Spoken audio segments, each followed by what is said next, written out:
Yes, we are live. We are live. It is WrestleMania. WrestleMania weekend is here. We are live. We are ready. How is everybody feeling? Yes, welcome back to Wrestle News 365. We are about 13 minutes away from going live on the air for WrestleMania Saturday, WrestleMania Night 1. I hope you're ready. I know I am. Oh my goodness me, what a weekend we have. Huge matches this evening. They're billing it as the biggest WrestleMania of all time.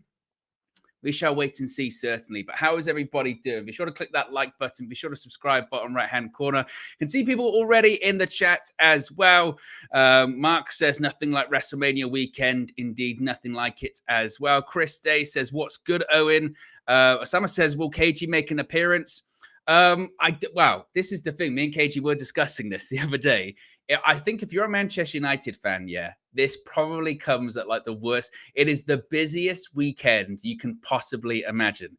You've got WrestleMania, night 1 and night 2. Sandwiched between that, you've got the biggest game of the season for Manchester United, Liverpool, Old Trafford. So my plan is basically for the next 72 hours. I'm just not going to sleep.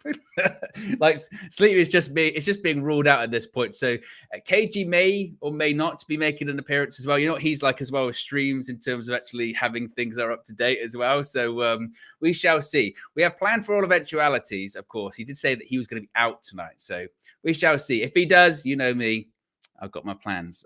So we may have people coming in and out as well. What else are people saying here? Jamal says, Owen. Yes. Double A says, yo.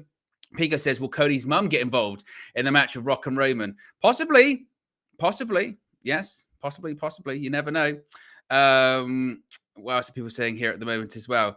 Mr. K says, whereas KG, Owen, as I just said, he may or may not be popping in. Again, there is a lot going on this weekend in our world as well. So yes, possibly. I mean, this KG's the same guy when he said, I'll watch. I didn't even ask him. I said, well, he said, I'll watch WrestleMania with you. And I went, you do know it's 2 nights. He went, is it? Is that kind of person. So he may or may not. He may or may not. So that's the situation there. But as far as matches, whilst we've got about 11 minutes to go until the main card starts, let's get into some predictions. Let's get into the matches that we're going to be seeing this evening. And I believe this is the sort of correct order of things as well. So it's rumored to be that kicking off the show will be the Women's World Championship, Rhea Ripley defending against Becky Lynch. Of course, Becky Lynch won the Women's Elimination Chamber match in Ripley's home country of Australia. As for prediction for this one, this is quite a tough one to call, isn't it? I mean, Rhea Ripley, she's been champion since WrestleMania last year when she defeated Charlotte Flair. She's been champion for a year. Whereas Becky Lynch, she's one of the top stars in WWE. She hasn't signed a new contract just yet, but the expectation is that she will. If I had to predict for this one, I mean, the logic thing that people might say is, well, Ripley's been champion for a year. Becky's won the Elimination Chamber. So logic would suggest that that means, that Ripley's going to drop the title and Becky's going to win. But I don't think so. I don't see this as the right time to do that. I see, the whole situation with title reigns has changed in WWE, I think, nowadays. And now it comes to a point where you carry it on. If it doesn't feel like the right time to drop it, then you don't drop it. So Becky Lynch doesn't get hurt if she doesn't win the Women's World Championship at WrestleMania. Does she at all? I don't think so. Rhea Ripley, she had the big win last year, beating Charlotte Flair. And I think she'll get the big win this year. So I'm going to go with Rhea Ripley to win that one. Now, this is an interesting one. This is the 6-pack ladder match for the undisputed WWE Tag Team titles. Now, the reason I say this is interesting because they've kind of switched the rules a little bit here for this one. So Michael Cole kind of just slipped it in on Raw this past Monday that both sets of championships are going to be hung above the ring. And the only way to win is by securing both sets of titles. So that would suggest that we're going to get the titles split. Of course, at the moment, as you can see on the screen right there, you've got the red belts, you've got the blue belts because they're unified. They're undisputed. It's in the name. You've got the Raw Tag Team Championships and the SmackDown Tag Team Championships. And I think I think what we're going to see tonight is the titles split up and become brand exclusive once again. You're going to have the Raw Tag Team Champions and the SmackDown Tag Team Champions. There's been rumors that there are new belts that have been made as well. So I think we're going to see split titles. And if that is the case, I think the Raw Tag Team Championships go to the Awesome Truth. If you've been watching the kickoff show, and in recent weeks, they're talking about how R-Truth has never had this WrestleMania moment. He's never won at WrestleMania. So I think the Raw Tag Team titles go to Awesome Truth. And as far as the SmackDown Tag Team titles, I mean, maybe you would say Austin Theory and Grayson Waller probably get them. Maybe the Judgment Day just keep the SmackDown Tag Team titles. I'm not sure. But I think we see the titles split up this evening. I think that's the best way of putting it. So I'm going to say titles split up and the Raw Tag Team titles go to Awesome Truth and the SmackDown Tag Team titles go to A-Town Down Under. That's my pick for that. Next up, we have this tag team match which changed in the last 24 hours, of course. And that is because initially it was going to be Rey Mysterio teaming up with Dragon Lee to face Santos Escobar and his son, Dirty Dominik Mysterio. But last night on SmackDown, Dragon Lee was found attacked backstage, and Andrade, who had seemingly aligned himself with Legado del Fantasma, suddenly turned on Escobar and Dirty Dom and said, "I'll team with you, Rey." Now, I think my prediction of this one is that Santos Escobar and Dirty Dom are going to leave Philadelphia victorious. And the reason why is I think we're going to see a heel turn from old Carlito Caribbean Cool. Because if you saw Carlito's face when initially Rey Mysterio selected Dragon Lee, he looked pretty furious. He looked pretty shocked. What? You're going to be teaming up with Dragon Lee? Next thing you know, Dragon Lee's attacked last night. Who's he found by? Carlito. And then afterwards, when just before, or rather just after Andrade had said, "Oh, I'm going to be your partner, Rey," who shows up? Carlito goes, "Oh, I don't know if you've heard, but Dragon Lee's been attacked. So what are we going to do? Don't worry. Andrade said he'll team with me." Oh, did he? Yeah, cool. So Carlito, he's turning this evening. Absolutely, he is turning this evening. So that's my pick for that one. I'm going to go with an Escobar and Dirty Dom win. Now, next is Yeet or no Yeet. It's brother versus brother versus real brother, must be said, for the first time since WrestleMania 25. Only the third time it's ever happened in WWE WrestleMania history. The two times other was Bret Hart versus Owen Hart at WrestleMania 10 and Jeff Hardy versus Matt Hardy at WrestleMania 25. And we're going to be getting it for the first time in 15 years this evening. It's going to be Jey Uso versus Jimmy. And I think, to be honest, this is probably the easiest one to call, isn't it? I think it's got to be Jey. It's got to be Jey Uso. Jey Uso is main event Jey. He is legitimately a single star. He's been someone that has benefited so much from the Bloodline storyline going back to the early days. It was Roman Reigns' first Universal Championship defense, wasn't he? At was that Night of Champions? I think it was Night of Champions was the first time he faced off against Roman Reigns.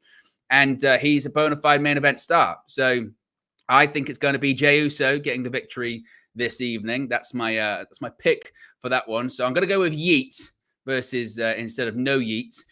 Next, we have the 6-woman tag team match. The Storm is here. Jade Cargill makes her in-ring debut, kind of. She did officially make her WWE in-ring debut in the Women's Royal Rumble match. But in a regular match, I suppose. Not a singles match, but a regular match. She's going to be teaming up with the EST of WWE, Bianca Belair, and she's going to be teaming up with Naomi. They're going to be facing off against Damage Control. I think this one, again, is a pretty easy one to call. I say that it's going to be Cargill, Belair, and Naomi. They get the victory here. So that's my pick for that one. I'm going to go with the Storm is here. The Storm has arrived, and the Storm will be getting the victory as well. I think Jade Cargill is going to pin one of the members of Damage Control in that match.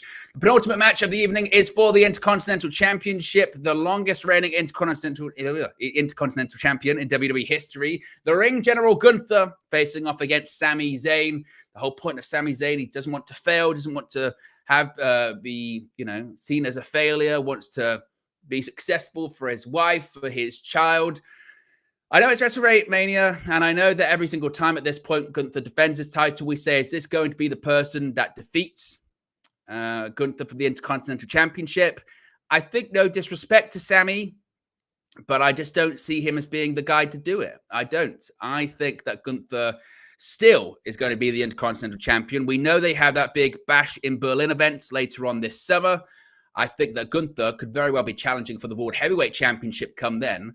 But I think he could still be the Intercontinental Champion by that point. I really do think so. I think they could do a bit of an Ultimate Warrior situation, title versus title, like they did at WrestleMania back at the Sky Dome in Toronto. So I'm going to go with Gunther retaining here. And I wouldn't even be shocked if Chad Gable turns on Sami Zayn in this one. Chad Gable's been the coach of Sami Zayn, of course, hasn't he?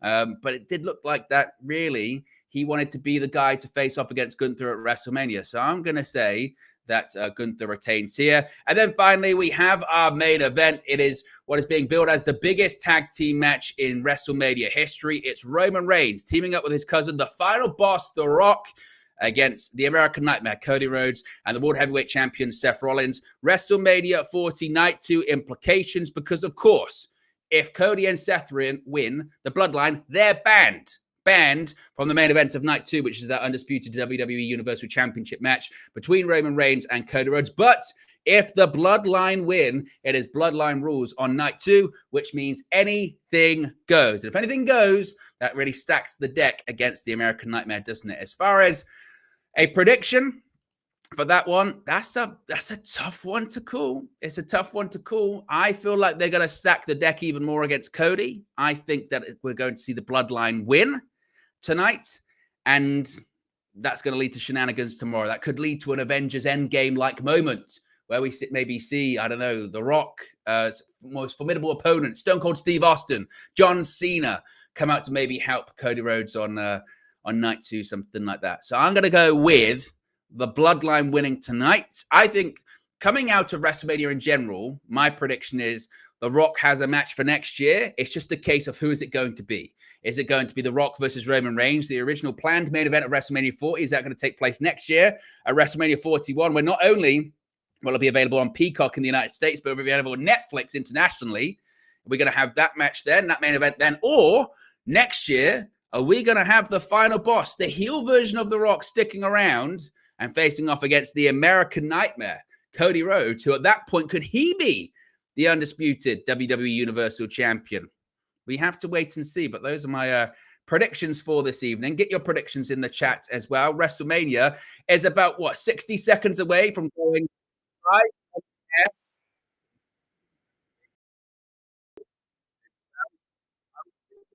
live as well. This is on this channel. The channel I think was around during WrestleMania 20. We didn't do like watch alongs or live streams at that at WrestleMania 20. WrestleMania it's because it's in 2020. That's why WrestleMania 36. That was the first one that the channel kind of covered ish. First live stream was the WrestleMania that we did was WrestleMania 37, 2021. So technically this is what WrestleMania 36, 37, 38, 39, 40. This is my fifth that I've done on the channel. As far as watching it, my first WrestleMania was WrestleMania 18. So, this is the fifth. So, I really appreciate everyone tuning in. Really appreciate everyone supporting. Really appreciate everyone coming on the ride for this fifth WrestleMania. I love you guys. I love pro wrestling. I love WrestleMania. I'm a kid. I'm a giant kid. So, I appreciate you all certainly as well. As we're seeing, I tell you what, as well, by the way, this WrestleMania kickoff show that they've done, it's been 2 hours, but it has been brilliant. It must be said, it has been absolutely fantastic. The kickoff show, it's been a proper like ESPN game day kind of vibe that they've done, and proper like not kind of bullshitting you, basically. They're like, there's been interviews with Triple H talking about the stories they've told this year. They've just shown Triple H walking to Gorilla, going, oh, Triple H is walking to Gorilla, so WrestleMania 40 is about to start. Like, it's been brilliant. Oh, look at this. New cold open, new intro. Wow. Look at this. Forever. Narrated by Triple H. Together. Look at that. Look at that. A brand new WWE cold open and signature intro And that's what they're describing it as. It's a new era. It's a new day in WWE. This is no longer the Vince McMahon WWE. This is TKO WWE. It is different. The vibe is different. The creative is different. The stories are different. Everything is different. It just feels bigger. It feels better. It feels fresher. The production is better. It's a better watch. The stories are better. Everything is just better. And it's a new era, whatever you want to call it. Michael Cole's been calling it the Triple H era. Cody Rhodes has been calling it the Renaissance era. I don't know what you want to call it, but we are seeing everyone arrive here at Lincoln Financial Field. The Link. There he is, the great one, the final boss, The Rock. Big up to Red Devils 99, latest member of the WN 365 roster, although you got a green badge. I think you've probably been there for a while, but appreciate you. More members content is coming soon. We're really expanding things here on the channel. So we've got over 100 people watching, by the way, guys, which is amazing for this channel. We're only tiny. This is my passion project. This is my baby. This is how I started here on YouTube. So it's never going away. We do daily videos here at Wrestle News 365. 2 news videos a day. One that goes up around midday. Another that goes up around like sort of 3 or 4 o'clock. And in the US, that's like 8 p.m. Eastern, 9 p.m. Eastern. And it's never going away. Oh, look at that as well. Nathan Joseph. Nathan, you're out of madness. Nathan, because he was doing it the other night for UV, yeah? Nathan is the ultimate recruiter. Big up to you, Nathan Joseph. Look at that. Gifted 10 memberships. 10 members of the WN365 roster have been just, there you go, Nathan Joseph. By the way, what you do get as part of being the members of the Wrestle News 365 roster is we've got a series where we go back and watch the Monday Night Wars. So watch literally every episode of Nitro, every episode of Raw from where the war started, 1996 onwards.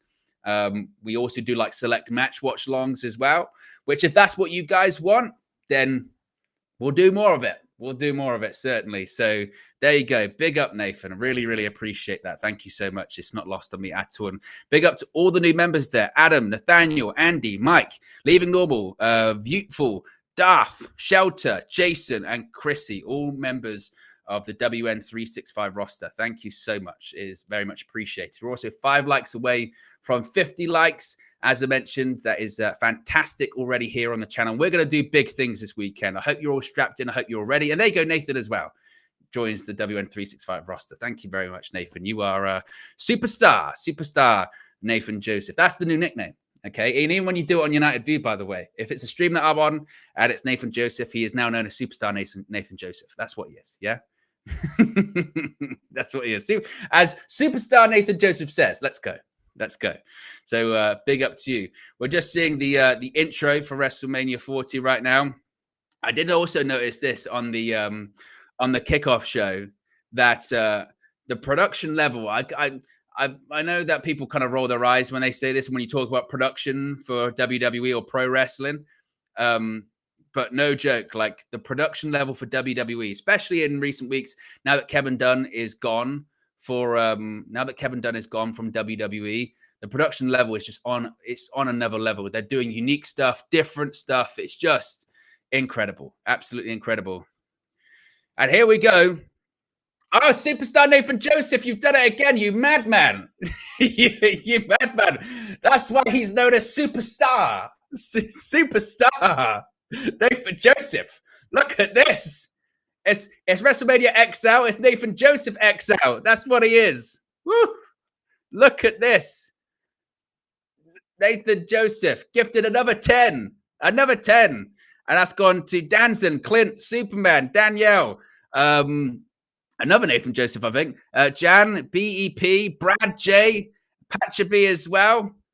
There you go. Nathan Joseph, excuse me, Superstar Nathan Joseph. There you go. 52 Fahrenheit in Philadelphia, Pennsylvania. Feels like 48. It's windy as well on the East Coast. It's very, very cold. Andrew's right. Nathan Joseph with the WrestleMania moment. We're going to have some WrestleMania moment tonight. Nathan already. Nathan Joseph XL. It's WrestleMania XL. And that's what it is. Nathan Joseph with the XL. The XL membership gifted. Woohoo!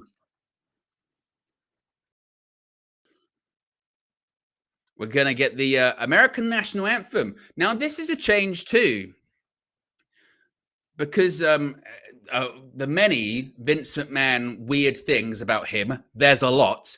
One of which he doesn't like the national anthem of the United States. Legitimately, there's so many Vince isms. One of which is he doesn't like the national anthem of the United States of America. So that's why instead of it being the American national anthem at the beginning of WrestleMania, all the way back to 1985, they don't have the national anthem. They have America the Beautiful be sung.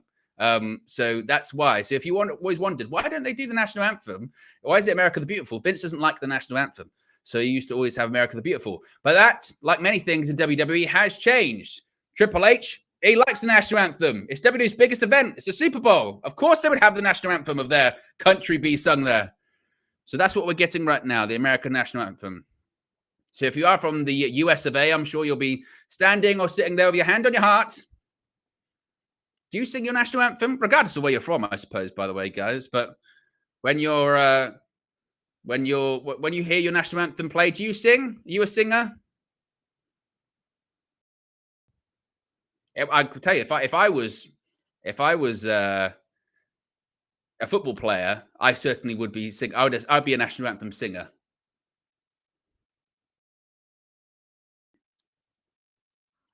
Of course, this is also the first ever WWE event to have a center ring sponsorship. Logan Paul's Prime on the sacred ground that is the canvas in the squared circle.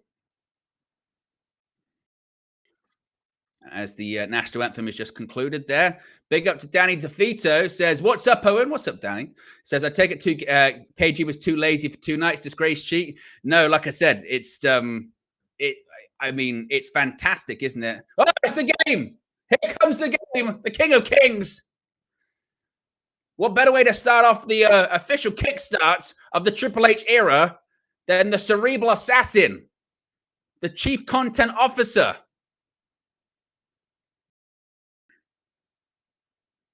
It's always weird when the WrestleMania, when you start the show and it's still light outside. I always find that a bit crazy. But look, there he is. The game, the cerebral assassin, the King of Kings, WWE's chief content officer, Paul Levesque. Paul Heyman said last night that because of what Triple H has done for this company in the last 18 months, he will forever be a Paul Levesque guy. And it must be said, the way that he has transformed this company in the midst of scandal and in the middle of, just awfulness in WWE, like many people had said for years and years, what did WWE need to get back to where they were in the Attitude Era? Get rid of Vince McMahon. That's what they needed.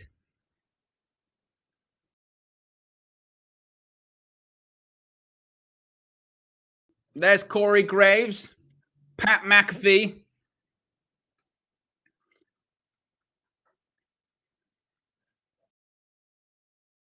As the game is kicking off, this will lead to the people obviously going, look at this.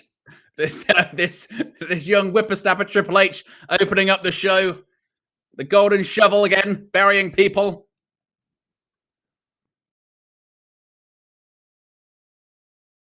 Yeah. There you go. That's also what happens when you put in super chats. I forgot about that as well. I was wondering where LA Knight's yeah came from. It's from the super chats.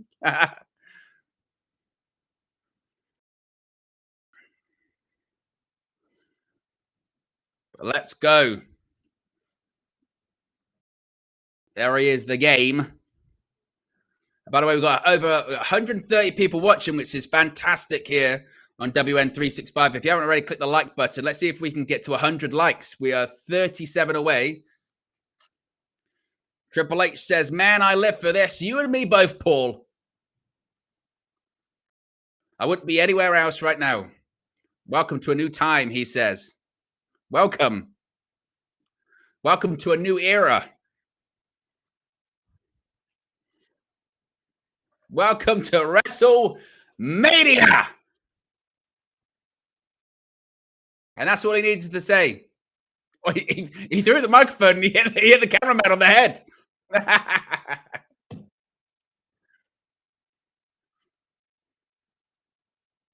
tell you what, someone behind Michael Cole's got a Bret Hart jacket on, which is sensational. Look at that.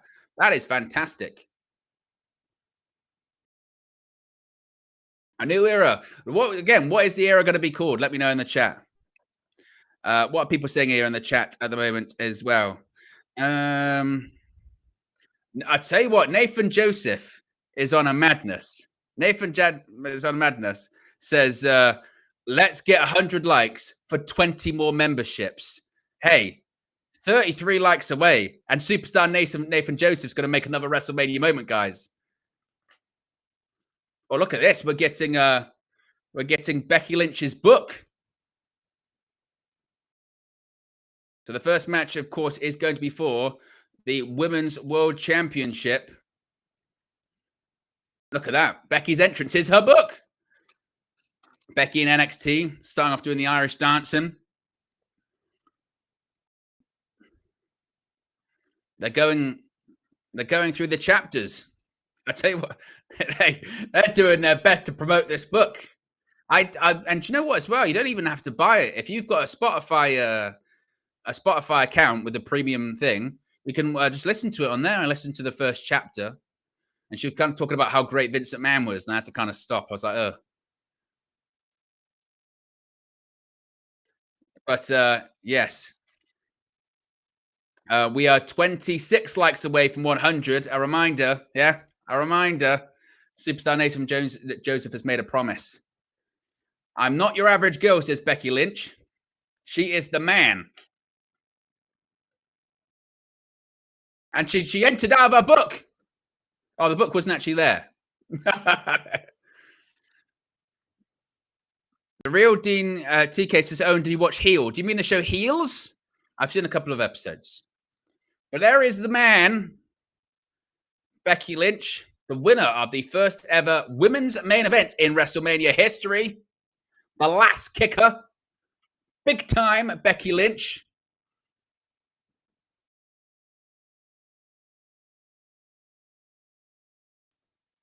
But it's going to be Becky versus Rhea. Now, if you are new to Wrestle News 365, this is what we do here on the channel, particularly for these watch-alongs. We put a prediction poll in the chat. So who leaves as Women's World Champion? Question mark. Is it going to be Rhea Ripley, the champion, or is it going to be Becky? She does have a New York Times bestseller. There you go. Poll is in the chat right now, so you can get your predictions in. And then after the match as well, we do star ratings. Forget, the Meltzer star ratings or what have you. You do your own ones on here. So you can say if you like the match, if you didn't like the match, how you would rate it. I think, what do? We don't do stars. We do like rating out of 10. Rating out of 10. That's what we do. There are Spanish announcers. God bless them, because by the end of this evening, they won't have a table, because the most dangerous place to be in a professional wrestling arena is not inside the ring. It's not in the stands. It's not backstage. It's not in CM Punk's locker room when the Elite or Jack Perry walk in. The most dangerous place to be in a professional wrestling stadium or arena is behind the Spanish announce table. It always goes. Every single time.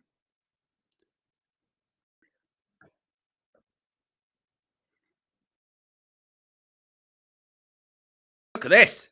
Rhea Ripley's getting a live introduction, and the lead singer looks exactly like Rhea Ripley. It's kind of freaky. I mean, he literally looks like Rhea Ripley. Is that purposeful? Because he looks exactly like her.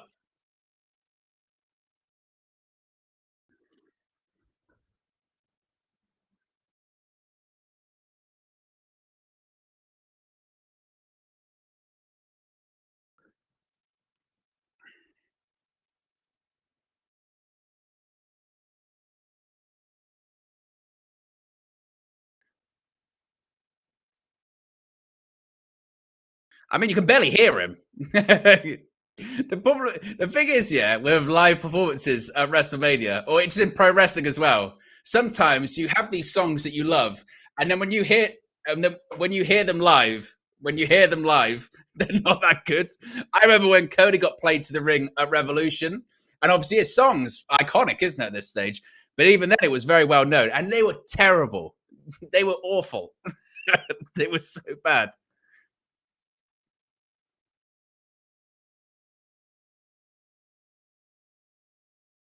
But Rhea Ripley had an absolutely possibly show-stealing performance last year against Charlotte Flair at WrestleMania.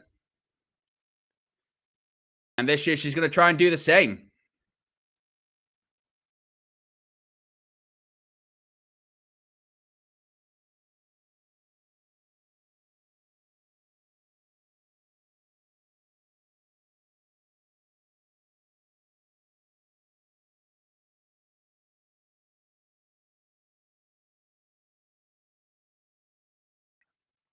But there is the Eradicator, Rhea Ripley.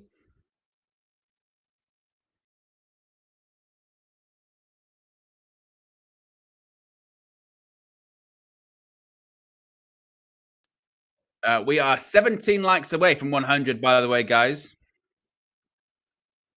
17 likes away. And a reminder, once we get to 100, Superstar Nathan Joseph has said that he'd gift 20 more memberships. The poll is in the chat at the moment. It's very, very close. Very close. As to who leaves as Women's World Champion, it's 50-50 right now. Nearly 75 votes, and it's 50-50. Big up to Samantha Irvin, who's going to be ring announcing for every single match across WrestleMania weekend as well.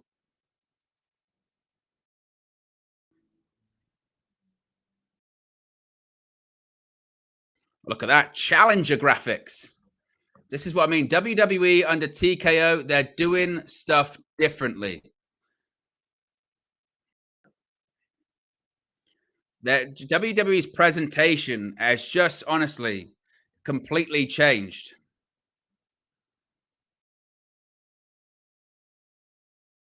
They've got these like, are those like the 8K cameras? I think they are. Like those 8K cameras, different graphics, champion, challenger, just it's just without Kevin. I cannot stress how better WWE is with no Vince McMahon and no Kevin Dunne. Like it's just so better, like so better. Interesting. Becky Lynch reportedly has strep throat. She's been ill all week. She's been doing too much promotional work. The bell rings. We are underway. The first match of WrestleMania 40 Night 1, WrestleMania Saturday. 20 minutes it took for the bell to ring, but we're here.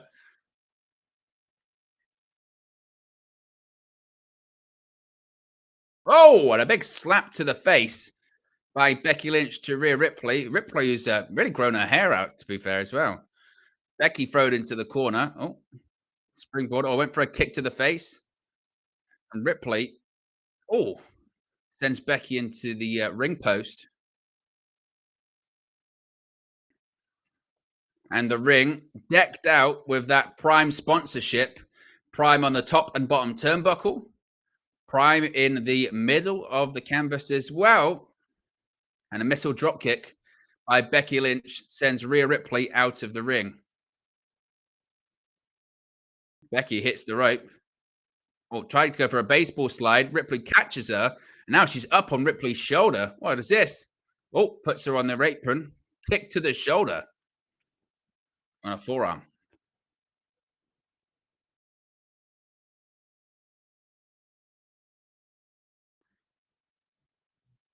Becky gets back in the ring. Oh, ducks a couple of punches. Oh. Oh. And face first, just slammed. Oh, beautiful. Northern Lights. Look at the bridge. And kicks out. And we're one vote away from 100 votes, by the way. And as of right now, 51% of you say you think Rhea Ripley is going to win. We're also 12 likes away from 100. Superstar Nathan Joseph, we're saying how many likes we're on 88 right now. But yes, Ripley sporting a bit of a different look. She's got the extensions in. Pick to the chest.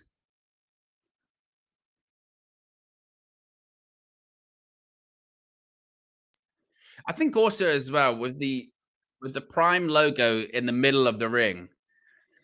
Obviously, people don't like change, do they? That's the thing. People don't like change, and they don't like um, things evolving or changing. Oh, inside cradle. Oh, reversed. I think it would look better if there was almost more logos. I think uh, cover and kicks out. Yeah, I think there would be. It would almost be better if there was more logos. So if you had Prime in the middle and maybe you had some other sponsorships in the corners, I think it would maybe look okay. But yeah, I think that would maybe be a part of it.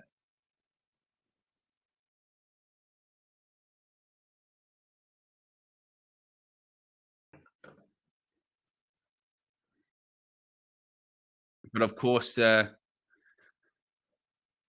talking about the history of Becky Lynch drop kick by Rhea right to the shoulder of Becky Lynch. Big Tony Rocket says that Prime logo is horrible. Some people said about the feed or whatever. Unfortunately, when these are on streaming platforms, aren't they? So some like over here in the UK, we still watch it on the WWE Network. In the US, people watch it on Peacock. Some people still buy it through pay-per-view, traditional pay-per-view things, which means that you're kind of all over the place. So it's like when you watch a football match on Amazon Prime, isn't it? It's not everyone's on the same speed. So yes, do your best to sync up. That's sometimes why I do a bit of the commentary to see if you can try and sync up as best you can. Rhea Ripley going to the top, gives it a bit of Eddie Guerrero. Whoa! I tell you what, that was lucky. Rhea rotated. Becky goes up to the top, basically gives her like an arm drag, and Ripley has to rotate enough to land on her back. It would have been a bit of a nasty landing otherwise. Have a look at this. But yeah, an arm drag off the top. And people forget, like with pro wrestling, people always just because of how it looks. Yeah, it's the mat. It's not too bad. Like people forget, like there is a thin bit of cloth that's literally like a bed sheet. It's over wooden panels. Like it's wood. that ring is wooden panels. It's steel, a steel frame, wooden panels, and sort of just enough so it sort of springs. Oh, beautiful tornado DDT. But it is not. It is not soft in the least.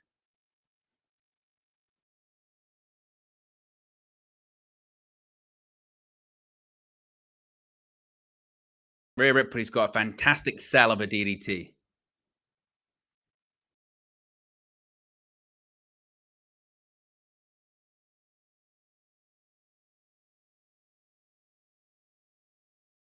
Becky trying to get the crowd behind her, or reverse elbow by Rhea Ripley. Oof. Ripley, gets a kick right in the face from Becky Lynch. Now, what's Becky going to try and go for here? Maybe a guillotine leg drop. And now they both spill to the outside. Multi says, where is KG? KG may or may not be. Oh, exploder suplex into the barricade. Yeah, he may or may not be here this evening. Like I said, it's well, I think across the next 3 days, my amount of sleep, leg drop across the back of the neck by Becky Lynch, cover to Rhea Ripley kicks out. I think my amount of sleep over the next 3 days is going to be in the single digits. No joke. Tomorrow is going to be particularly long. This evening's not too bad. First night, you get hyped up. You're feeling good. Tomorrow, got a late night, then wake up early, get prepped for the Liverpool game, do the Liverpool game. and then do all the stuff afterwards, and then maybe get an hour or two sleep, and then we're back once again, night two. And I wouldn't have it any other way. Becky went for the disarmer, thrown into the corner though. Reverse elbow. Oh, went for a crossbody, and Rhea Ripley just caught her. And it wasn't an easy catch either. Puts Becky up on her shoulders. Oh, and just throws her onto the canvas. Oh, and a big knee. Look at that. Right to the face. 2. And Becky kicks out at 2.5. Danny DeVito says, let's not think about United for now. I feel you. Like, I feel you. Bang. Look at that. But I think WrestleMania this year is later than it was last year. I feel like it was a week later than it was last year, something around that, or certainly a few days later. You can let me know. We've got nearly 150 people watching, by the way, guys, which again, for this channel is fantastic. We're only very, very small, hopefully growing in the future. We're 8 likes away, 8 likes away from 100. Let's see if we can get to 100 likes. That would be fantastic. Oh, we go Riptide, Becky. Oh, she did almost like a backstabber onto the arm. I was going to go for the, got to go for an armbar. Trying to go for the armbar, but can't really extend. She hasn't got it completely locked in. Look at this. Look at the strength. Oh, and just power bombs her, but Becky's holding on. Oh. Gonna go for a third. Oh, and a set out power bomb this time. Goes for the cover. 2. And Becky kicks out. Left shoulder gets up instead of the right. And Rhea looks beside herself. Nathaniel says WWE is my escape from Man United, which is supposed to be my escape from life. Ed says, yeah, it was first and second last year. So does Andrew. Yeah, it was definitely a week earlier. But they're really talking about the weather tonight. By all accounts, it's very, very cold this evening in Philadelphia. I mean, it's always colder on the East Coast, isn't it? They've done a couple of outdoor stadium shows in New Jersey for Mania 29 and 35. But yeah, it's particularly cold. I mean, I do know, obviously, the ring this evening is a heated ring. And what I mean by that is on each ring post, they've got fans that blow hot air into the middle of the ring. Cover. Oof, Becky kicks out. But, yeah, they're talking about how it's particularly chilly, particularly cold. Maybe they'll learn their lesson with some of the weather conditions this year. I mean, I remember it might have been when it was Mania 29. I think it might have been then. There was even like rumors for Mania 29 that like there might have been a snow warning. It didn't obviously snow, but even then. But look, they've had Rhea shoulder first into the ring post. They've had some pretty wild weather at WrestleMania in the past. Of course, infamously, WrestleMania 37, it was delayed thanks to a rainstorm. Michael Cole and Samoa Joe stood there in ponchos. I mean, if there's anyone from Philly in the chat or lives in the vicinity, let me know what it's like. Becky, top rope, leg drop. Oh, Ripley rolls through. Rolls through. Look at this prism trap. Beautiful submission by Rhea Ripley. And Ripley has won matches. Look at this. Oh, and she's been pulled back to the middle of the ring. Becky's got nowhere to go. Prism trap, which puts pressure on your knee and your lower back. Oh, and look, grapevines. Grapevines. Shades of Kurt Angle with the grapevine right there. Body scissors, grapevines it. Big, big trouble. There's nowhere she can go unless she maybe tries to roll.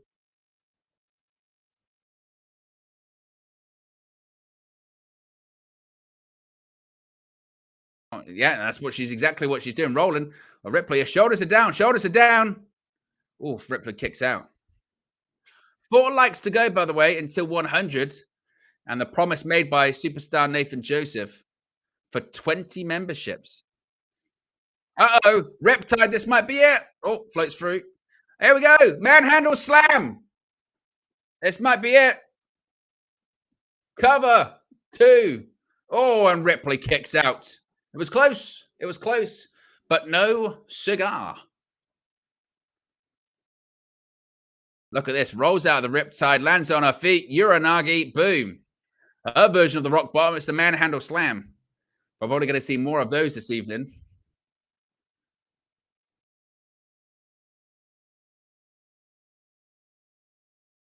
But this crowd is electric.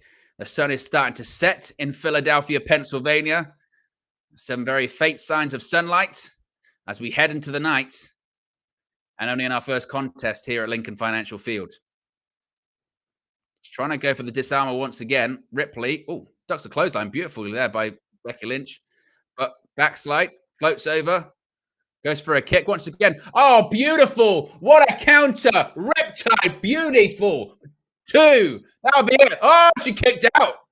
I thought the ref pulled it, to be fair. But it was a beautiful counter by Rhea Ripley. Absolutely fantastic. Look at this. Riptide. 1, 2.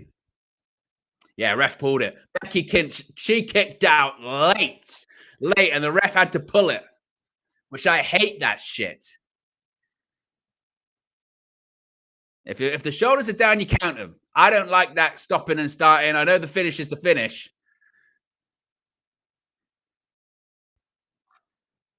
But I'd be, if I was the ref, I'd have a little nudge with Becky being like, I was a bit close. Ripley gets cut up on the top rope. Right hand by Becky Lynch. Yeah, we're 1 like away from 100 as well. 1, just 1. There must be one of you that hasn't clicked the like button right now. Appreciate everyone that's tuned in so far. 137 people watching, which is fantastic. 1 like away from 100. Both competitors going high. They're both going to the top rope. Superplex. Oh, rolls through. Oh, floats into another armbar. It's not a disarmer yet. Now it's the disarmer. Now it's the disarmer. Rhea's in trouble. Is she going to tap right in the middle of the ring? Nowhere to go. Is she going to tap?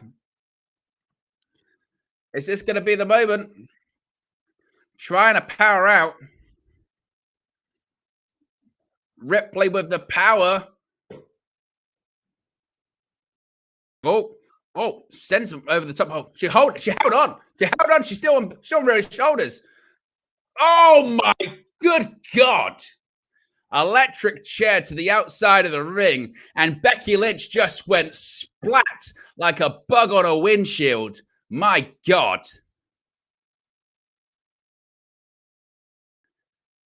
Now Rhea's going to go up to the top rope.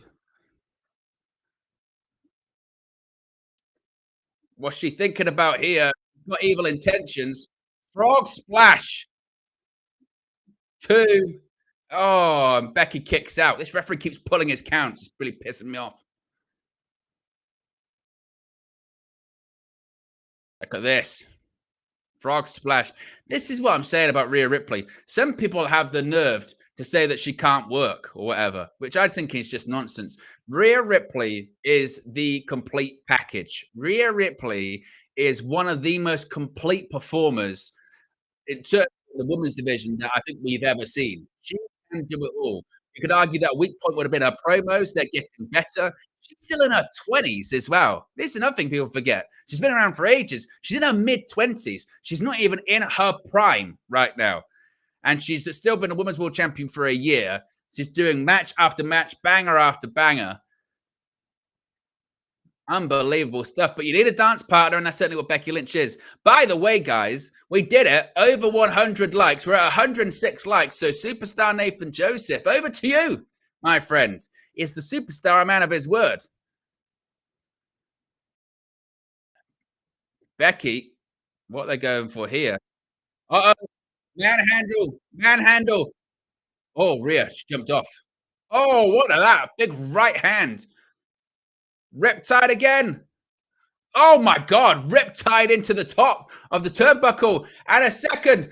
That's a third of the match. This is going to be it. 1, 2, 3. And Rhea Ripley retains her Women's World Championship. I said it wasn't the time for her to lose the title. I said she would retain. I said she's going to be a champion for a long, long time. And that's exactly the case, because Rhea Ripley has retained the Women's World Championship. And I tell you what, superstar Nathan Joseph is exactly just that. He's a superstar, because for the third time this evening, he's done a WrestleMania moment.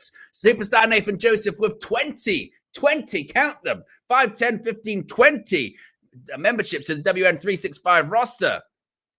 And the likes that have been given are Ed, Gaz, Scorpion, Ben, Ron, Copycat, James, AJ, Angel, Andrew, Is My Bucket, JM, The Chisel, Kim, Cavs, ODG, and Dakota T, Ikarusuki, CP3PO, and Grant. All members of the WN365 roster, courtesy of superstar Nathan Joseph, and courtesy to all of you for clicking the like buttons as well. Ed says Nathan Joseph might as well go into the WN365 Hall of Fame at this race. True. First ballot Hall of Famer, superstar Nathan Joseph. But that was pretty incredible, wasn't it? Rhea Ripley retains the WWE Women's World Championship. Incredible stuff. Fantastic opener. Get your star ratings in as well. Also, your match ratings. Rating out of 10. If I had to give that a rating out of 10, oh, my goodness me. Depends what kind of rater you are. For me, I can be quite harsh sometimes. I won't lie. I can be a bit harsh. I'm gonna say that's a 7. I'm gonna give it a 7, maybe a 7.5. I thought it was a great opener. Some critiques, I would say, but I think I'd say it's a 7.5 perhaps. What say you? Let me know in the chat what you would give it as we wait for our next match of the evening. We've got Nathaniel says 7. Jemai says 9.5. Ed says 7. Danny DeVito says solid 8. Nessie says strong 8. Mark says 7. Andrew says 8. Different Style says 7. Billy says 8. Steve says I say 7, Owen. Someone says 7.5. Azad says strong 7. So I think certainly the general sort of number does sort of feel like a 7 to 8, doesn't it? 7 to 8 certainly is what it feels like. Next match looks to be the tag team title ladder match. The tradition of ladder matches at WrestleMania set to continue. I can't do a poll for this one because I don't have that many options on the poll, but it is the ladder match. Pretty deadly on my screen at the moment, so I can mute that, even though I don't mind. Pretty deadly. But I can chat to you guys whilst we wait for the tag team title ladder match to begin. But lots of people are saying, Danson says 7. You could tell Becky wasn't 100%. I tell you what you would say about Becky Lynch is, for someone that has got strep throat and has had an over 100-degree fever this week, she did an incredible performance. Big up to her. Slick says 8. Andy says big 7. Chad says 8. Danny says for an opener, very entertaining, and that's a lot of big spots. Camilo says an 8 for that match. Andy also says thank you for the gift. Thanks to superstar Nathan Joseph.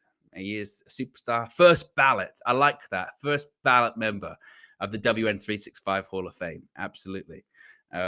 Yes, I agree with that. I think that's a good thing to bestow. Certainly there as well. But look, when they say like what position of the card do you want to be on, they always say if you're not going on last, you want to go on first. And it's right. It's the best place. If you're not going to main event the show, you want to be the opener. And the reason is the crowd's hot. They're excited. It's the most energetic sort of part of the crowd you'll get in the evening.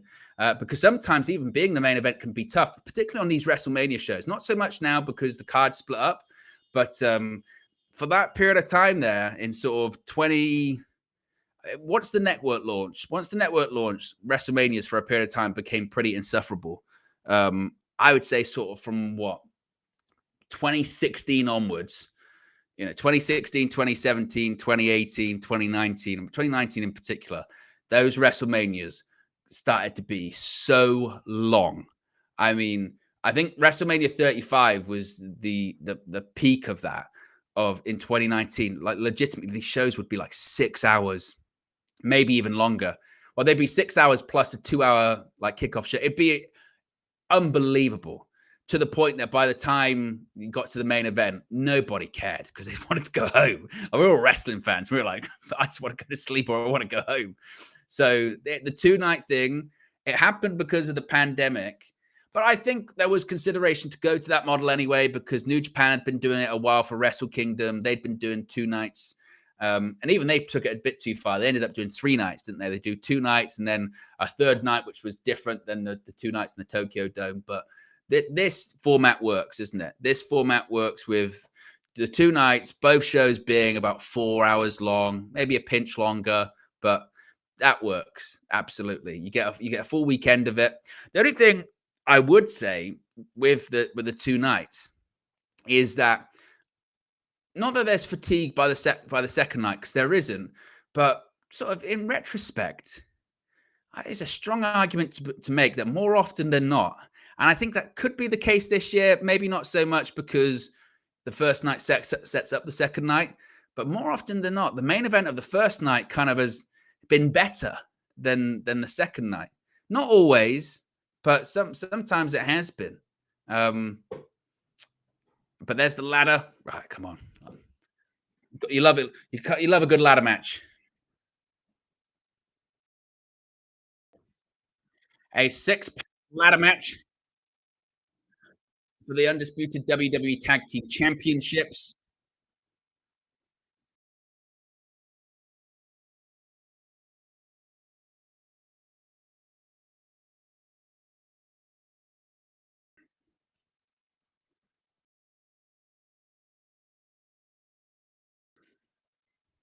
Well, there you go. The match will continue until both sets of championships have been retrieved. DIY doing their DX tributes.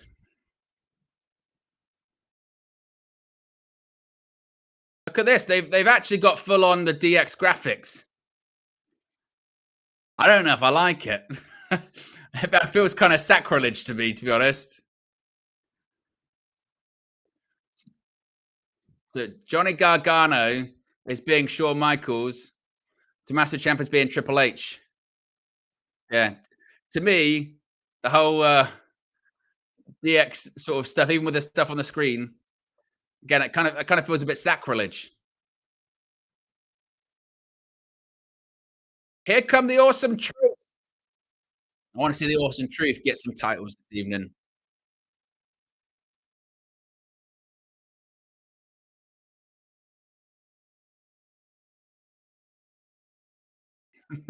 The Miz always try to rap. Makes me laugh. Yeah, Pat McAfee on commentary goes, they nailed it. Basically, like, they did not. They did not nail it at all. By the way, like, this must be stressed. Like, it's a 6-pack ladder match. There's 12 people in this. 12. Like, my concern.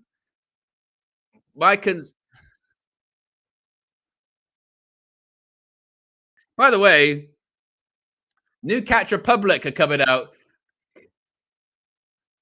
It took a while for them to update the graphics.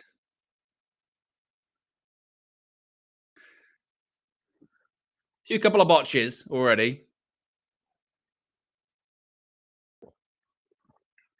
Cheers, by the way, guys. This isn't alcohol. It's actually Monster, because I've got to stay awake. But I say cheers because Wheatley American Vodka is on the screen right now. It feels kind of crazy to that WWE has a vodka sponsor now.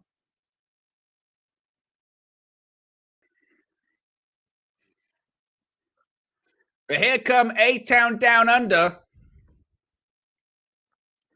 Grayson Waller, Austin Theory. A reminder, by the way, guys, the opening match of WrestleMania last year was Austin Theory defeating John Cena. Yeah, last year, Grayson Waller defeated John Cena. Madness.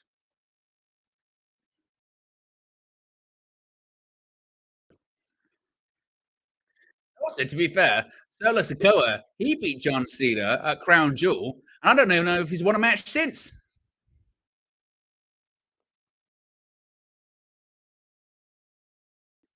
Oh, look at this. Xavier Woods going back to his Consequences Creed gimmick. I suppose we are in Philadelphia. It wouldn't be Philadelphia without a Rocky reference.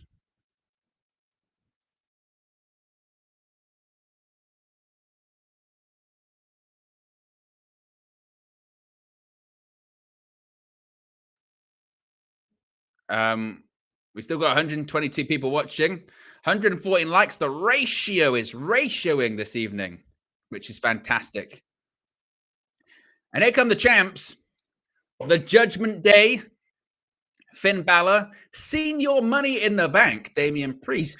Could tonight be a night where Damian Priest cashes in? Unlikely.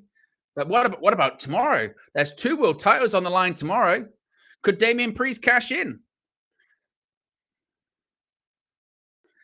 Does he even have to cash in on a world championship? Could he cash in on Gunther? Could he cash in on Logan Paul? Anything's possible.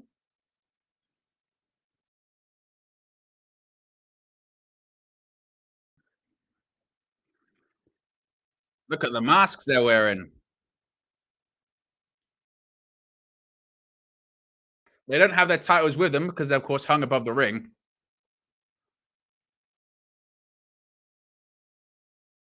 But look at that. As the sun is firmly set in Philly, Lincoln Financial Field descends into darkness. And that's not just because the Judgment Day has arrived. Someone says this song is fire, though. Alter Bridge. Can't go wrong with that. Superstar Nathan Joseph says he's not have to cash in by Mania anymore. No, but he is running out of time. He won the champion. He won the briefcase rather at Money in the Bank, which was in, when was that? Was that May or June? July. I think it was July, wasn't it? So he's still got a bit of time, but April, May, June, July. He's got 3 months left. Was it May? Was it May? Really? Has he got a month left? Money in the Bank 23. When was it? It was July, 1st of July. So he's still got a couple of months. Not long, though. So something's going to happen soon. I'm of the mindset that I think that Money in the Bank needs to be rested for a bit because I feel like they don't know what to do with it anymore. But it sells tickets. The bell rings. We are underway. And get ready for a human demolition derby, as they used to say. This is going to be a madness. I mean, this match is going to be a car wreck. They've got Wheatley American vodka plastered everywhere. But what you did notice, by the way, if you watched NXT Stand and Deliver earlier today, is pretty much every match was sponsored by something individually. So that's going to be the case tonight. So they had, I think, the Women's Championship earlier at Stand and Deliver was sponsored by Fallout. Another was sponsored by Knuckles. This is sponsored by vodka. So we're going to see that this evening. Lots of sponsorships. TKO, they make money. That's what they do. Well, look at this. So they've got to win both the titles. They'd have to get both sets of belts down, and they're far apart from each other. It's not as if they're close. So just the separation implies that these are going to be split. These titles are going to be split up. Whoa, whoa, whoa, whoa, whoa, whoa. One ladder goes down. There goes the other. Bit of a shitty fall. It's Kofi Kingston and Xavier Woods. But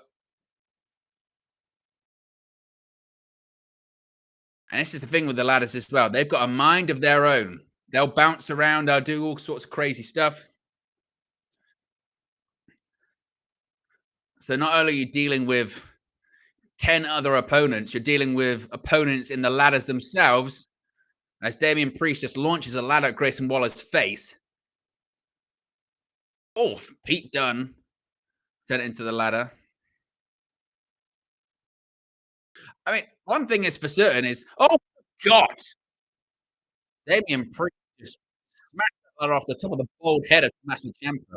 One thing's for sure, Tommaso Ciampa does look like Triple H, just like he was left in the dryer a bit more, and a big boot by Finn Balor to Tyler Bate.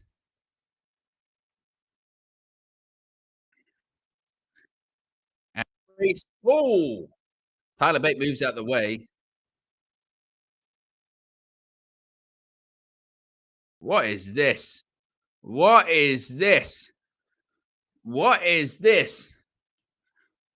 Balor's on his shoulders and a ladder's on his shoulders as well. Look at this.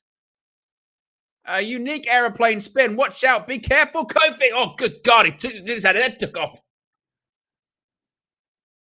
Shades of Hall of Famer Terry Funk. Middle-aged and crazy. Tyler Bates young and crazy. And the ladder's gone, but the airplane spin has not. Oh, and Balor just bounced off that ladder. And these ladders are horrible. There's a variation with these ladders. So some of them are steel, some of them are wooden, but they're all spray painted the same color. So they're not. Some of them aren't naturally that color. They're spray painted that silver metal for continuity. But yeah, some are steel, some are wood. The wooden ones are usually the ones that they go through that break. What's going on here? Oh God! Moonsaults. I think Pete Dunne landed on his feet. Did he? Pete Dunne landed on his feet. That was incredible. He moonsaulted off the top of the ladder, landed on his feet. That's how you hyperextend your knee, Pete. Look at this. Look, Pete Dunne. Oh, I'm sure he lands on his feet. He does. He does.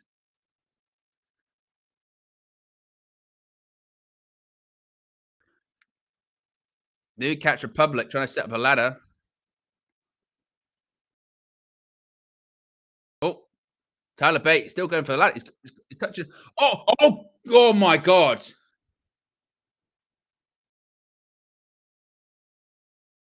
That was nasty.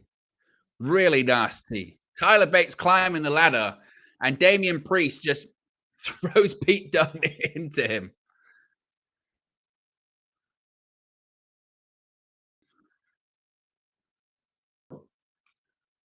Miz got to go for a skull-crushing finale.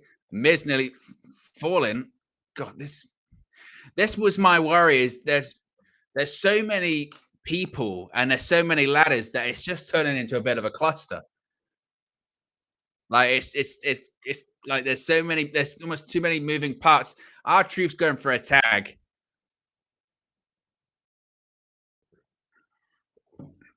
But listen to the crowd.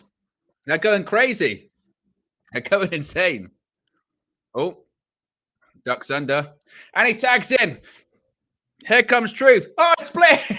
Brace went over the top rope. Look at this. Oh, shoulder tackle. Here we go. Shoulder tackle. Shades of Cena. There we go. Suplex. 5-knuckle shuffle time. Lincoln Financial Field is rocking. You can't see me. Hits the ropes. 5-knuckle shuffle. Come on, Truth. Attitude adjustment. Oh, off the ladder.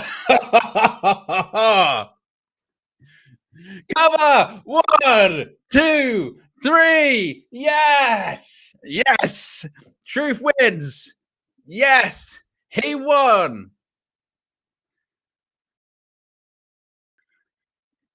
Oh no.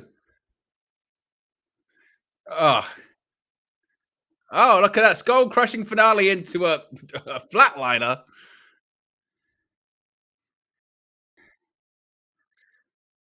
He's saying tune up the band.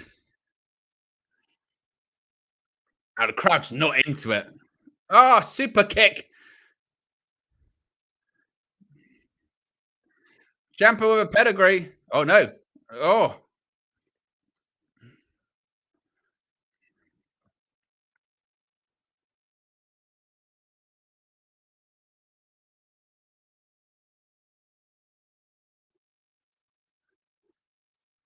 there you go. They're saying we'll go after. They said they're going to split. They're going to say they're going to try and split it.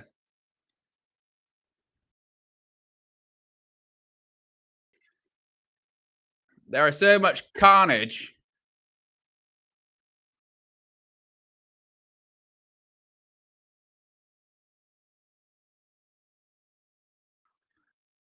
A-Town down under. They're climbing. They're climbing. They're going to get it. They're going to get it. Yes. There you go.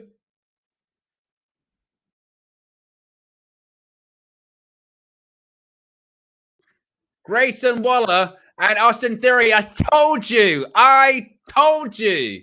I told you that they would win the SmackDown Tag Team titles. And my pick was Awesome Truth for the Raw. I called it. Owen's on fire with the predictions this evening.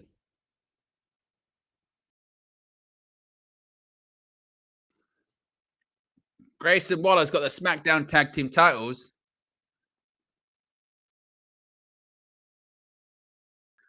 Oh, no. Don't do this.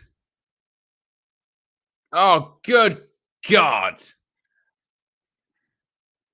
Grayson Waller just gets thrown through the ladder.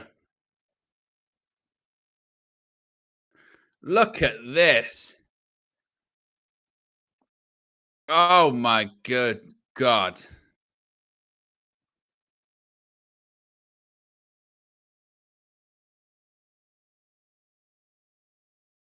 What now?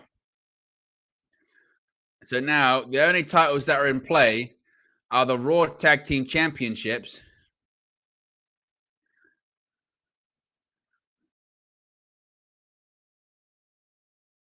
There you go. Oh, look at that. Cannonball. Cannonball off Pete Dunne onto Finn Balor. Oh, into the Prime Station.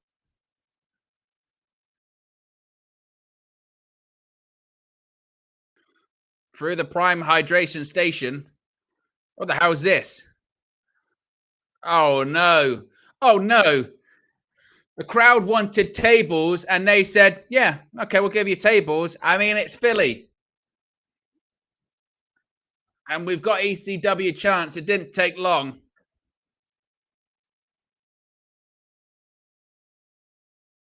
It's almost like we've got two ladder matches in one, isn't it? Because we've got one for the SmackDown Tag Team titles, one for the Raw one.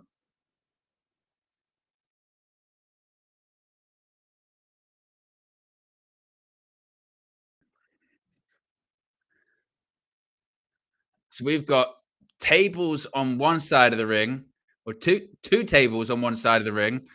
I think another set of tables on another side in front of the announcers. This is incredible stuff.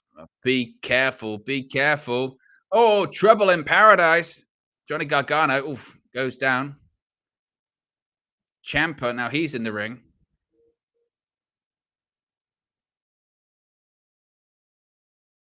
Tommaso Ciampa being laid across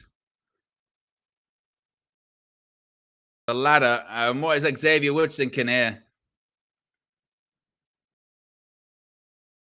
We're going to be getting this elbow. Oh.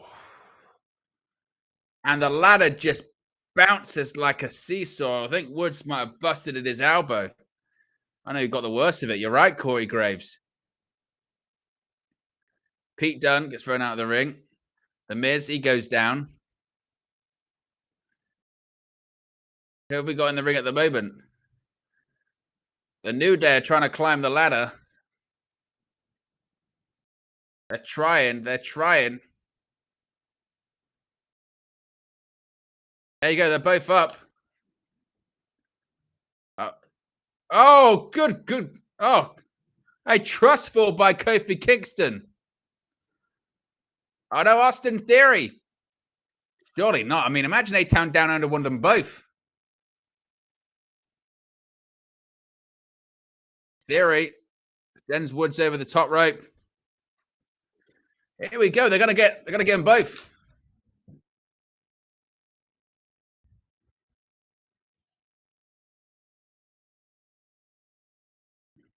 Oh, nearly broke fingers. Oh, Birmingham.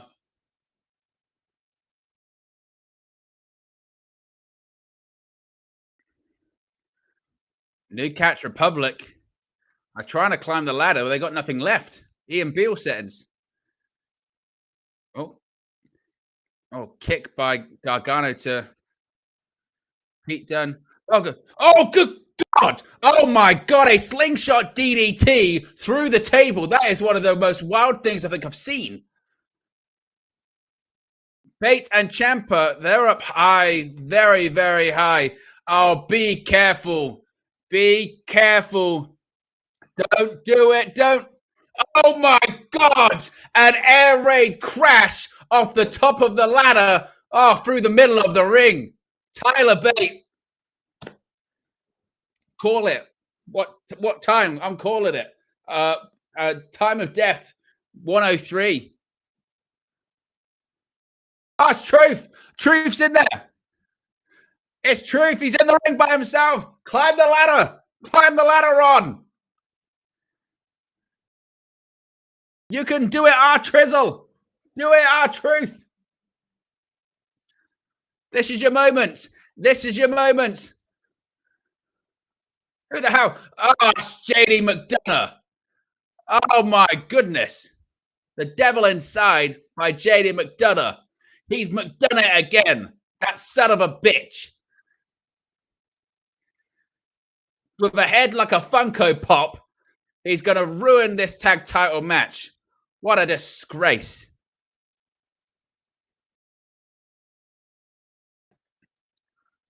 And it's going to be McDonough that's climbing. McDonough's pulling Finn up the ladder. And look, Balor's got one. He's got his hand on one. Oh, there goes Xavier Woods. Oh, steel chairs. Oh, steel chair to the back of Balor by Kofi Kingston. Right, again.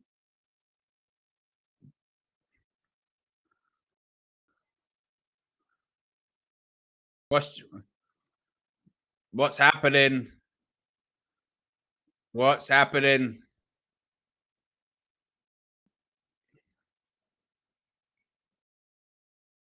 Oh my God!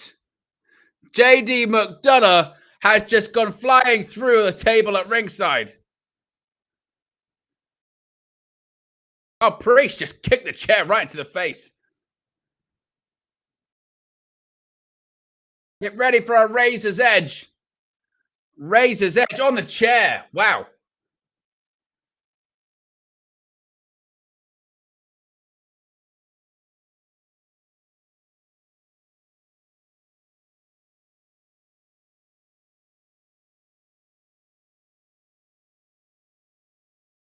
I think Damian Priest, the reason I went quiet is because listen to what the ref was saying. The referee was telling him to get rid of that ladder. Oh, the chair, the legs, that leg is buckling. That's what the referee was trying to tell him. That ref was trying to tell him, like, get rid of that ladder. It's gonna go. Oh, that ladder is making me nervous. That ladder is making me nervous. Oh. Well, the ref tried to tell you, Damian, not to use that ladder. She tried to tell you because the ladder was broken. You could see that's why she grabbed his leg. She said, Damian Priest, don't use that ladder because it's buckling. And he told her to go away. Well, she was telling him to do the right thing.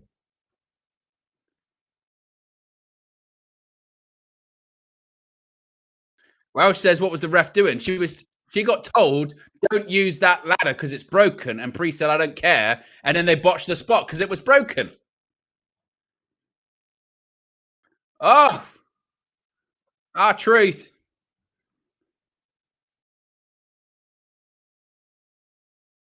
I just thrown Priest out of the ring.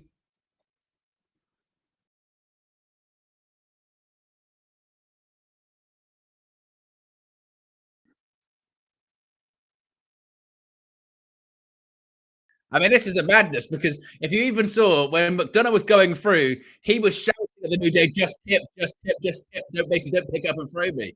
This match has been a madness. Truth's climbing. Truth's climbing. Is he going to get his WrestleMania moment? The belts are a bit behind him. What is he doing? He did it!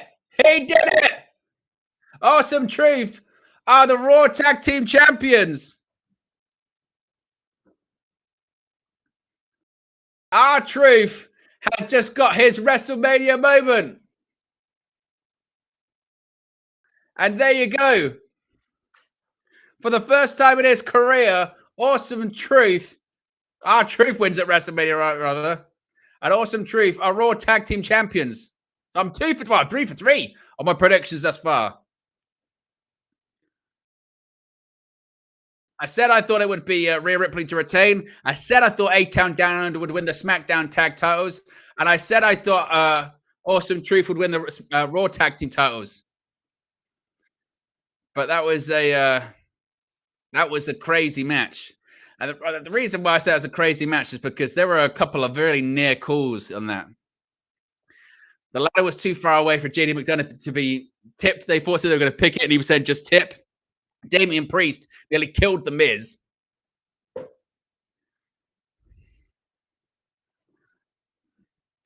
But yeah, that was pretty crazy at points.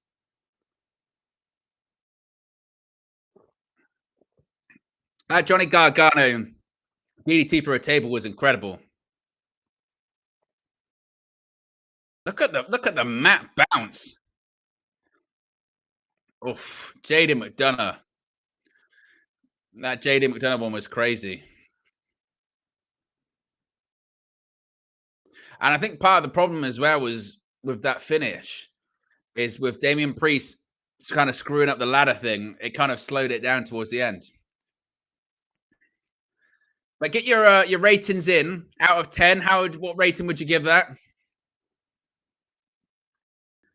I think if I had to give it a rating out of 10, what would I give that if I had to rate out of 10? I don't know if it was good as the Rhea Becky match, to be honest with you. I think I'd probably give it I gave Becky and Rhea a 7. I'd probably give it a 6.5, 6.75. I don't think it was as good as Rhea versus Becky. I think in retrospect, it was too many teams. I think too many teams, and it was a bit clunky at points. It's probably fair to say, wasn't it? It's a bit clunky at points. I'd probably give it a 6, 6.75, something like that. But it's probably too many teams, and it was a bit too chaotic, I think. Not to say it wasn't good, but I don't think it was as good as Becky or Becky versus Rhea. Billy says 7. Jemai says 6.5. Slick says 7. Different Style says 5. Mark says 5. Red Devils says 8. Nathaniel says our Truth makes it 7.5 or an 8. Andy says 7 for the Truth finish, otherwise 5. Danny says 7.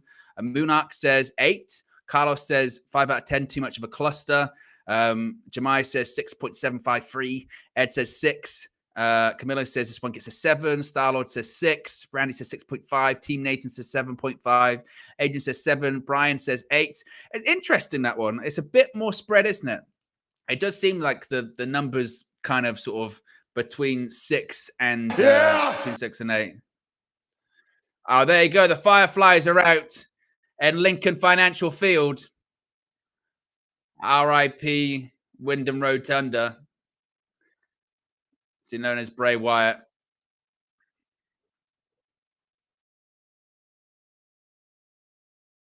I don't know if you guys have I don't know if you guys have watched the Bray Wyatt Becoming Immortal documentary. If you haven't, recommend it. It's a fantastic watch.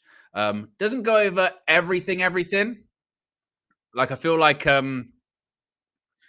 when they talk about his exit from WWE, they definitely gloss over quite a lot. They just sort of say, "Oh, well, it was getting quite difficult because he was very creative and there were creative clashes." And they don't really talk about sort of why he left. But the last 15, 20 minutes where they talk about his passing and his sort of legacy, I defy you not to get choked and teared up because it's heartbreaking. It's so heartbreaking, and it also feels like not that it could have been avoided because it's just so tragic, but when you get into the sort of the circumstances of, he wasn't wearing his vest, and maybe that might have changed things. You never know.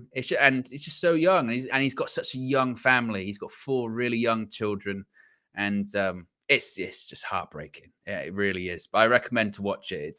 They did a good job. Coming up next, it's going to be the tag match involving a father and a son. It's going to be Rey Mysterio teaming up with Andrade to face off against Santos Escobar and Dirty Dominik Mysterio. I can do a poll for this one. Let's put a poll in the chat. Who leaves victorious? Is it going to be Rey and Andrade, or is it going to be Santos and Dirty Dom? Poll is in the chat. So there you go. You can get your prediction in. So far, I'm three for three in my opinions in predictions. Easy for me to say.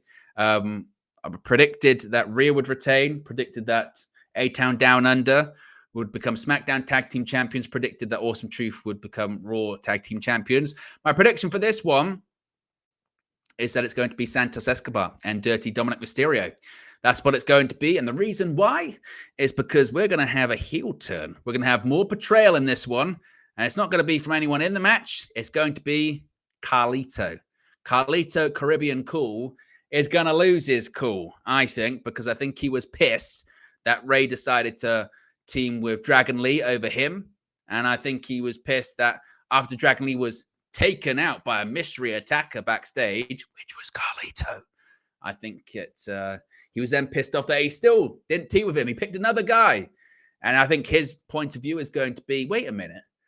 I got brought into this group and we found out this guy, Santos Escobar, he turned on you and I had your back. I had your back for that.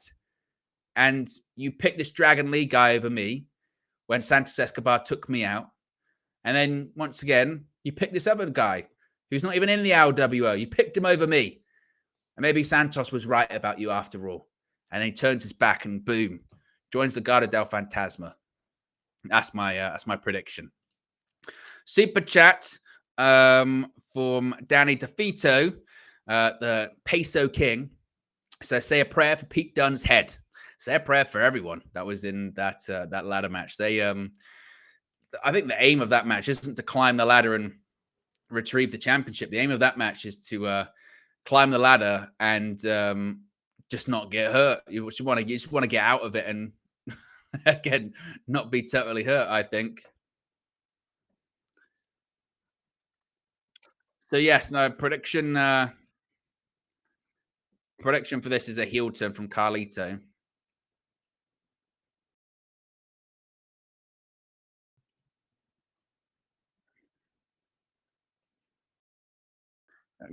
Carlito. Giving it away. It must have been Santos Escobar. Must have been.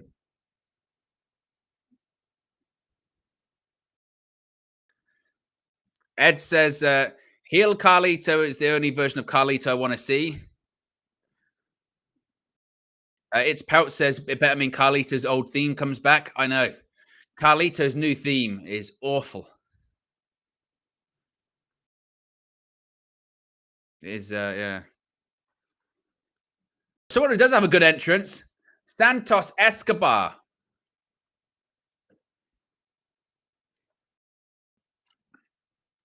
And there he is, flanked by Legado del Fantasma.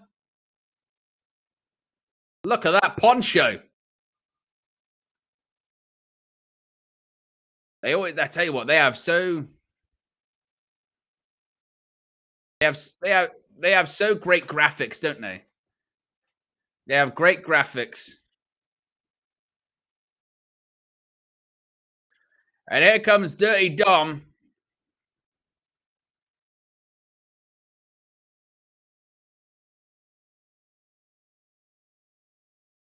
Doesn't really touch his entrance last year. His entrance last year, Dominik Mysterio, was maybe one of the best of the year. When he came out in sort of the police vehicle, and came out in handcuffs.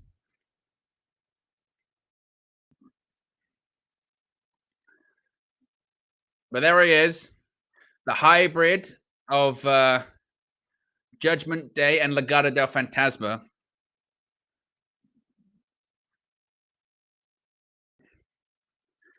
I tell you what, again, that is one heck of a poncho from Santos Escobar.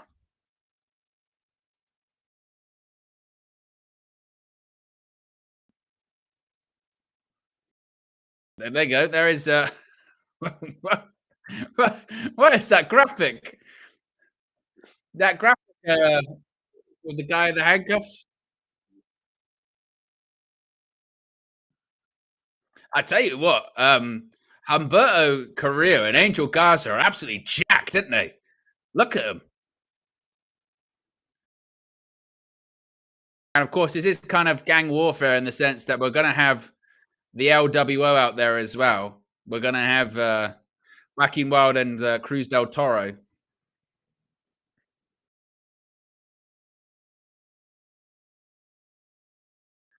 This match is brought to you by Minute Maid Aguas Fresca. It's like a fruit drink.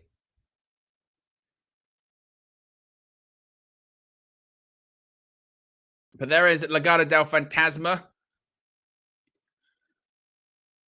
And here comes the man who last year was inducted into the WWE Hall of Fame, that being Rey Mysterio.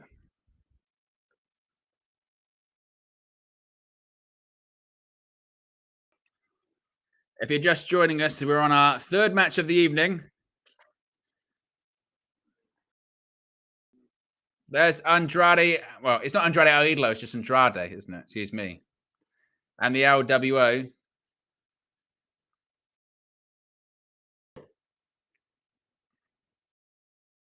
What is Rey dressed as this year? Can someone let me know what he's cosplaying as? Because Rey loves a cosplay WrestleMania. He's dressed up like Captain America. He's dressed up like the Joker. He's dressed up like Avatar. He's dressed up like the Flash. He's dressed up like all sorts.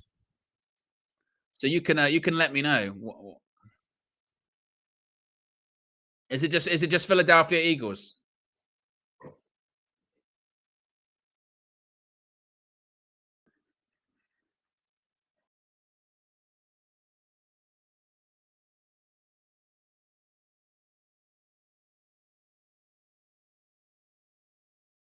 There's Rey Mysterio. Andrade.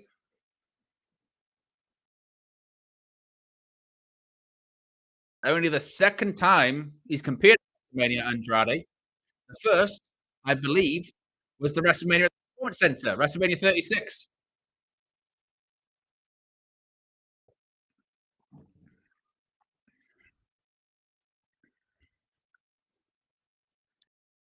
Here we go. Bell rings. We are underway. Oh, look at that. Look, a big knee right to the face. Goes down. Beautiful head scissors by Rey Mysterio. And there he is. Dirty Dom. shares the ring with his father for the third straight WrestleMania. Let's face it, right?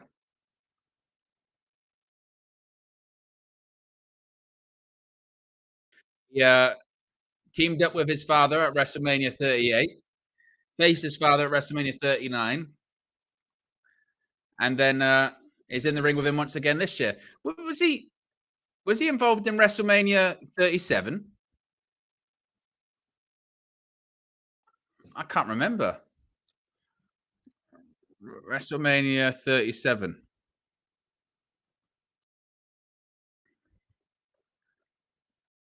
Let's have a look. Uh, no, Ray wasn't involved. So it's the last 3 years.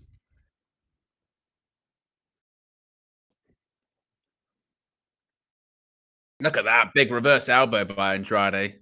And look at this, a double cross body. Incredible.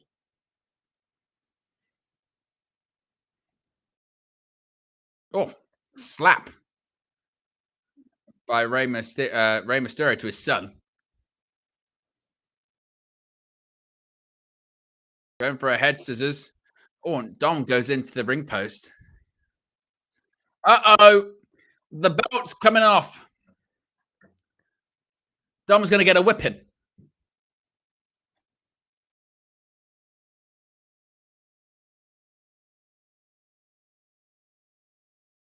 Oh, forearm. Oh, right hand. Oh, knee to the chest of Andrade.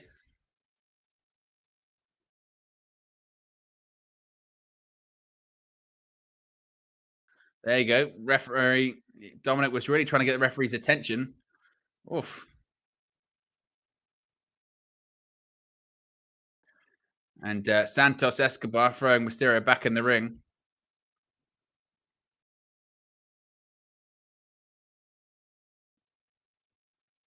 Oh, look at that. A leg drop by Santos.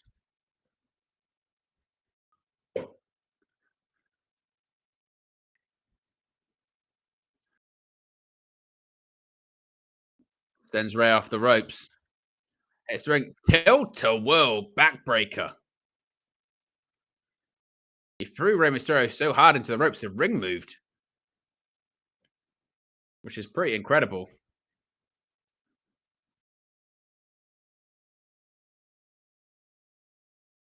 I mean, they're they're really on commentary. They're really hammering home how cold it is. Oh,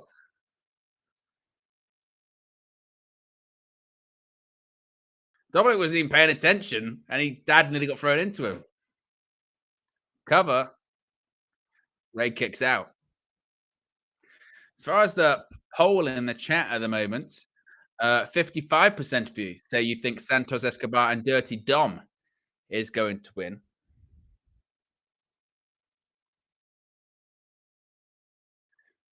Andrade trying to will Ray back to his feet.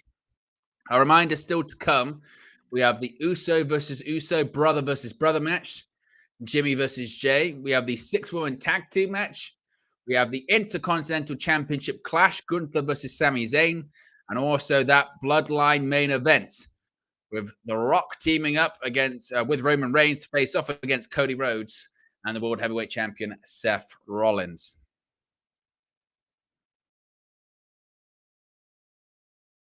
Oof, big elbow. It's the ropes. Oh,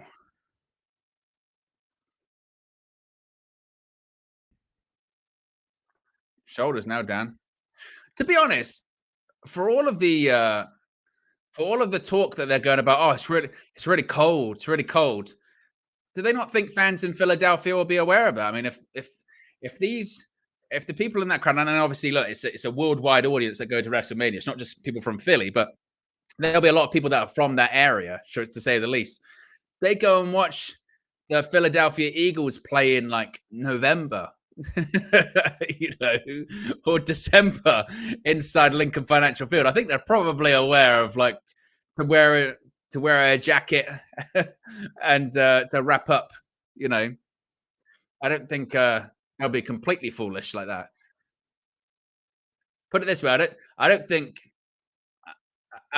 there'll be people there, you know, that think come prepared. And look, if those the international fans that did travel there and the people that traveled from all over the United States, rookie error. If you didn't check the weather, I mean, you always do that when you travel, don't you? What's the weather where I'm going? Oh, you do it all the time.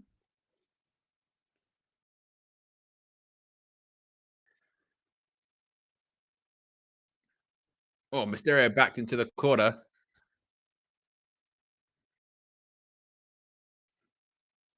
Mysterio going for the punches.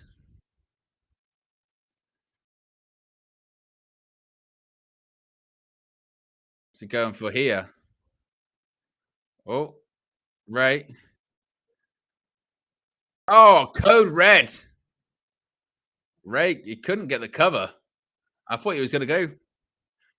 I thought he was going to go for a cover. Decided not to go for it. Look at the handprints on Andrade's chest. By the way, look at that handprint. He's got a handprint just on his chest. That is gnarly. Oh, dragon screw leg whip. Oh, a beautiful one to Santos Escobar. Oh, oh, and a kip up by Andrade. El Idolo.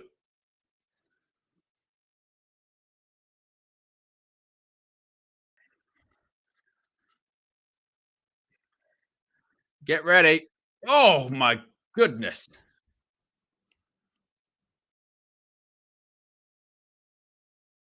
Watch this. I love this. This is the moonsault, rolls out the way. Oh, beautiful. Two. And he kicks out. There's a couple of sort of signature Andrade moves, aren't there? One's the double moonsault, the other is the back elbow.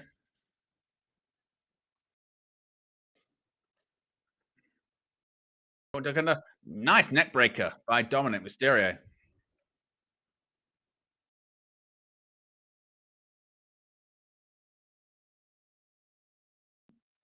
Mysterio tagged in by Andrade.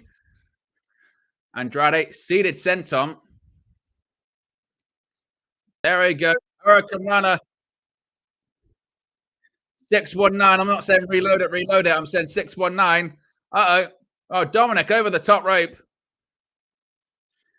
Get ready. 619. Boom. To the face of Santos Escobar.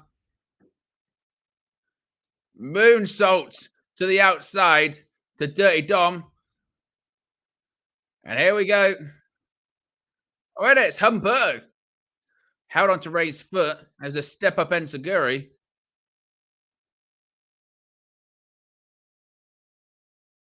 What are they thinking here? Maybe thinking Spanish fly, perhaps? Or top rope Hurricane Rana? Oh, top rope Frankensteiner. Cover two. Oh, kicks out.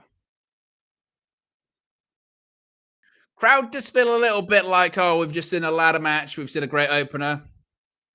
Oh, Electra Lopez pulled down by Zelina Vega. What's Zelina thinking here?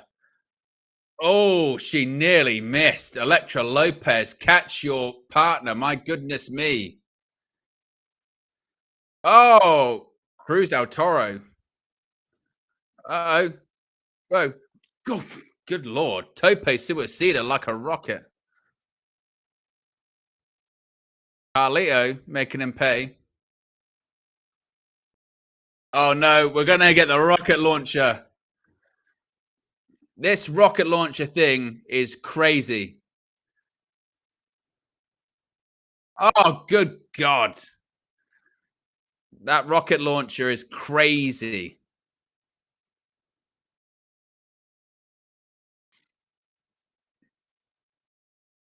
Escobar, oh, knees to the chest. Oh,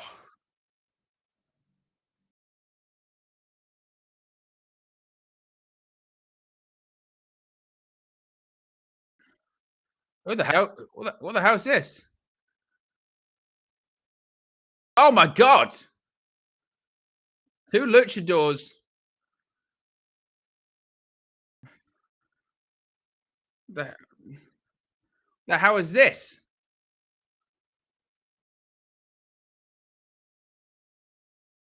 Two guys in masks just attacked 619. Hell is going on? No one really knows what's going on here. Ray with a splash, too.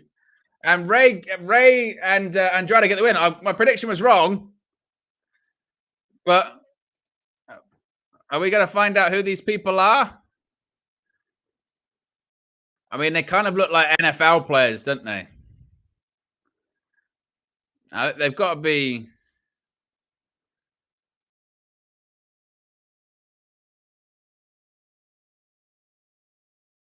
It's Jason Kelsey of the Philadelphia Eagles.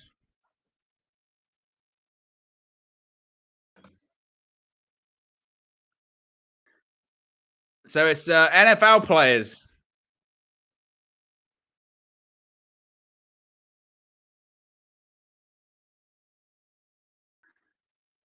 The Giants.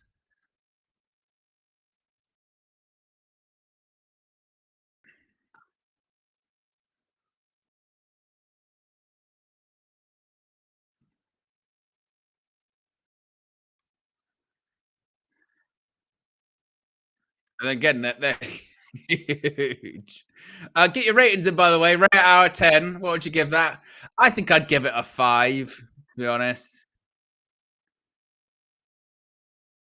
I'd yeah, I'd probably give it a 5, I think. Definitely wasn't anywhere near the opener.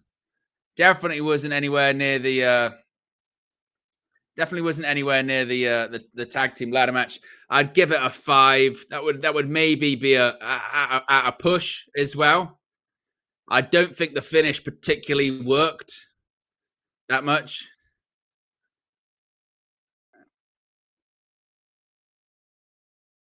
Yeah, I don't think the finish particularly worked. I think the crowd was a bit tapped out. Um, and also as well, the finish doesn't really actually make any sense, does it? It's just a case of can we get some celebrities in? I mean, if you're really gonna if you're really gonna look at it like objectively, that made zero sense. like no, that was utterly kind of pointless. So for a match that was built on betrayal, like the logical ending would have been a match built on betrayal ends with betrayal, does it not? That one was just like, let's get some NFL players in. Why? Because it will get more headlines than a heel turn. That's really, I think, the reality of that one, isn't it? It's like we could have Carlito turn, but are people going to write about that? Probably not. We can get sort of more mainstream or sports coverage if we get some NFL players involved. So it's really that, isn't it? So yeah, I mean, to be honest, actually, maybe a 5 is a bit nice. Actually, I'm going to downgrade myself. I'm going to give it 4.5. It was just a bit flat, wasn't it? It was a bit flat, a bit clunky. They had lots of different moving parts at ringside as well. I'd probably give it a 4.5, to be honest with you. Yeah.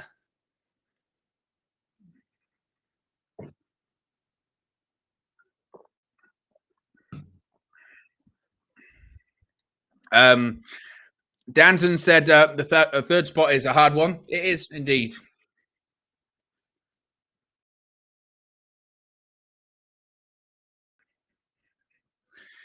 And coming up next, we have, I guess, the age-old question. The age-old question, which is yeet or no yeet?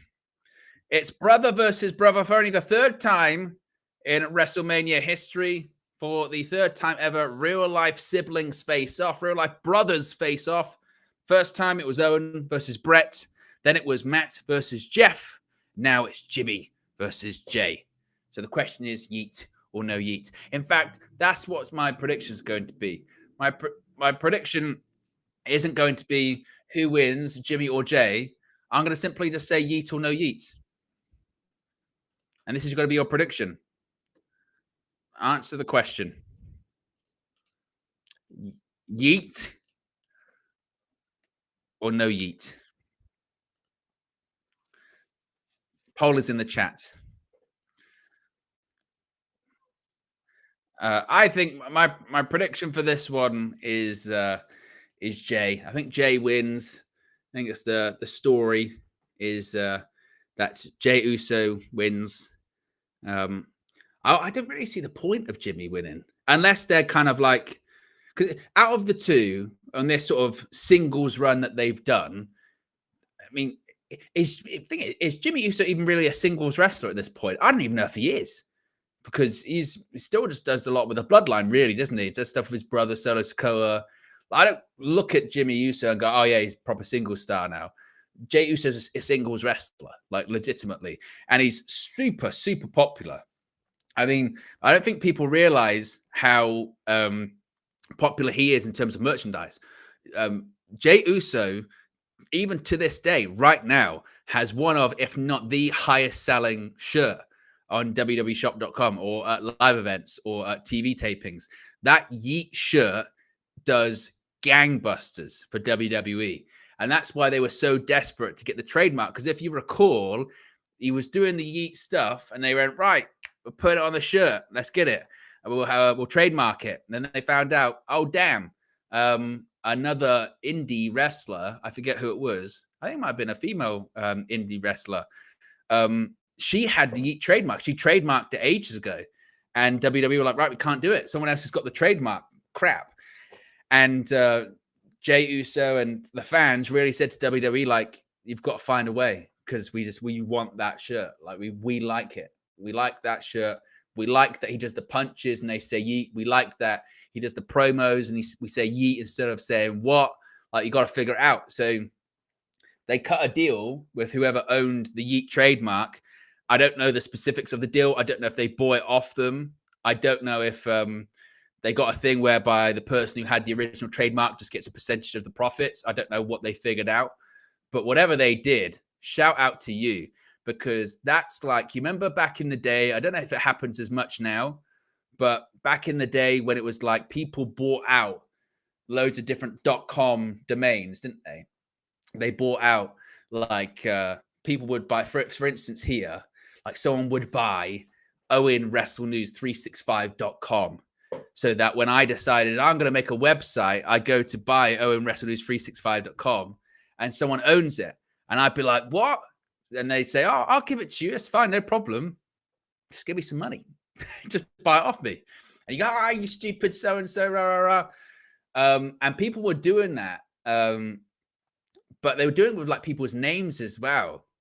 So they would be like, they'd buy like, I don't know, WayneRooney.com.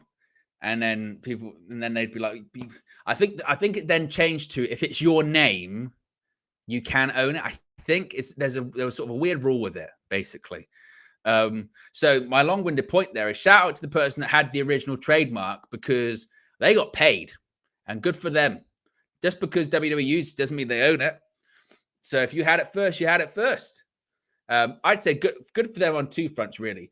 Good for them because they got it first and they got paid, but also good for them that they weren't stubborn enough to sort of stop giving the fans what they wanted, because the fans wanted the shirt and fans like saying it. So it would have sucked to take it away from them. Definitely.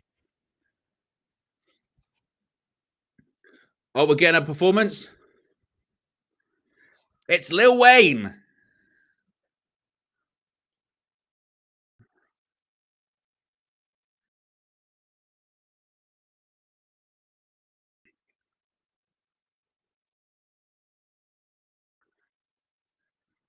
He's wearing his Yeet glasses as well.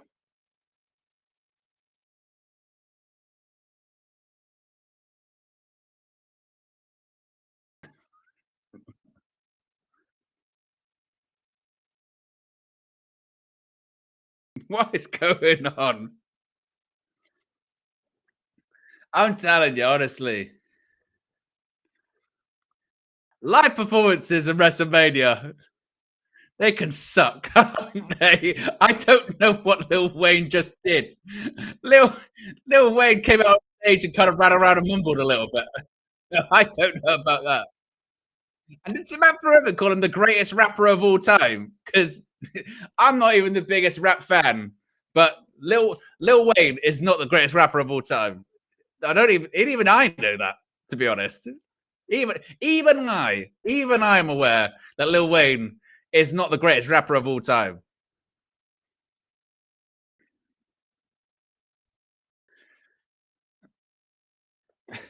But there you go.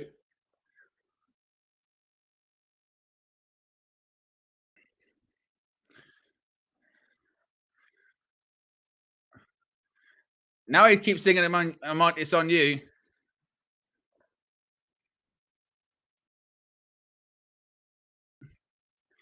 Look at Michael, look at Pat McAfee.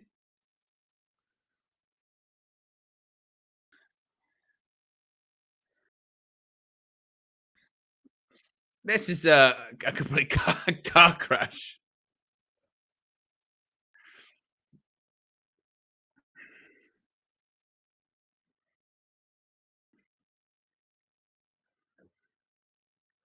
But it's a pretty cool visual of all of Lincoln Financial Field going up and down for Jey Uso.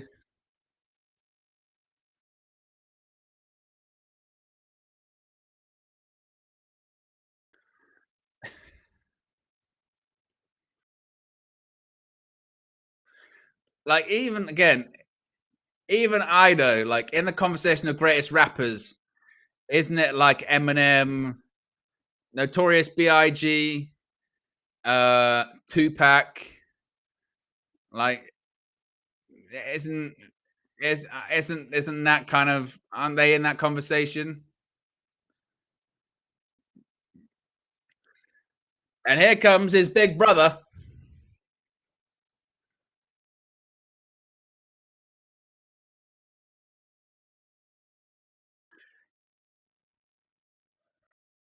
Here comes Jimmy. I hope he like hits Lil Wayne or something like that.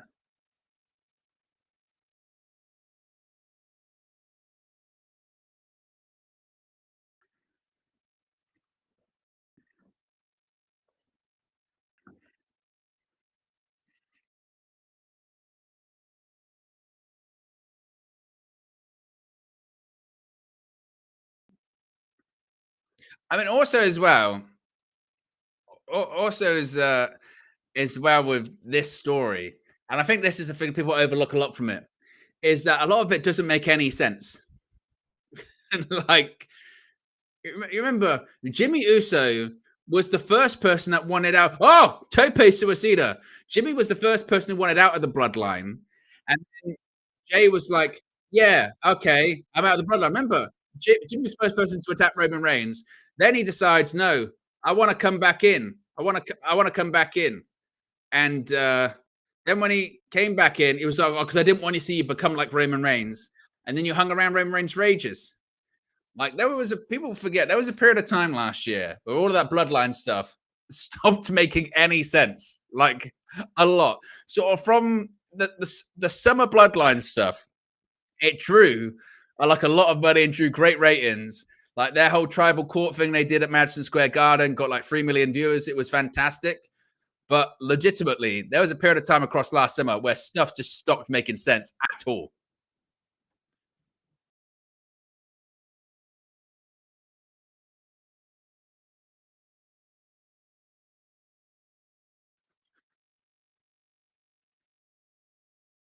Oof. Step up Enziguri.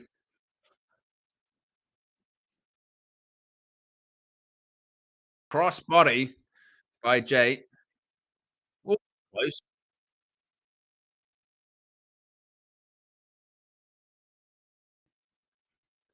I'm kind of sad as well that we didn't get like a Rikishi appearance in the build up to this. Would have liked a big quiche appearance.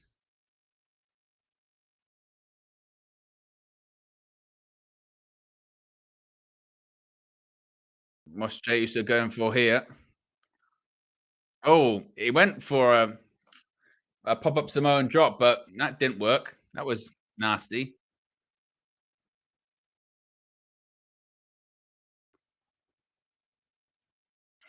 What's going on here?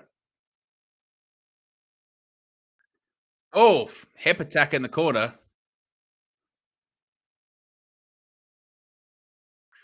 I mean, they kind of quick started this match and then it's slowed down immediately. Again, Jimmy Uso. Oof.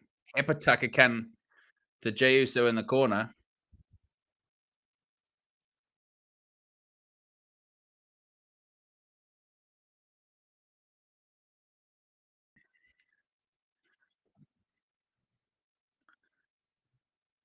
Oof. Yeah, to the face.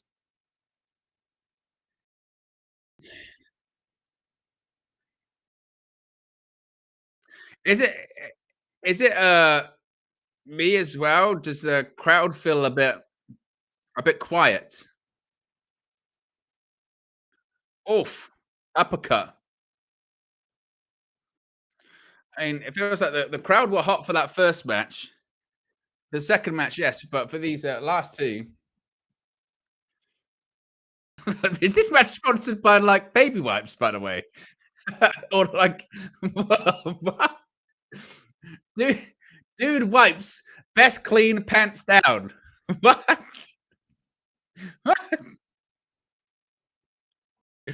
And this brother versus brother bitter battle is sponsored by wiping your ass. Wow, I maybe I'd be a little bit like, well, I'm not really sure that kind of matches the intensity. I mean, I guess look, Rikishi, Stinkface, if he wiped his ass, they wouldn't be as bad. Is that what they're trying to say? I honestly, if Rikishi comes out with some dude wipes and with with some dude wipes and wipes himself before doing a stink face, I think literally I'll end the stream. I'd end the stream. I'd be like, there is no topping this. It will never get any better than that at this point. I suppose also as well, like the fact that this match is sponsored by these male wipes does go to show, like, TK will take your money. We don't care. We got vodka, and if you have too much vodka, you got to probably need some wipes at the same time too. So yeah, Jimmy top rope rolls through and a super kick by Jey. I'm not gonna lie, this crowd is very flat.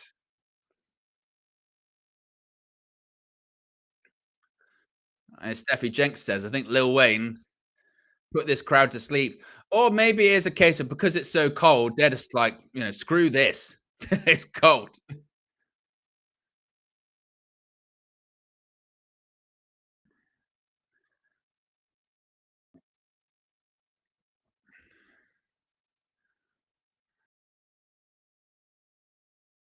We're getting a yeet and no yeet. Yeet and no yeet punches. No yeet. Yeet. No yeet. Yeet. No yeet. Yeet. Oh, he ducked. He ducked the no yeet. Brother on his shoulder. Oh, super kick to the gut. Oh, right hand. Oh, kick to the gut. Oh, right hand to the face. Ducks that. Oh, step up Enziguri. Oh, kick to the face.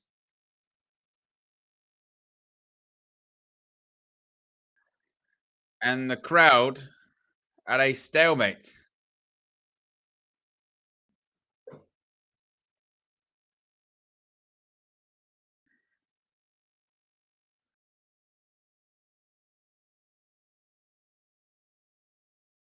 Now they're talking to each other.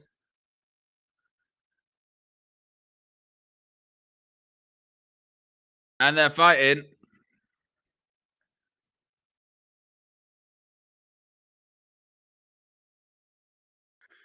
I mean, the thing is, it's so It's so quiet at points. You can like hear them chatting to each other.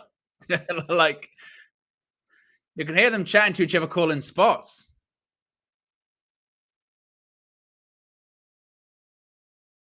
What is going on in this match? And we descended into super kicks, which they're both not really selling. Yeah. There you go. Super kick. Another one. A super kick by Jey.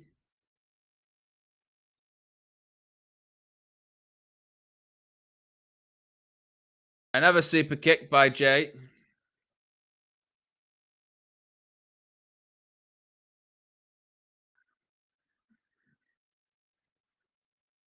And another super kick.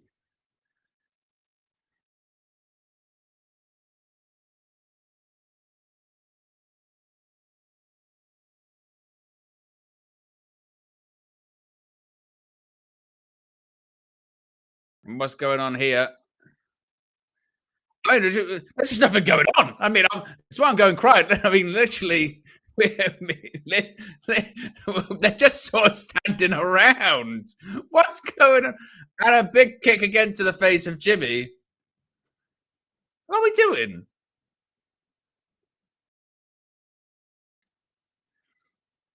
I think they're going for like they're going for drama, but the drama is not dramaing.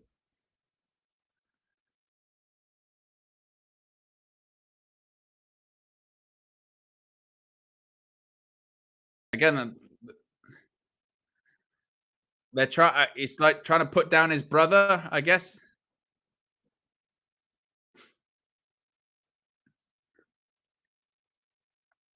Oh, he went for a super kick, and his brother put his hand up and said no. He couldn't pull the trigger.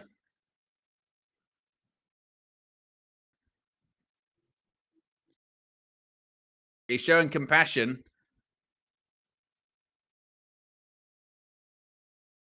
He said, "I'm sorry."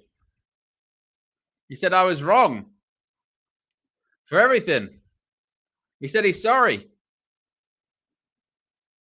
He says, "I'm sorry." He puts out his hand.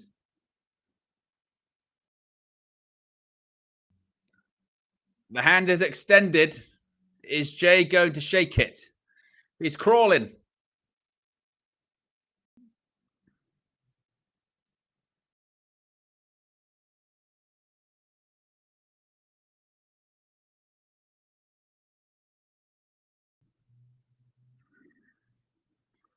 He shook his hand.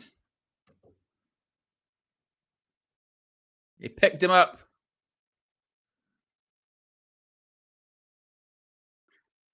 Oh, and a double cross. He got suckered in. And Jimmy's going to go to the top rope. And a splash. No yeet. 2. Oh, and he kicked out. I mean, honestly, it's so it's so predictable, isn't it? You know what I mean?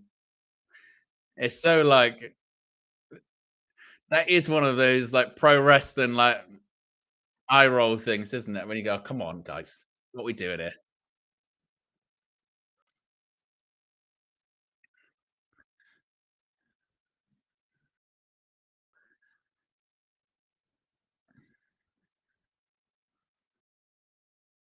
Now Jimmy Uso is getting back to his feet in the corner.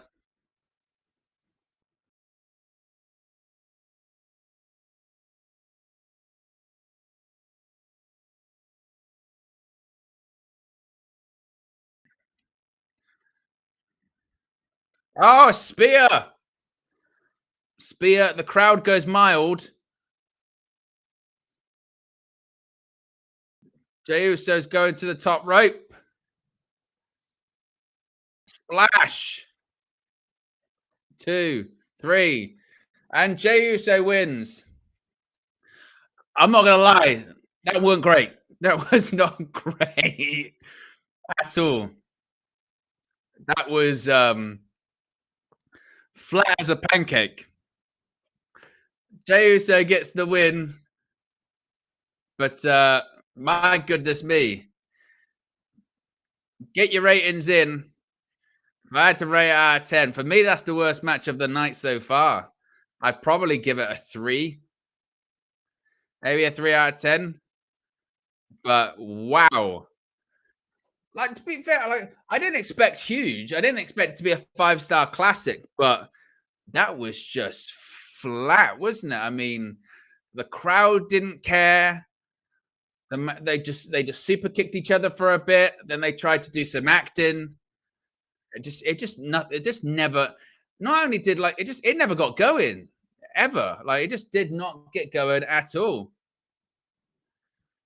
I give it a 3, but wow,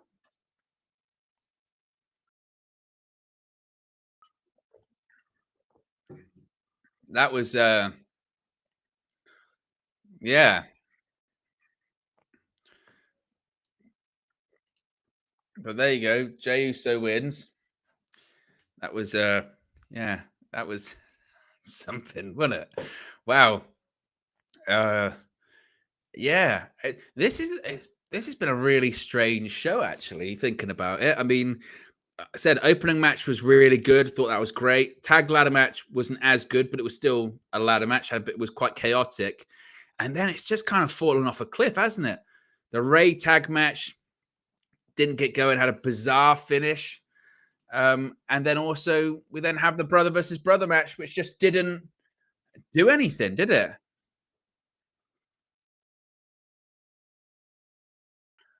But yeah,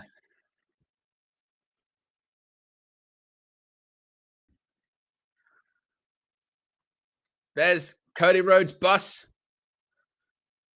Say his bus caught fire the other day. Uh-oh, there he is. There's the American Nightmare with his jacket. Kind of makes you forget that there is that match is still coming. I feel a bit down. We're less than 20 likes away, by the way, from 150 likes. If you haven't already, click the like button. Be sure to subscribe as well, bottom right hand corner.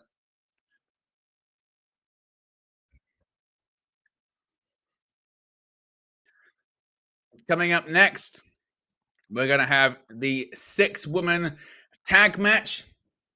A storm is here. I haven't actually checked subscribing numbers. Usually, we we set like a target, don't we? We set a target and see what we can get to. Let's see. We are currently at 17,166. Let's see if I don't do huge targets here for subscribers because we're the little engine that could here at Wrestle News 365. So let's see if we can get to 17,170. Just four. Because I'm sure that there have been quite a few new subscribers this evening anyway. So if you haven't already, subscribe, bottom right hand corner. You know what to do. I know a lot of people jumped over from UV the other day and one of the morning shows. Really appreciate that. We were actually below 16,000 at the time.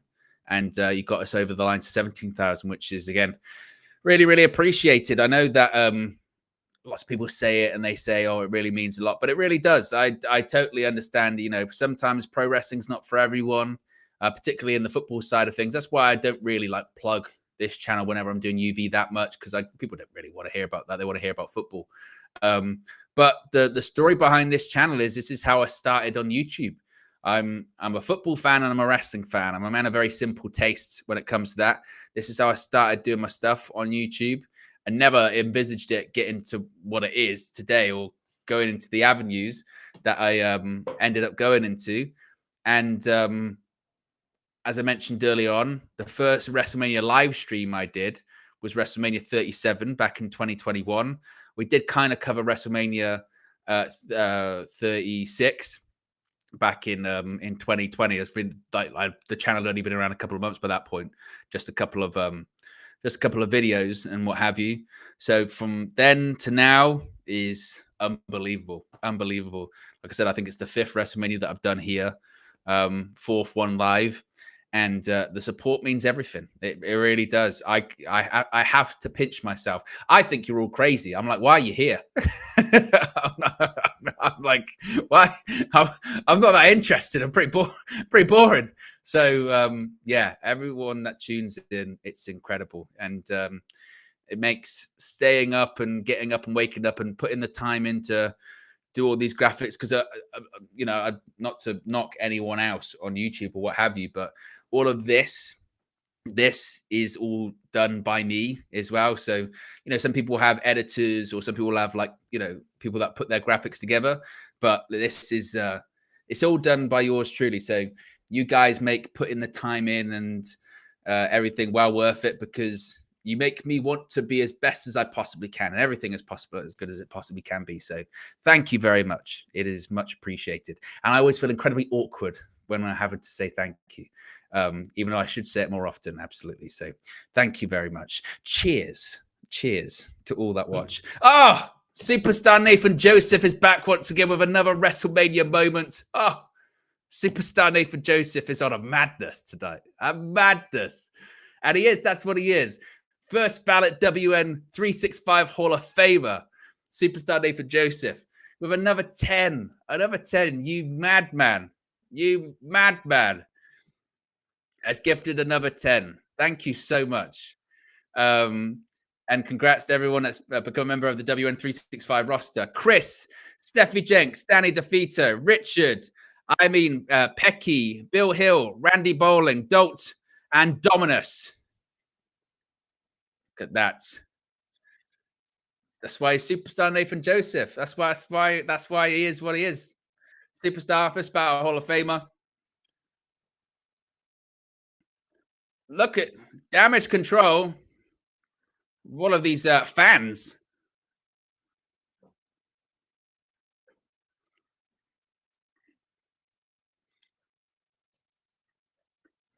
And look at this.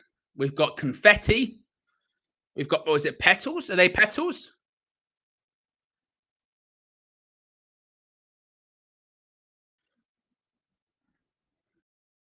And they're coming. Damage Control, Dakota Kai, and the Women's Tag Team Champions, the Kabuki Warriors. Look at that Ed with the thank you, Nathan chants. Absolutely.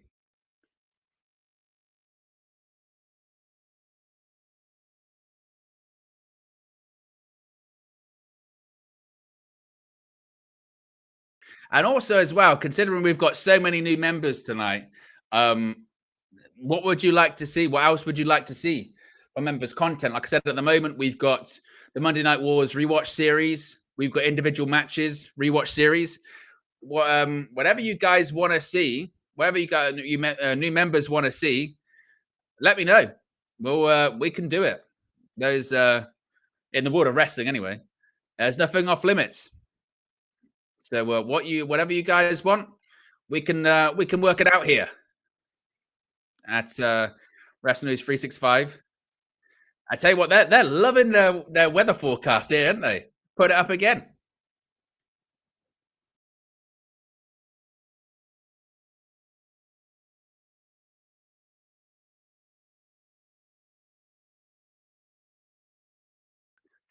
Look at Michael Cole. He's got Michael Cole's in a hat. What does he look like? What does Michael Cole look like? Corey Graves has got gloves on. Michael Cole's got this hat on.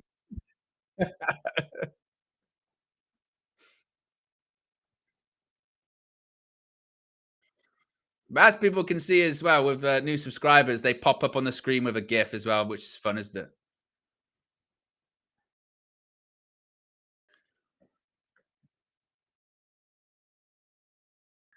Look at this entrance.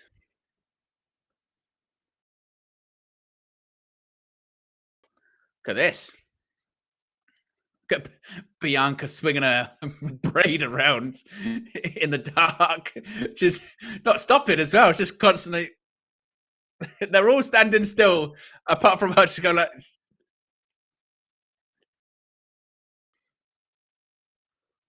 I'm liking this guitar music though. It's pretty mega.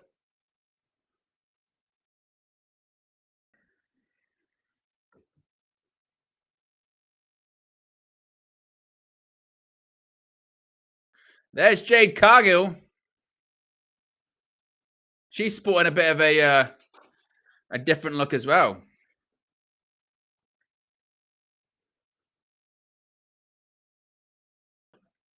Look at Naomi's hat.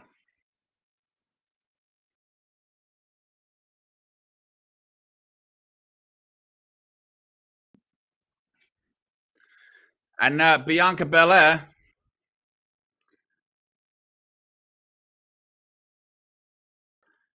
So you've got Storm, you've got Cyclops, you've got Cyclops because Bianca Belair's got the Cyclops thing. Is Naomi meant to be an X-Men that I'm not familiar with? I'm not sure. Jay Blackman says, "Hey Owen, what happened to KG? Did he forget?" No, KG said that KG has a link. Basically, he can possibly come in at some point, but when we discussed schedules, we realized that it's like it's for a United fan, this WrestleMania is the worst timing because we've got obviously we've got Liverpool tomorrow. So we've got tonight, tomorrow, and then Sunday. So it's kind of crazy. And I think also as well, I think he went out to dinner with his wife this evening or something like that. I think some people are saying Naomi's Gambit. Does Gambit wear a big hat like that though? Like if she had the playing cards, I would then think that was Gambit. But I don't know if I see Naomi being very sort of Gambit. I think that might be a bit stretch.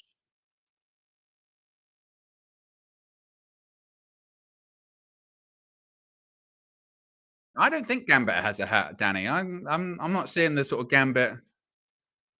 Oh, in the hat in the comics he does. Let's have a look. I'll type in Gambit hat.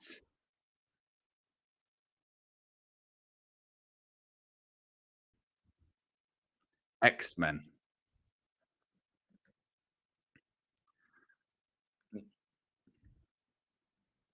I mean, not really the hat that Bianca was wearing. She was wearing a big hat. His hat's just kind of like a.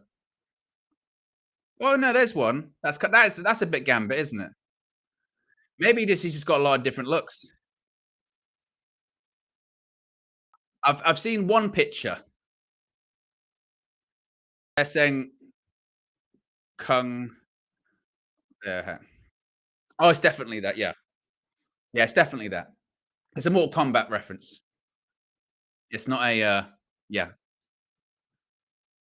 Oh, split-legged, a leg drop by Naomi. Look at Kairi's hair. Shades of Bull Nakano.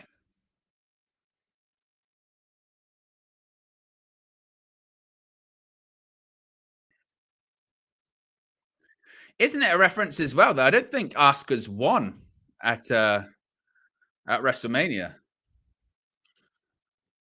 Who leaves victorious? Is it Cargill, Belair, and Naomi? Oh, Naomi. Oh, insane elbow off the top rope to the outside onto Naomi.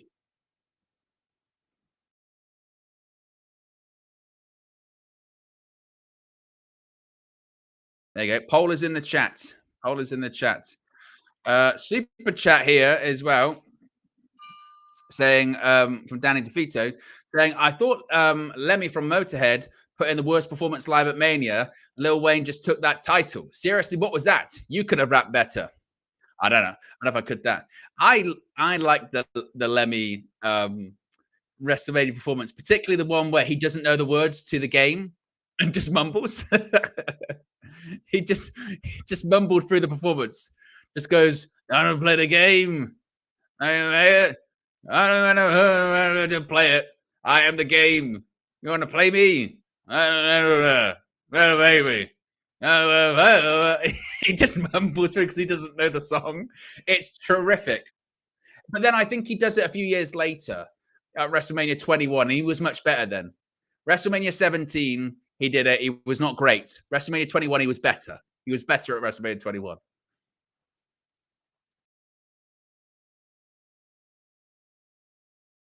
Naomi thrown into the corner. Naomi with the boot. Oh, wow. Hung up both Dakota, Kai, and Asuka.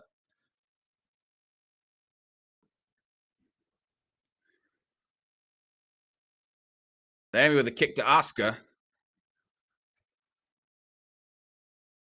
This match has got a sponsor. This one's sponsored by Wingstop. Bring the flavor. We've had matches sponsored by Arse Wipes, sponsored by Films, and this one's sponsored by Wings. Backbreaker by Bianca Belair. Look at this. Suplex. Oh, marching around the ring. Somewhere Ryback is furious. It's gimmick infringement, damn it.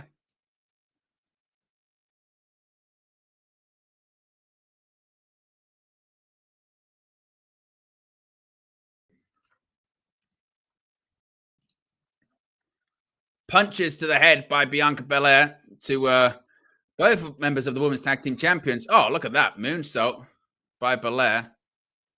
Dakota. Oh, turned into a gutbuster.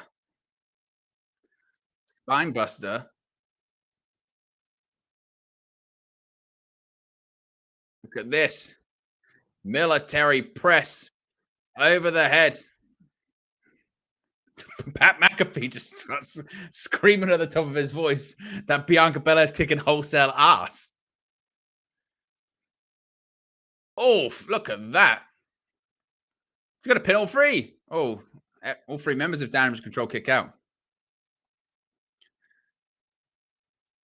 Jade hasn't even got in the ring yet.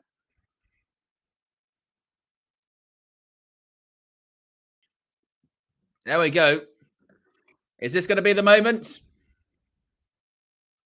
Oh, didn't make the tab.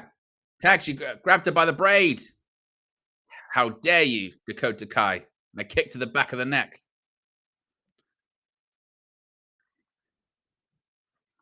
You do kind of get the feeling, don't you, that at this stage of the evening, everyone's just waiting for the main event. We've got this match. We've got the Intercontinental Championship match, which, you know, I love me some Gunther. I think he'll just smack the shit out of Sami Zayn for a bit. Cover. Oh, and Bianca Belair kicks out.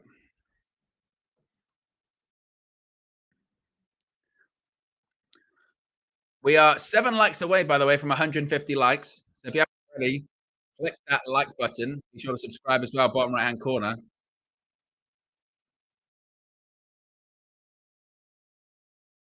Look at that, right hand. Kick to the gut.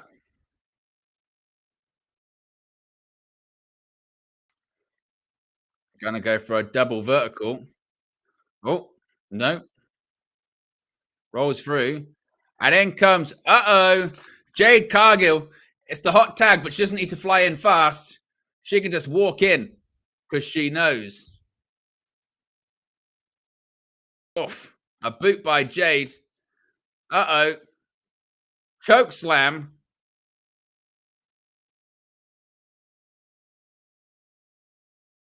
Well, Kairi's just hung up on the top rope for ages. Catches her. I mean, Kairi took long enough up there. Oh, backbreaker.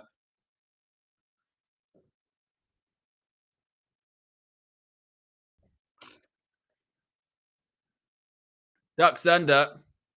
Oh, back body drop. Wasn't great.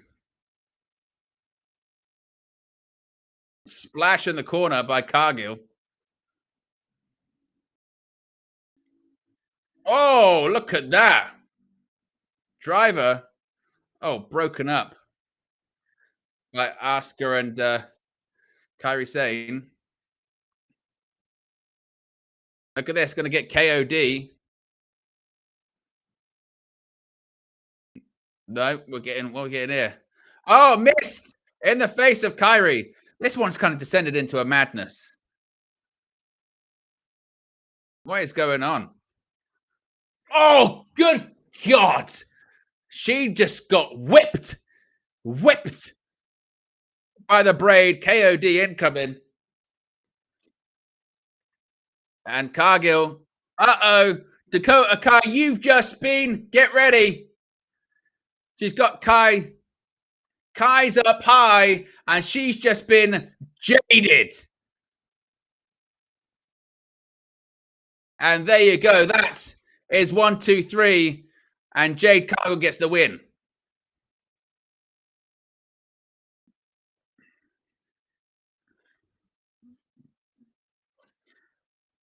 Naomi, Cargill, and Belair get the victory. Get your ratings in for that one. I mean, if I had to, I nearly broke my microphone. The most exciting thing that happened in that match. If I had to give it a rating, I mean, I think it was probably maybe a little bit better than the Uso match. What did I give the Uso match? What did I give the Uso match? Was it a 3 I gave? I think maybe a 4. I give it maybe a 4 or 5. I thought like they wanted to have Jade look like really dominant when she came in, and I felt like some of the stuff wasn't maybe amazing. But yeah, I'm gonna give it a 4. Felt like it was a bit. To be honest, like with a lot of stuff in this show, and say it was just quite flat, really. I think that crowd was hot for the first couple of matches, and since then they've just struggled, really struggled. And it's not even necessarily because of the finish was predictable. Everyone knows a lot. If you're a sort of seasoned wrestling fan, you know most often who's going to win the matches, but it's about the ride they take you on and the moves and the chemistry and the crowd. And it does kind of feel like, doesn't it, that crowd's been quite flat for the last, when did it kick off? It kicked off 2 hours, 20 minutes ago. Crowd's been quite flat for, should we say, the last hour. And when that happens, you've got, if the crowd's quiet, you've got to have some really good workers in there, some really good workers, some big names, big characters, and some drama. And you've got to work to get the crowd to buy in. And then once they've bought in and you've got them and it can take some time, then suddenly you're off, you're flying. And it just feels like they haven't had that. Almost like I say, to the point that maybe it is just a case of the crowd's just not interested until it's the main event. They're just like, well, I only here for the main event.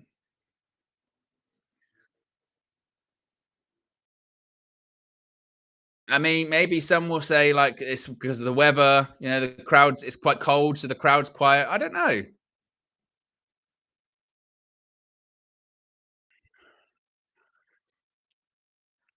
Coming up next, we're going to have the Intercontinental Championship on the line. There you go. It's Gunther versus Sami Zayn. What star ratings did you guys give for that match? Let's have a look in the chat. Andy says 4. Brian says 6. Adrian says 5. Nothing major, but made sense. Ed says 5. Slick says 6. Steffi says, because I like Cargill, I'll give it a 3.5. Nathaniel says 4. Danny Tafiti says 5. Randy says 6. It was refreshing. Jamai says 5. No, 6. Starlord says 5. Emblay says 4. Sam says 5.5. Yeah, I give it a 4. I think it was just kind of just there. It was, I mean, look, it was a showcase match for Jade, wasn't it? It was a showcase match for Jade. This is the big WrestleMania thing. And did it showcase her? She got the pin. Did she look great? Honestly, I've seen her look better in terms of her in-ring stuff. I've seen her look better. I mean, for all of the talk about she was at the Performance Center working on her in-ring, I don't really see much difference from her AEW run, really. But yeah, I mean, she looks the part. She's always looked the part, Jade, doesn't she? She is a star. She has aura. She has look. Her in-ring work. Her in-ring work's always been the sort of bit that lets her down a bit. She's got the look, and it's about building everything around it, isn't it? But yeah, it was okay. But we're sort of in that territory where the sort of everything is filler to the main event, isn't it? That's what it is. This is going to be an interesting one because you've got in this two fantastic workers, don't you? You've got Gunther, you've got Sami Zayn, who they would have the potential to put on a great match. It's going to be a case of, is the crowd really bought into it? Because I feel like if it was Gunther versus Chad Gable, then maybe the crowd would be a bit more bought into this one, because it was quite clear that it felt like the match they wanted to see at WrestleMania was Gunther versus Gable. And when they didn't get that and they got Gunther versus Sami, they were like, well, it's not that we don't like Sami, we do, but we just felt like maybe it should have been Gable's time. But maybe they want Gable to be the guy to defeat Gunther, because I'd be really surprised, really surprised if Sami Zayn won this match. I'd be quite shocked, actually. The fact that it's Sami versus Gunther says to me, actually, that it's even less likely that Gunther drops the title.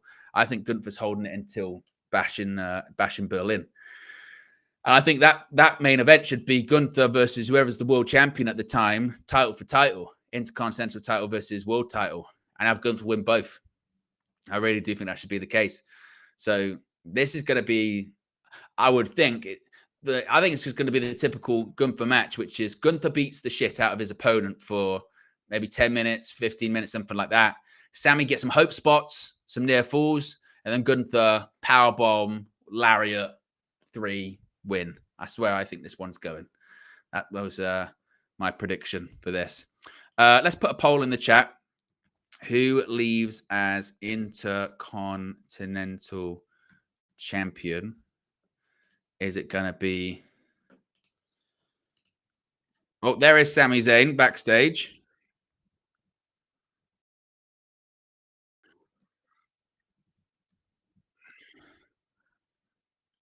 Oh, look. It's Sami Zayn. It's his wife. It's his son.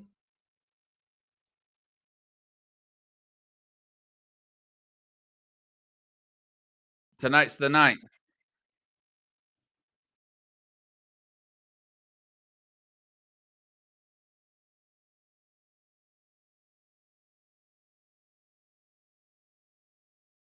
Oh, bless him.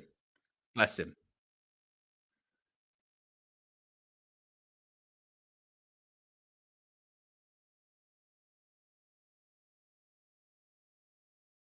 Oh, I tell you what. He's saying, don't go out there. I don't want to see it. They're going out there. Gunther's choking him out in front of his family. Come on, Gunther. Be an evil bastard.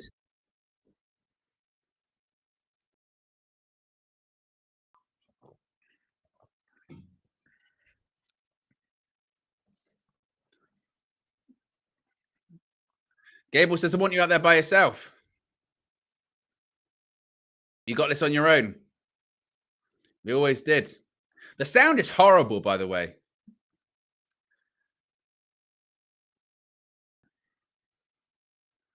Says you owe me a favor.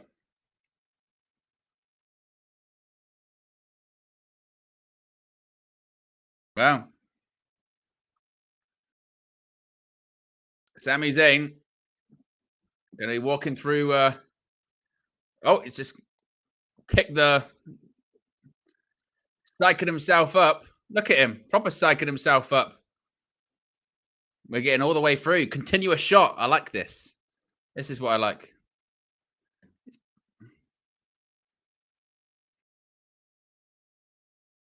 It's Kevin Owens.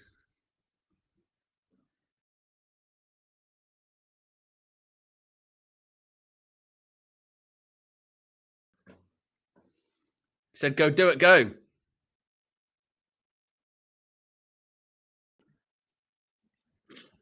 Well, now he's got to win, hasn't he? They've done all that stuff. And now he's got to win. If he loses,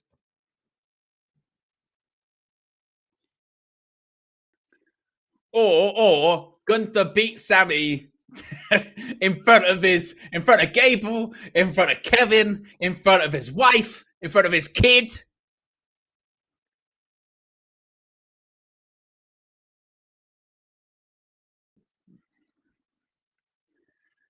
Here comes Sami Zayn.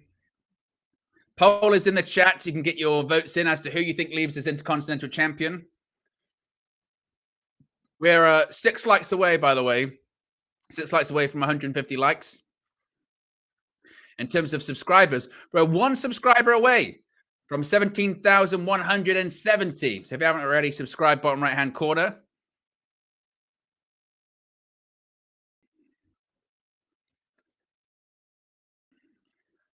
It does feel like, though, they're really trying to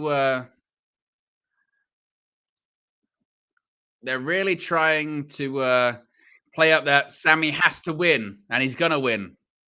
They're really trying to hammer home that emotional hook, aren't they? To the point that they're sort of going, surely it can't fail when you're doing that much stuff, right? If you do fail when you've been doing all that, it's a bit of a problem, is it not?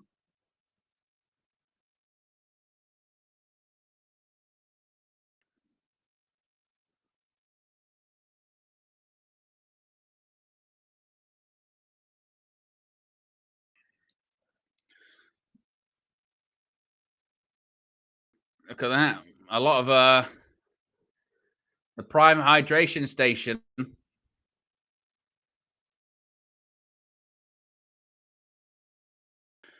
Andy says crowd livened up a little bit. I think so. I mean, that's what I mean. If you've got the characters, and maybe they could whip them back to life.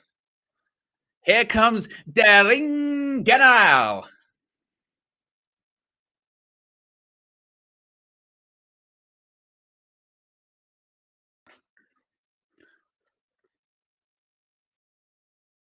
Of course, a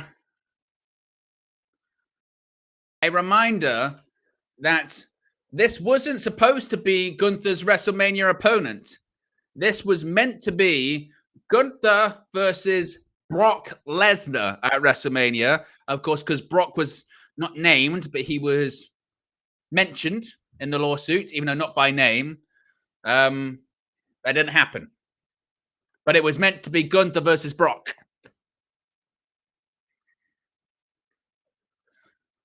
Look at that. In Cologne. Look at them going in Cologne. Gunther!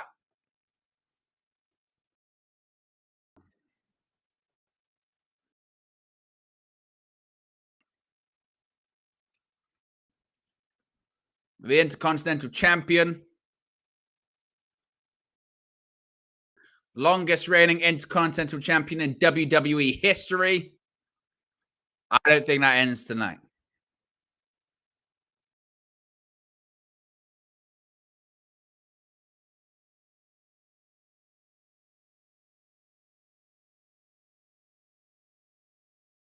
It's just the presentation is just brilliant with him as well, isn't it? The music's great. Look at Sammy, he looks scared. I tell you what, I would love it. I would love it. After all they did with Sammy and his son and Kevin, if Gunther beat him in a minute. Just literally just destroyed him. It'd be terrific.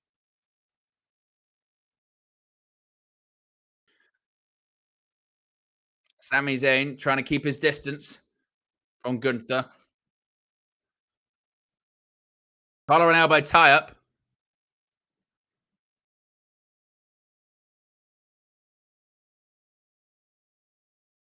And just overpower Sammy into the corner. Oh, went for a chop, and Sammy flinched. Then he shoved him in the face. Oh, he chopped him back. And another one. You don't want to do that with Gunther. Oh, goes for a chop, ducks. Oh, Sammy, look at these. Couple of chops. And now some punches. 3, 4, 5, 6, 7. Oh, good. Throws him off. Good. Oh, ducks it. Oh, another chop by Sami.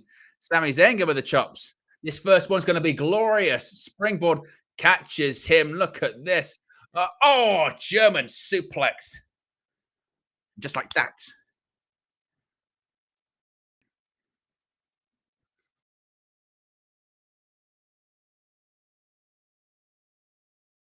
Get ready. Oh,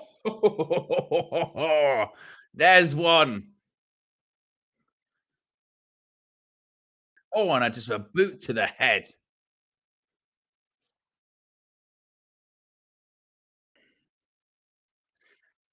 Look at this boot. Oh, right to the jaw.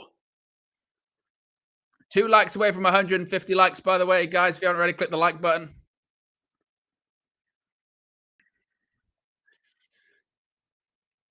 56% of you in the poll thinks Gunther is going to another chop. I think Gunther is going to retain.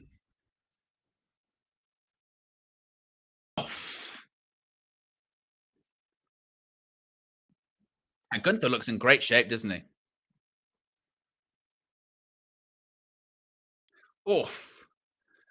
European uppercut, excuse me. Oh, I'll tell you what, a chant's broken out. Look at this. Incredible. The crowd are actually chanting. what a rarity. Oh, clothesline. And Sami Zayn. Oh, over the top rope and just a chop. Oh, look at this. Look, he's just standing on his throat. He's trying to take his head off his shoulders. And by the way, for all those people saying, "Oh, I hate the Prime logo in the middle of the ring," I didn't even notice it anymore. That's how quickly, you know what I mean? For all of the complaining and the bitching and the moaning, do you even notice it in the ring at this point? I've stopped noticing it a while ago. I just literally thought to myself then, "Oh yeah, it's still there."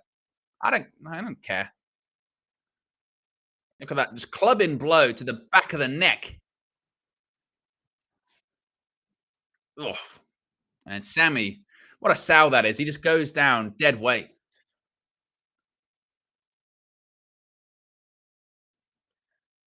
And there he is. Gunther screaming at Sami Zayn's wife.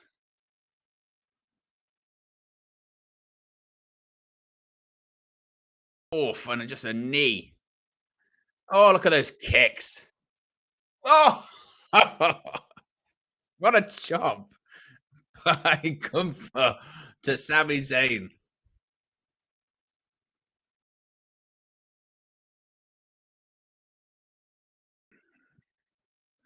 And look at that. Oh, wow. What a chop by Sami. Oh, and again. Oh, oh. They're trading off. Gunther. Oh, went for a chop ducks. Oh, clothesline by Sami. And look at his wife. She's giving it.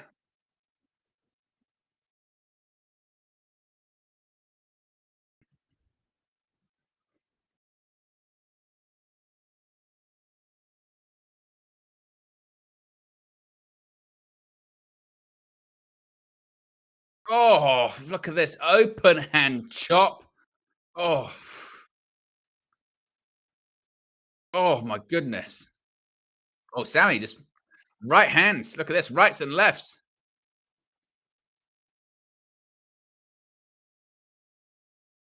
Oh, kicks out of the way. Oh, wow. Look at that. Half and half suplex. Gonna go for another. Half and half. Got the rolls back. Oh, good lord. Look at that. A clothesline from hell. Oh, and it kicks out.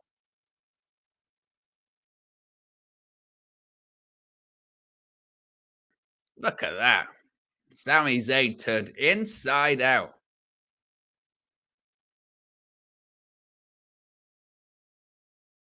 Incredible. Absolutely incredible.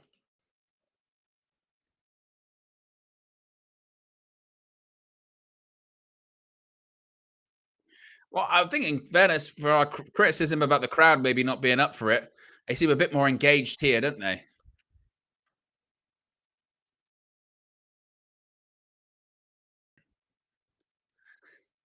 I do like if you look into the crowd, by the way. That look at them. Lots of hats, lots of hoodies, lots of gloves. Uh-oh. Oh. Oof. Look at these chops. Oh, slap to the face. Oh, oh, tornado DDT by Sami Zayn to Gunther.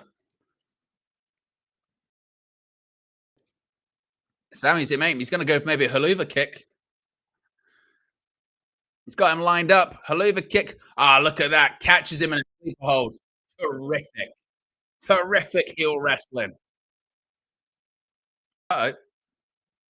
Ah, look at that. Went for a Blue Thunder bomb. And Gunther she's got to cinch it in. Just cinch it in. Oh, cross faces. Oh, beautiful. Float over. Look at that. And just grapevines him. Brilliant. Pass out, Sami. Terrific. I love a good counter. I love a good counter. And that's what that was. Just float over. Then under there. Just cutting off the blood flow. Under the carotid artery. Pass out. Game over. Done. Pass out, Sami. It's over. It's over. It's done. Maybe not. That is the one thing I would prefer in wrestling, because if you do watch MMA, if they lock in like that, a choke, like you're out. You're out. Unless you get your hand underneath it and you keep that kind of separation. But if you did that, it would be straight away that, or it would be like fall asleep. But Sami trying to get back to the rope. Trying to reach. Oh, and another German suplex by Gunther.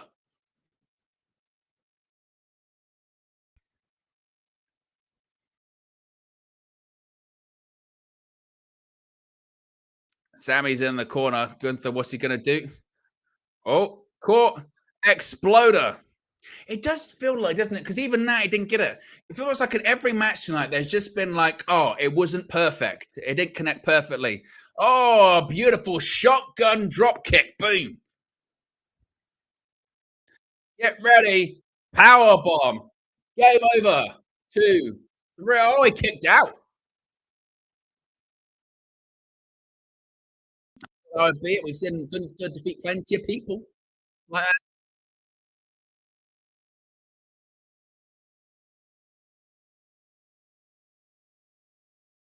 that. Power bomb. I like Gunther's power bomb technique as well.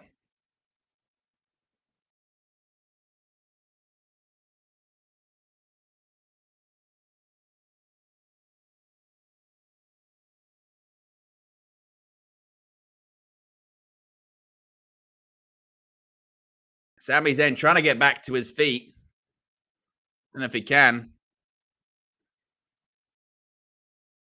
Oh, big boot.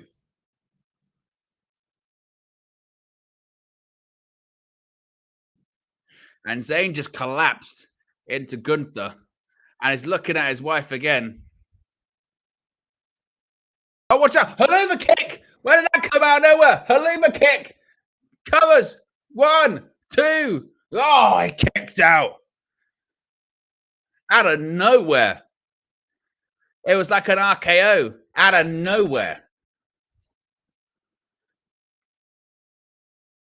I want to see a replay of this. Gunther just went to the corner and this one's going to kick him in the face.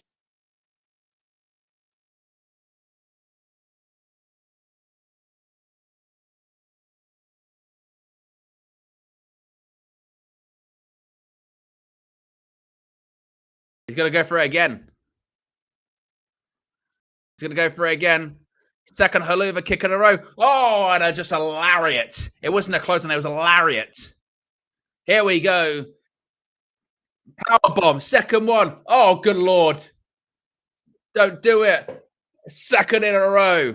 Game over. 1, 2, 3. Oh, he kicked out. I thought that would be it. Maybe. Maybe it's going to happen. I'm telling you, I thought that was it. Got that 2 power bombs, he kicked out. Maybe it's happening. Maybe it is happening. Because I'm telling you now, for a crowd that was quiet, they've woken up. And I said, like I said, if it's good wrestlers, good matches, good characters, and something to buy into. Oh, look at the wife. She's saying it's over for you. It's over. It's not over. It's not over. She's waving at him, saying bye. I wouldn't be so confident. Chop to the chest by Gunther. I mean, you have to be pretty bold where your husband's literally on his ass, on his ass, and the wife's going, you're still going to lose. Let's just go on the floor.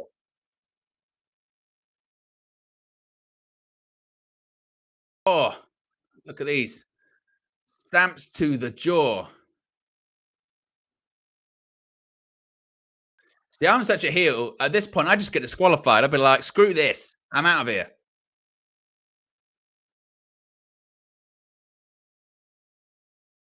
Sami Zayn got a glassy look in his eye. Oh, and another just lariat. Another lariat. Look at Gunther just saying to Sami, check on him. Go on. Go say to your ref. Go check on him. Go check on him.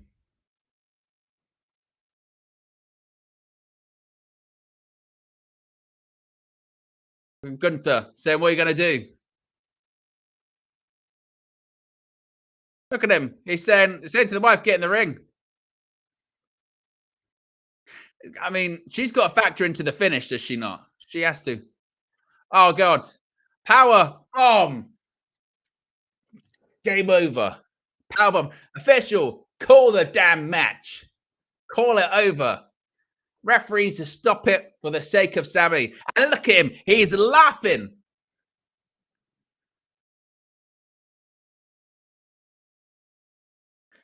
Michael Cole saying, call the damn match off. And Sami Zayn's going to go, I don't know where he's going to go, to the morgue.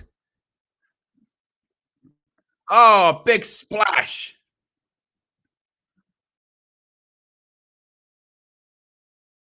Surely there's no way. I mean, now he's going to go to the top rope again.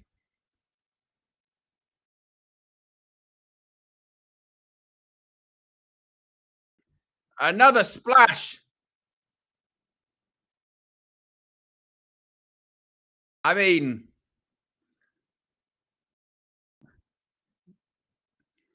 there's going to be a hope spot, isn't there? There's got to be a hope spot.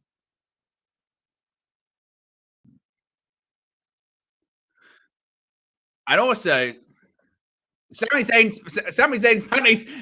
just been possessed by a spirit. What's going on with Sami Zayn? Sami Zayn's having some kind of seizure in the ring. What the fuck is going on? Sami Zayn's just suddenly, haluva kick. Haluva kick. What the hell? He just got up. He just turned into Hulk Hogan. What the hell's going on? He just Sammied up. Oh my God, what was that? That was a brain buster on the top rope. What the hell? What the hell? A brain buster on the top turnbuckle. What? What is going on? He's in trouble. Gunther's in trouble. He's in the corner. Haluva kick. Haluva kick. Haluva kick. He's firing up. He's firing up. He's going to do it again. Is this going to be it? He just got by. No, this is crazy. Haluva kick again. No way. Goes for the cover. 1, 2, 3. He won. He won. Oh my God, he won. I can't believe he won. What? What? Gunther lost. Oh my God. I don't know. I don't know about that. I mean, my goodness me. I did not expect that at all. Gunther's reign is over. Wow. I mean, Sami Zayn won. Gunther's title reign is over. Sami Zayn just defeated Gunther at WrestleMania. Wow.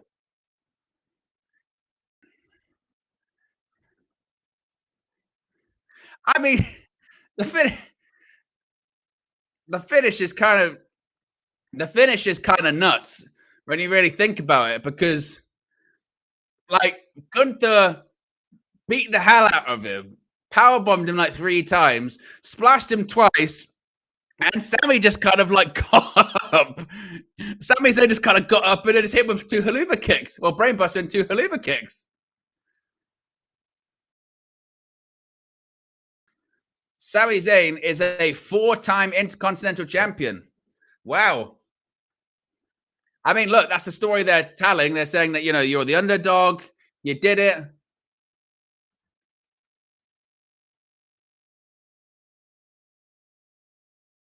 And now he embraces his wife at ringside.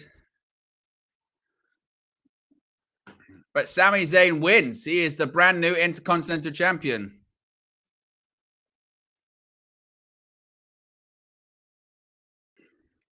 Sami Zayn won the big one.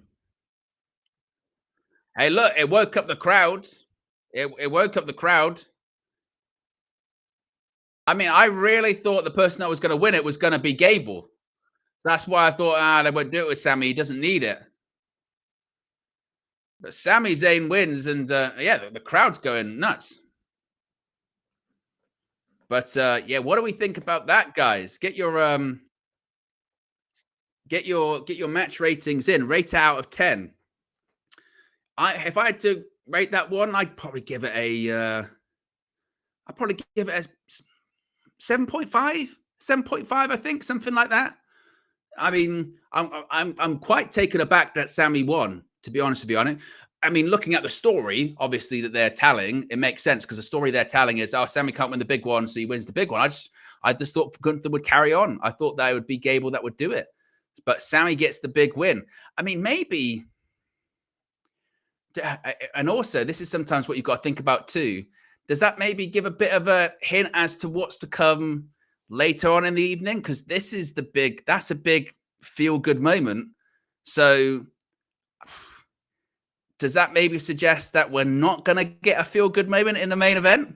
Because you got to think about how cards are loaded. That's the feel-good moment of the evening, is Sami Zayn winning. So I would probably suggest that means in the main event, we ain't getting that feel-good moment. And also, just looking at the weekend in general, this is another question to put out there. That's a historic, record-breaking reign that's just ended. That's an interesting thing too. Is WWE seriously considering and thinking ending not 1, but 2 historic title reigns this weekend? Because you just had Gunther, the longest reigning Intercontinental Champion ever, drop the championship to Sami Zayn. Are they going to do a similar thing on night 2? Are they going to go, Roman Reigns, you've been champion for nearly 4 years. Are you going to drop that championship tomorrow night? Or do they go, look, we only end 1 historic title reign per weekend. We're not going to do 2. I think that's an interesting one. I think that I think raises a lot of questions. What do you guys think? Am I overthinking that, or is there something in that thought process? Very interesting. Very, very interesting. Yeah! Austin Baker with the super chat. There you go. Get the from LA Knights. Says, Yo, O-Dog, where's Big Sexy, the comedian?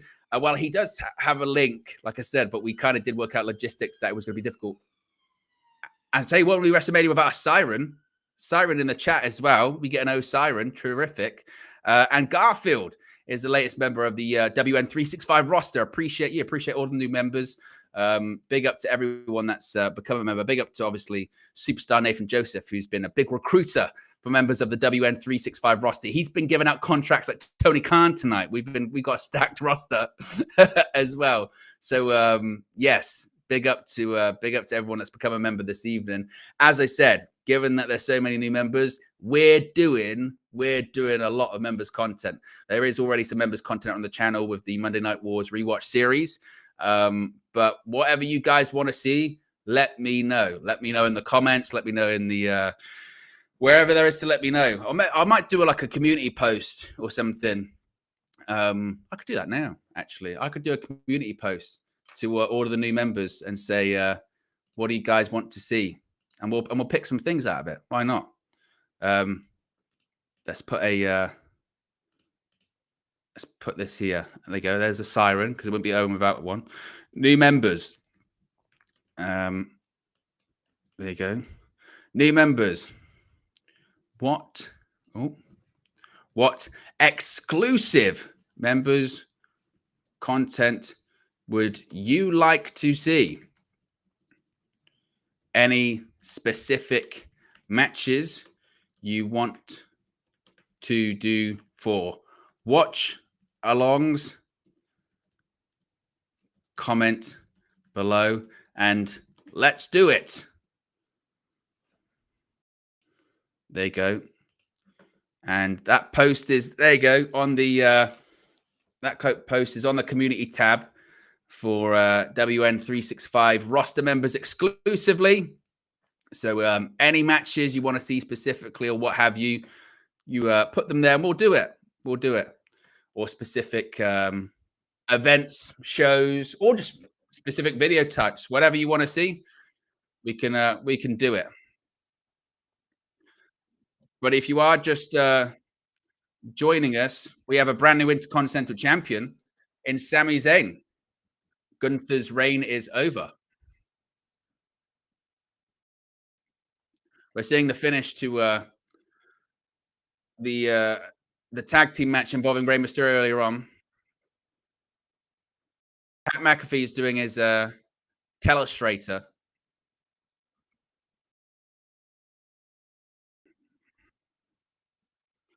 Austin Baker says, I'm not a member, but I would be if I saw KG and Fleck react to Jenna Maraska versus Sharmal at Victory Road 2009.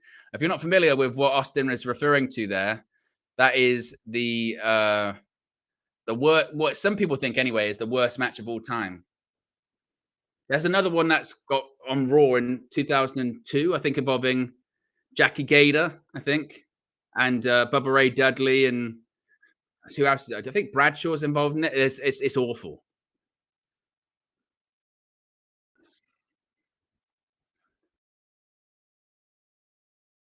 Superstar Nathan Joseph says Bloodline wins tonight and Austin returns tomorrow to help Cody. I think we're going to see something like that. I do think so. Danny DeFito with the super chat says you got to do Fleck guesses the wrestler vid. I lost it when he thought C3PO was Bender. That's funny, yeah. Oh, there's the general managers of Raw and SmackDown.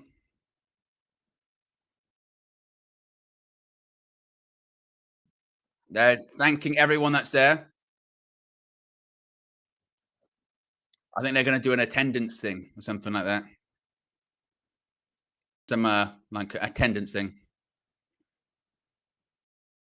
They say this is the biggest WrestleMania of all time, and AP. They've only just begun.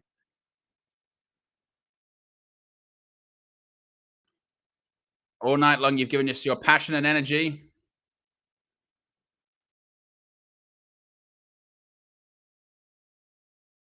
They're asking for just a little bit more from the bottom of their hearts.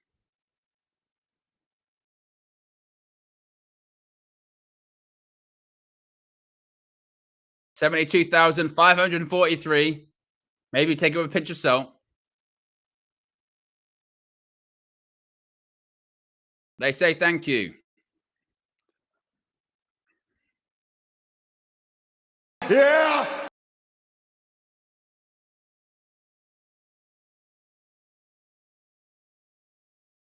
And of course, this is just the beginning of WrestleMania weekend. Of course, you've got night one, got night two. You've got obviously the Raw after Mania.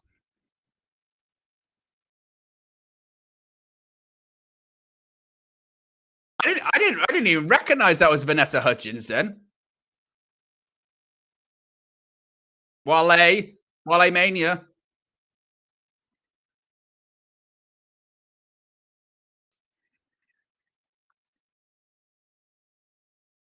That's Drewski.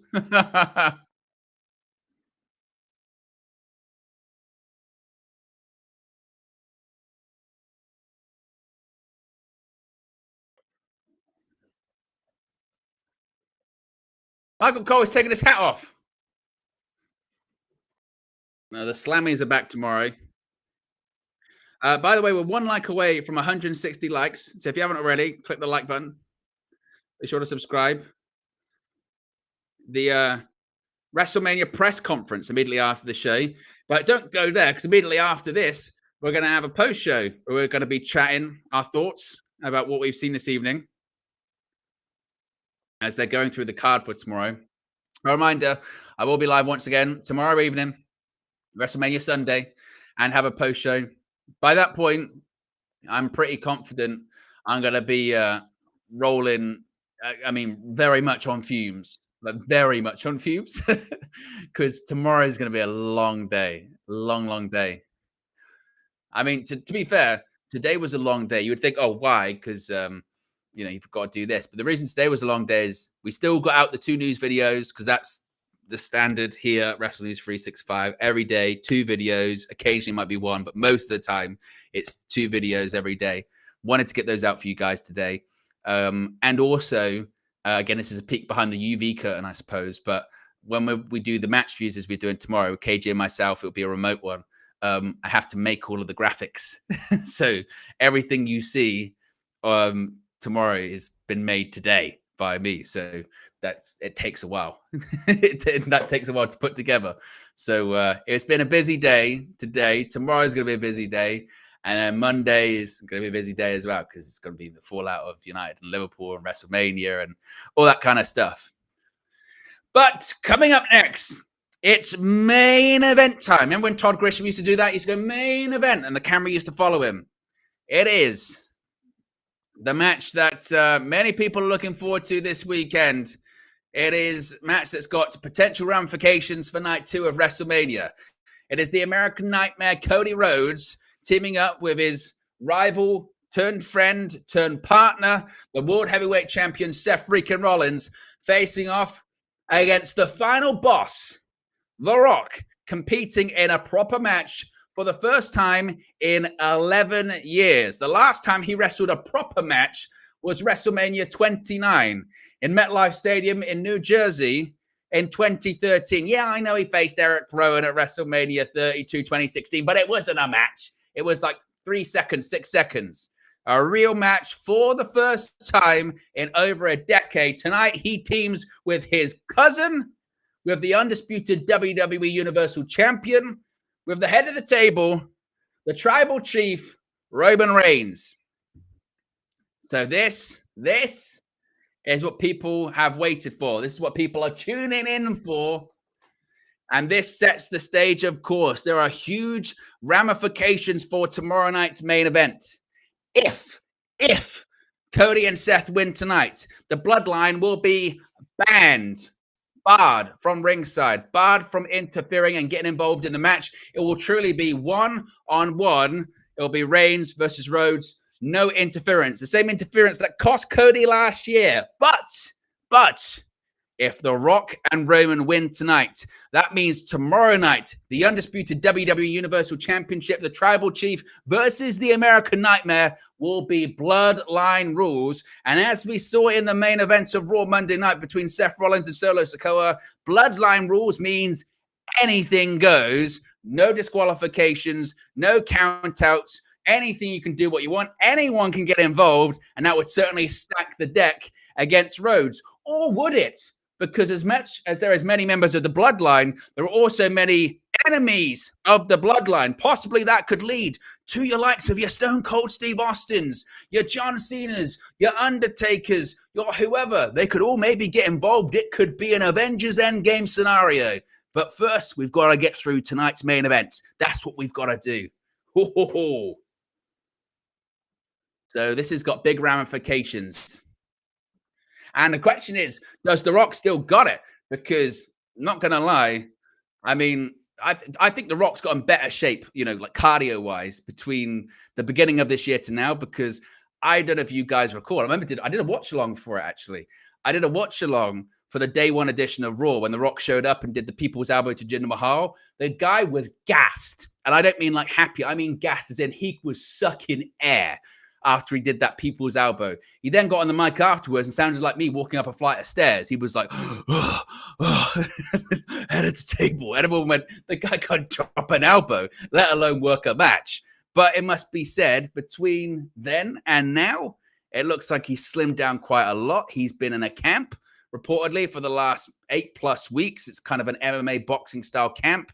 His cardio, his ring rust seemingly is gone. I mean, by all accounts, he's been working matches, just obviously in rings, but in warehouses for the last couple of months. So I think he'll be ready to go. I think because by all accounts, they actually rehearsed this match this past Monday on Raw at the Barclays Center because they were all there, and they've also been working at in Hawaii where the Rock is and what have you. So I think these guys, I think the Rock will be ready to go. I think, but you never know.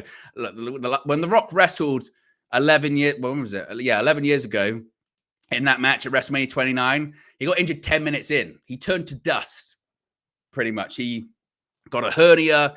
He tore his adductor. I think he ripped something off his pelvis. I mean, he was screwed. And that was The Rock 11 years younger than he is right now. So we shall see what Dwayne is capable of at the moment. Nathaniel with the super chat. Appreciate you, Nathaniel. Says, if United win tomorrow, Cody finishes the story. Well, I wouldn't pin your hopes on United getting Cody to finish his story, because if that's the case, we might be in a bit of trouble, to be honest. I'm gonna need a positive end to WrestleMania. I feel to try to cheer me up tomorrow. We're currently at 162 likes, by the way. If you haven't already, click that like button. Let's get to 170. We're currently at 17,170 subscribers too. If you haven't already, be sure to subscribe. We do daily news videos here on the channel, and we do watch-alongs for all of the pay-per-views, premium live events, do post shows as well, and also as well, I think a bit of something that I do purposely try and do when it comes to the news videos here on the channel is I just try and give you the news. I think that nowadays, obviously, there's a lot of opinion stuff, in wrestling, which is fine.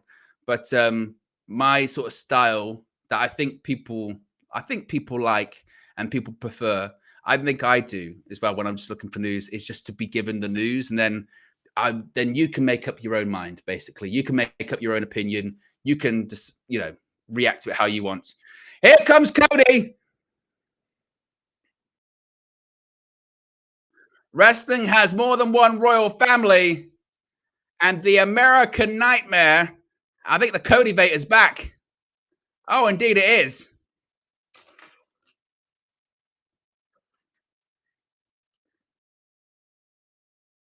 Look at the pyro. I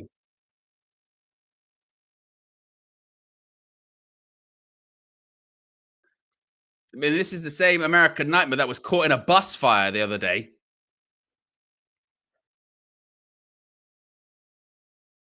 Get ready for the woe. You ready?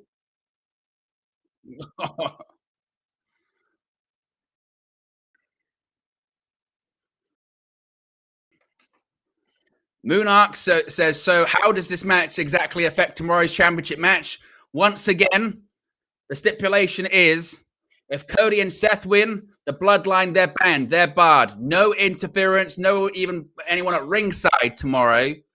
But if The Rock and Raymond win, it's bloodline rules, which means anything goes. No disqualifications, no count out, and I guess any member of the bloodline can interfere if they want to.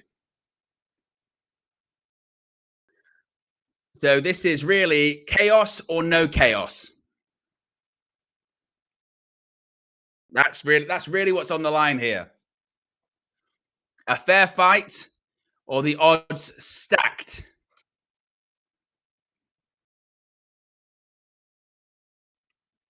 And once again, a big whoa.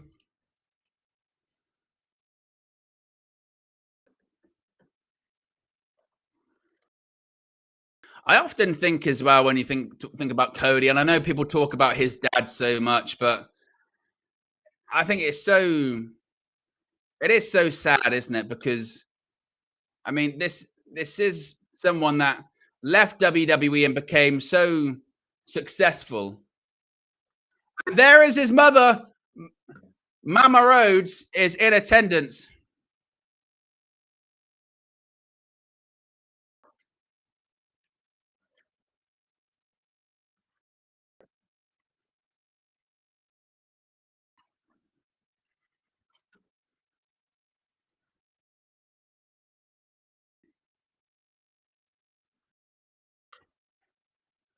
Randy's father, Otis Reed, fought through chemo and radiation treatment to be here at WrestleMania at Lincoln Financial Field. Shout out to him.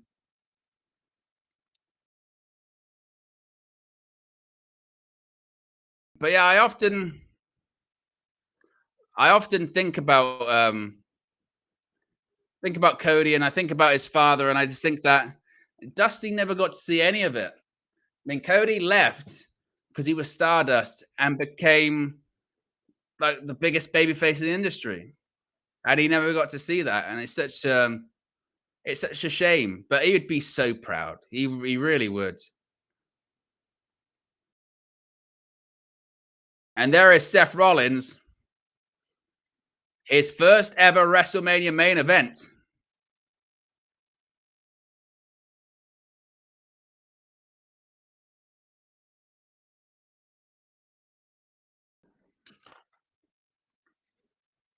The World Heavyweight Champion Seth Rollins competing in a WrestleMania main event for the first time in his career. He has been on the WWE main roster for close to 12 years. And 12 years later, after making his debut in 2012, he's competing in a WrestleMania main event.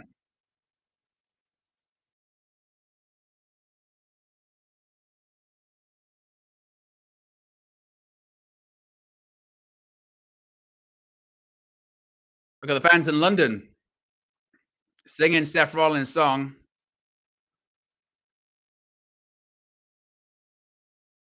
Look at his jacket. He's going to struggle to get in the ring.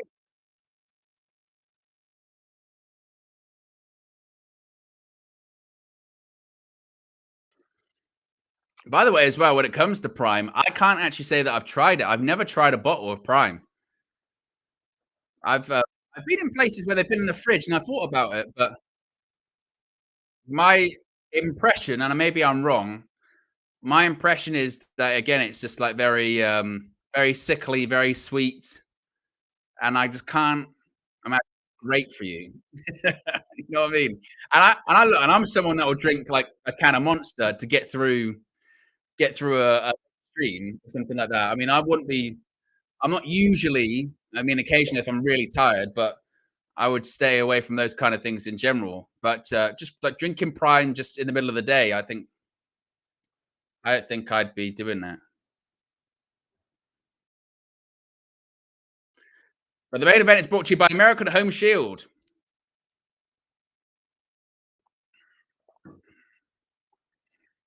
Lots of people saying that Prime's not great.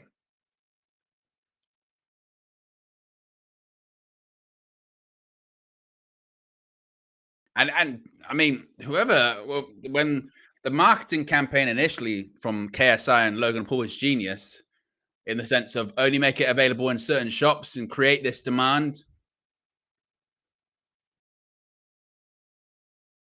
Fat Thor says stick to water or green tea. Yeah, that's true. I mean, I pretty much only now drink water, or I have a cup of coffee in the morning, or maybe like you said, a green tea. But the only time I'll sort of branch out into like monsters, whether it's when I got to do shows like this, because this late is tough. Uh-oh, here he comes. Here comes the final boss. All levels cleared. 99% completed.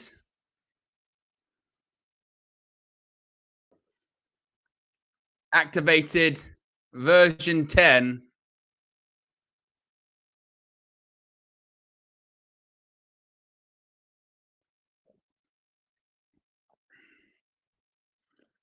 Look at this.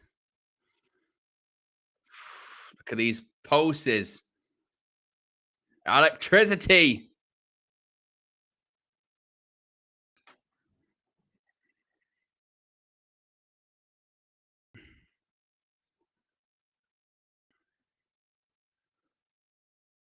Final boss engaged.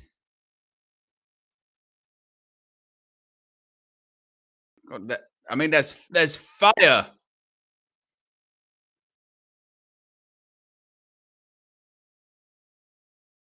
What is going on here? I mean, there's fire. I mean, I can't see. And there he is. He's got the People's Championship with him as well.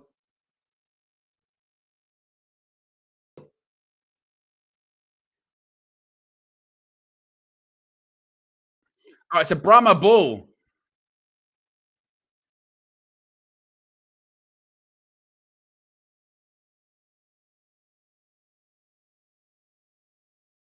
He's got the People's Championship with him.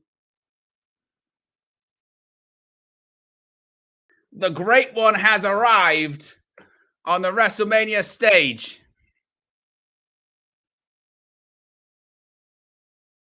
That'll warm him up.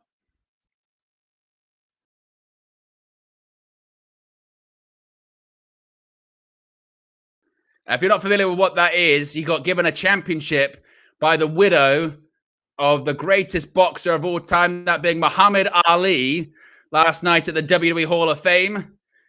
The Rock actually requested to Ali in 1998 if he was allowed to use the nickname People's Champion, because of course that was Ali's nickname.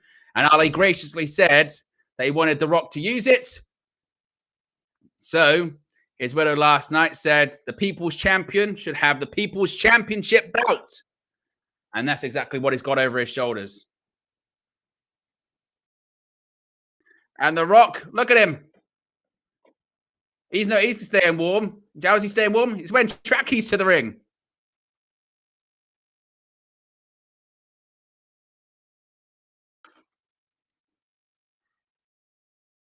He's taking his time. He certainly doesn't want to get too cold.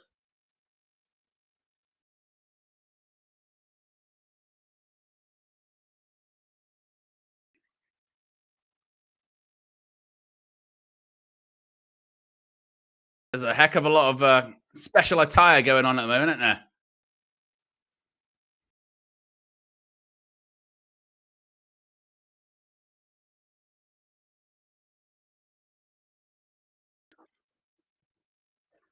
Talk about aura.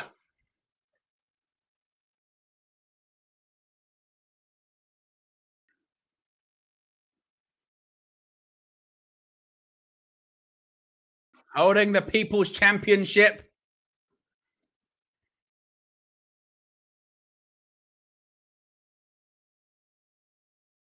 And he's staring down Seth Rollins and Cody Rhodes.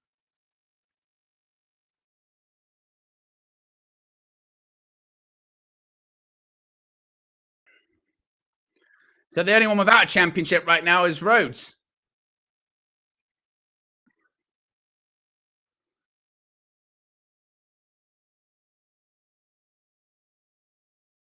And The Rock, I mean, it's kind of surreal, really, isn't it? That's why I'm going quiet, because for the first time in 11 years, The Rock's going to wrestle an actual match. I can't actually believe it, because The Rock always teased it. And, The Rock always like, oh, I could come back and wrestle, or maybe I'll come back. I was kind of beyond it. I was like, I don't think he's going to come back. Last time he did it, he got hurt. He's not going to do it anymore. I don't think he's going to do it. And he did it. He's doing it. And this isn't going to be his last match as well. He's going to have another one. I think he's going to wrestle next year at WrestleMania 2.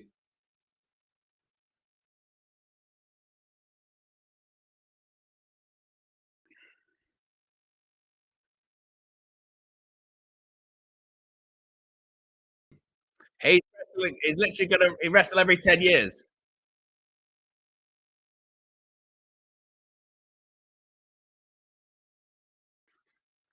And there's The Rock inside the squared circle once again.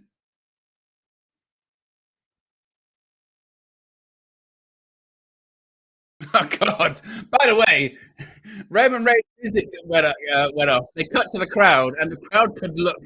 I mean, didn't look interested at all.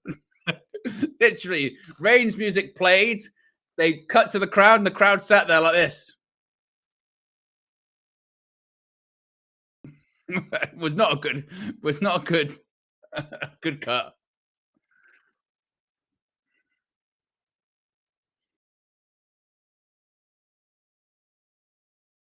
But there he is, the WWE Undisputed Universal Champion, flanked by WWE Hall of Famer, the wise man Paul Heyman.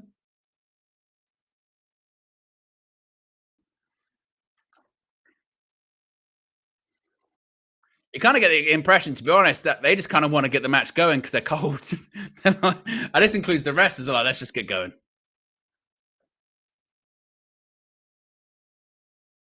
I tell you what, Roman looks to be in great shape, doesn't he? He looks lean, mean.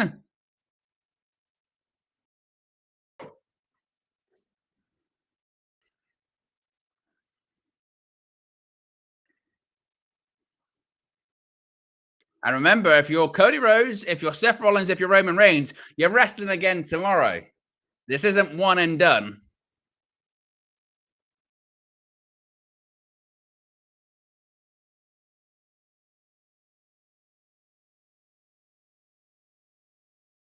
Looked like Paul wanted to carry the championship, but he's holding it on his shoulder.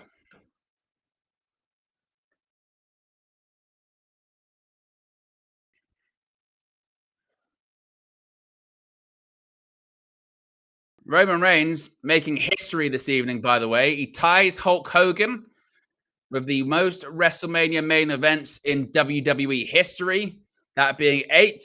Tomorrow, he will break that record. Tomorrow, Roman Reigns will have the most WrestleMania main events in WWE history with 9. 9 WrestleMania main events. I mean, that is incredible.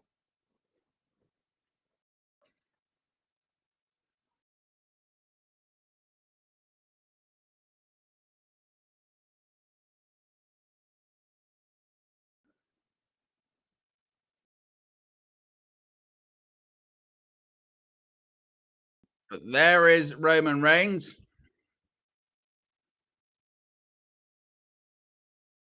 Surely The Rock's not going to wrestle in those pants, in those trousers.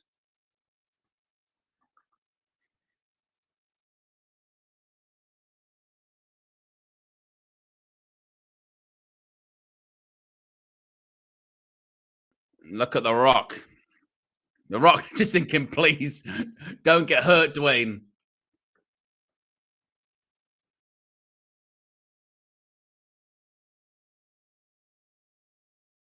Rhodes and Rollins trying to stay warm.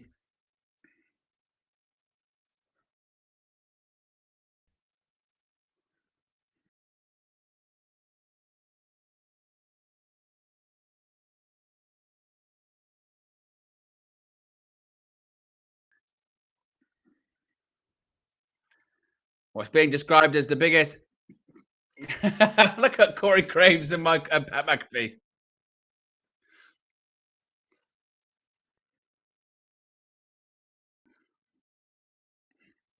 Yeah, Roman's looking. Roman's, to be fair, Roman looks the best that he's probably looked in a long time. I mean, Roman always looks, great and jacked, but he looks like he's on another level.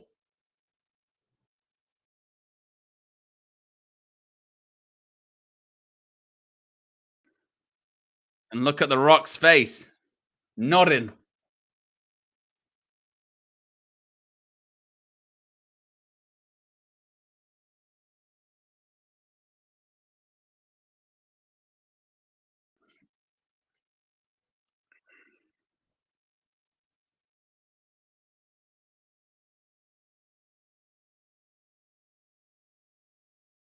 Bell rings.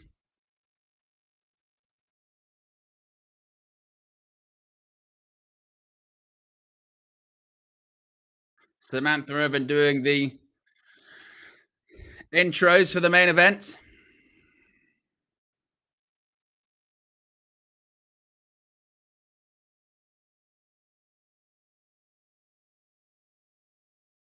Cody Rhodes.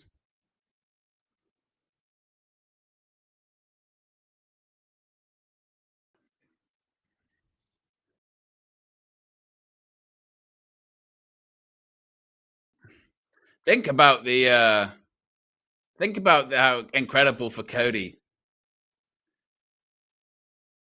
3 years ago, he was an EVP in AEW. Now he's main event in WrestleMania for the second consecutive year. Pro wrestling is a wild business.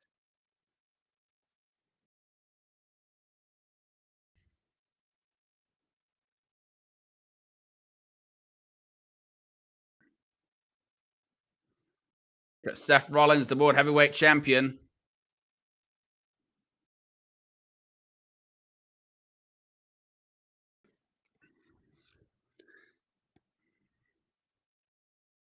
And the crowd sings his song. Rollins appears to have a giant flower on his shoulder or something like that. I'm not sure what that's meant to be.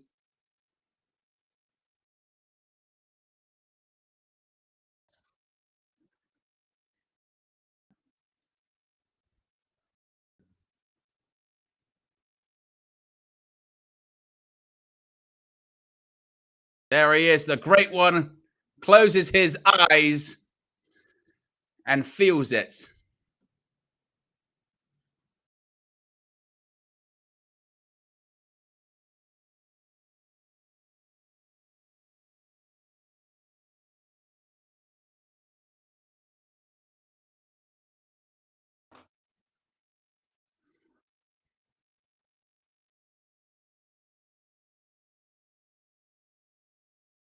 WWE Hall of Famer, the wise man Paul Heyman.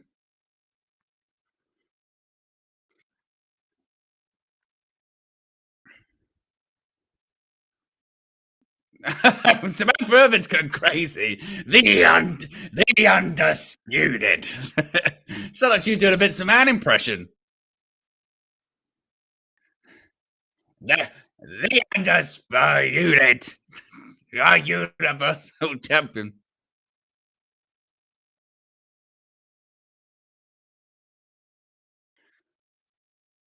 But here we go. We're just waiting on the bell right now to kick this one off. WrestleMania 40 Saturday, Lincoln Financial Field, Philadelphia, Pennsylvania. 40 years of WrestleMania.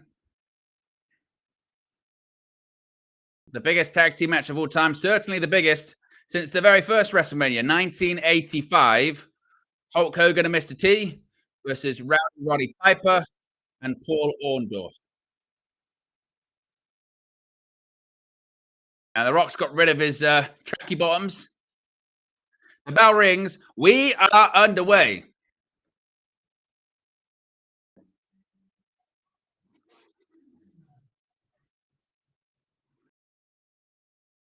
And all four square off.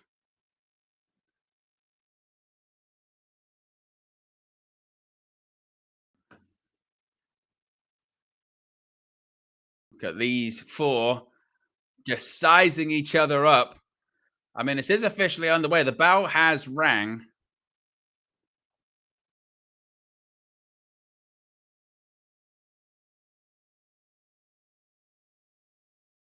Look at this. I mean, they're just soaking it in.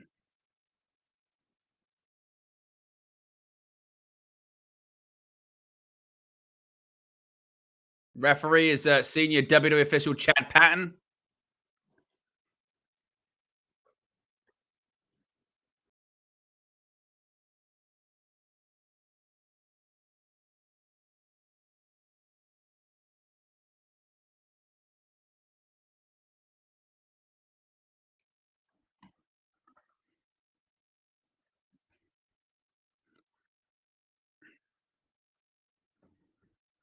Look at this. Who's going to start it? Who's going to start? Who's going to start?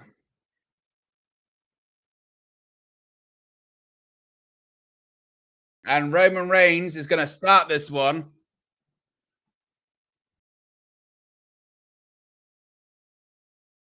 It's going to be Roman Reigns and Seth Rollins. Two members of the Shield are going to start this one.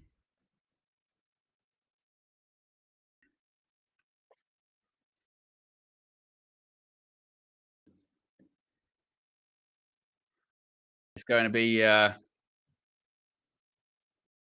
look at Paul Heyman standing there.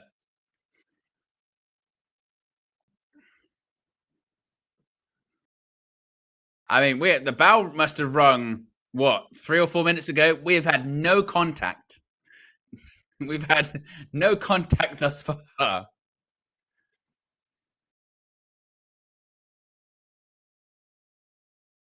Collar and elbow tie-up. We are underway. Side headlock by Roman Reigns.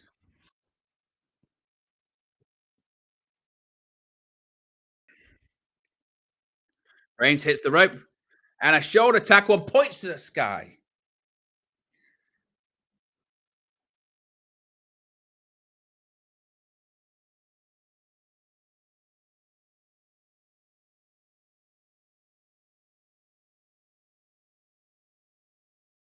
Roman Reigns doing what he does in his PLE main events, talk a load of shit whilst he does the match.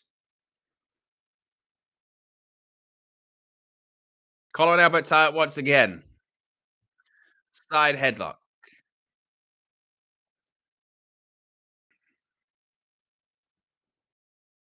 Hits the rope. By the way, like, is it just me?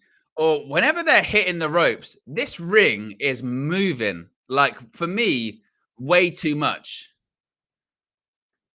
I noticed it earlier on with Bron Breakker, but, like, it's crazy.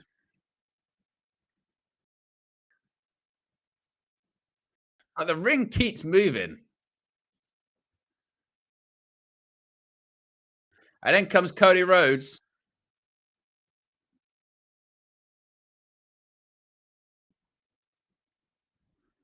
I think when you saw Reigns hit the ropes, it kind of literally goes like this.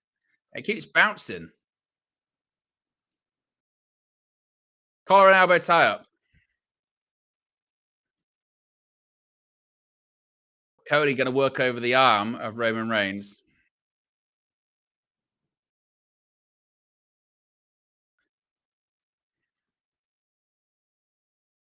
Oh, clothesline. Oh, a headbutt by Roman Reigns.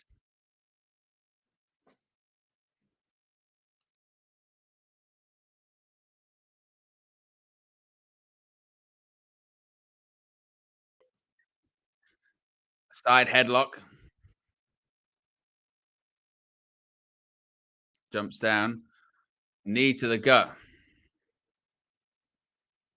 And a forearm by Cody.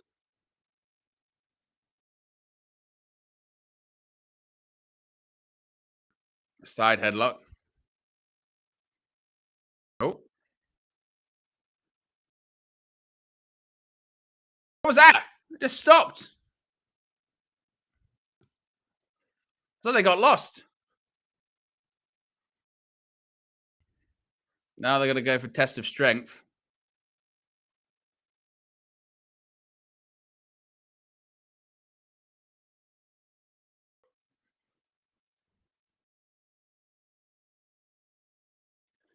Cody side headlock. Cody hits the ropes. Clothesline. And now Reigns backs down. Now the Rock wants in.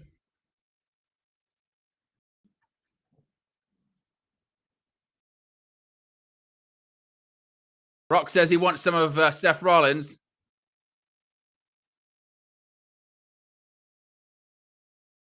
Is the Rock going to tag in? And in comes the Rock.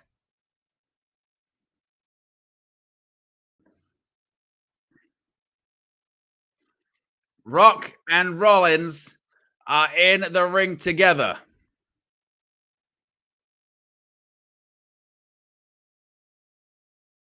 The Rock is in a WWE ring for the first time, technically since 2016. In reality, much longer. Oh, look at the strength of The Rock.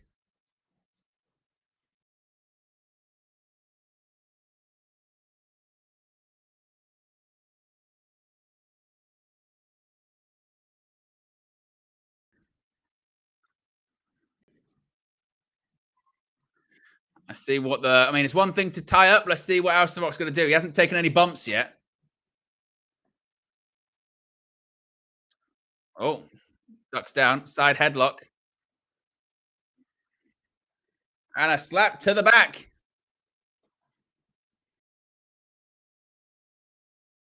I mean, the thing is, Philadelphia, it's a heel town, so they like the bad guys.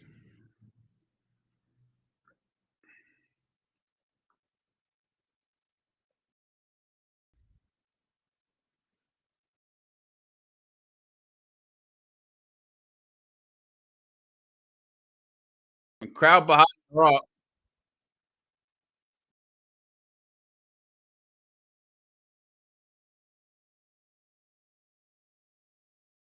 Collar and elbow tie up. And The Rock gets Rollins in the corner. Oh, and a kick to the gut by The Rock. The Rock, The Rock doing his look at you now. Look at you now. Oh,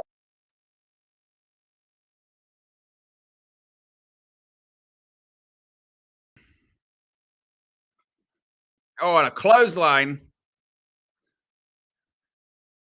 And then he just goes to Cody. Just bring it, bitch.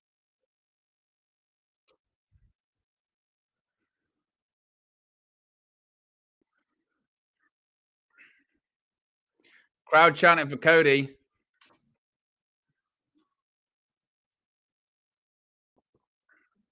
Cody says all day. And then comes Cody Rhodes.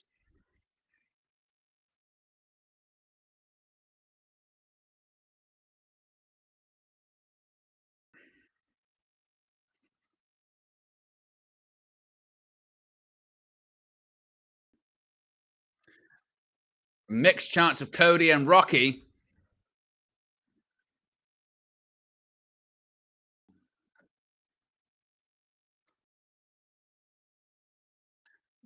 Collar and elbow tie up. And Rhodes thrown into the corner.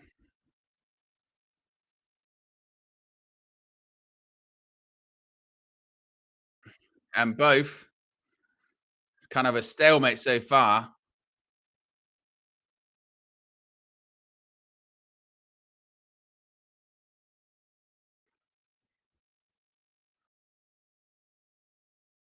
Just feel like so far, I mean, we're kind of waiting for something to happen, aren't we? Oh, oh, and a kick to the gut by The Rock. I mean, The Rock still hasn't taken a bump. I forgot. I forgot The Rock's Samhain. And that's why I want. That's why I want Stone Cold to appear tomorrow because The Rock's oversells are literally a chop. Rah! Rah! There we go, a double team here. Roman doesn't look like he's going to help out his cousin that much.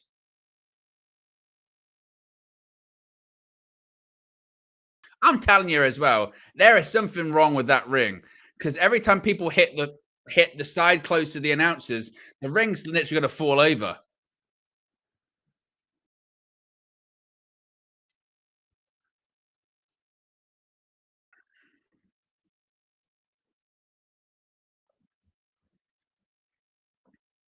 Rock's getting back to his feet. They're all four are back in the ring. I'm going to say nothing's happened.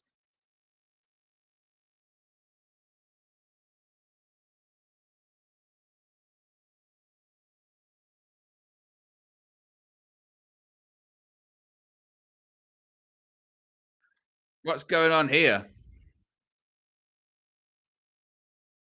It's breaking down.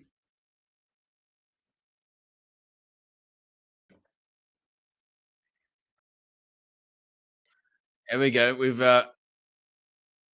Oh, Rock's gone into the prime hydration station. Sure, Logan Paul was going to cry again.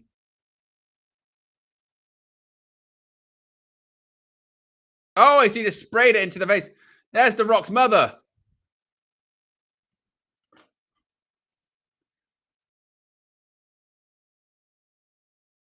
On a rake to the eyes.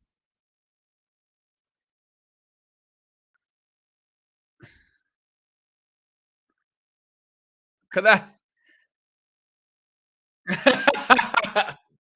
the Rock, the Rock just said to Chad Patton, you count, you're fired."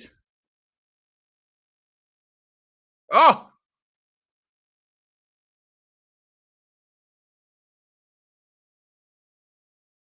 the Rock just said to Chad Patton, "You count, you're fired." It's not going to happen.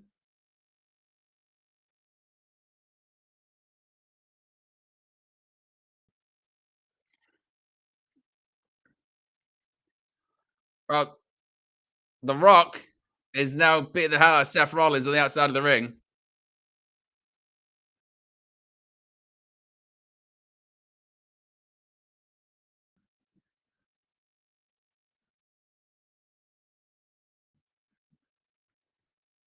Oh,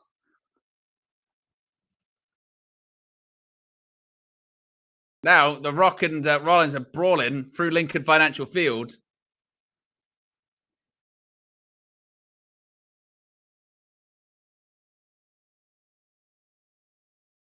Oh, right hand by and Rhodes and Reigns are brawling on the stage.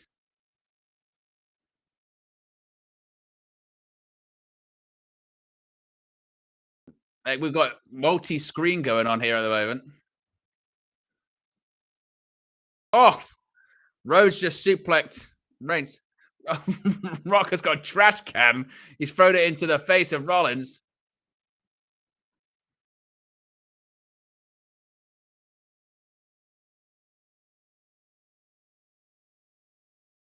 We're 30 likes away from 200, by the way, guys. If you haven't already, click the like button.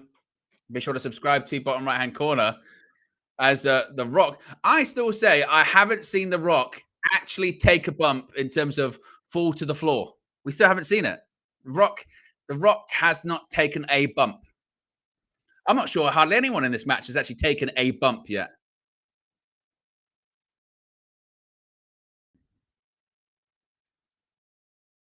Did The Rock just try to throw a woman at Seth Rollins?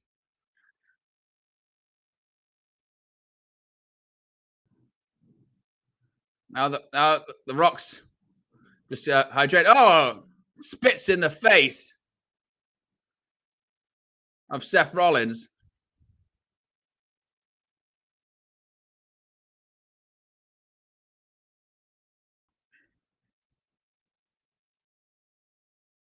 There you go. The Rock over the guardrail.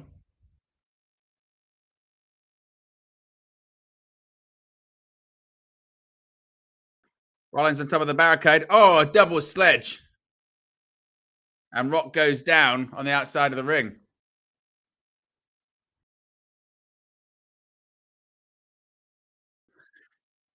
So this was their plan. Their plan was just to descend into madness.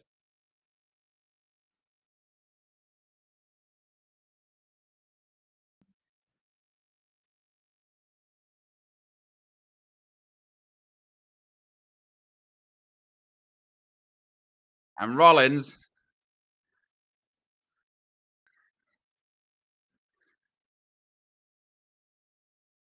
says to The Rock at some point the bell had to ring.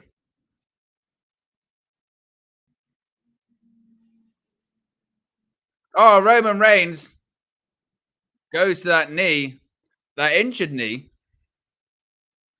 Why does it matter if The Rock distracts the referee? It doesn't matter.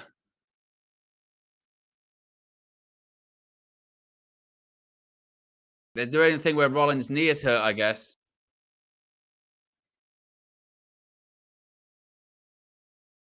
And The Rock with a right hand to Cody Rhodes.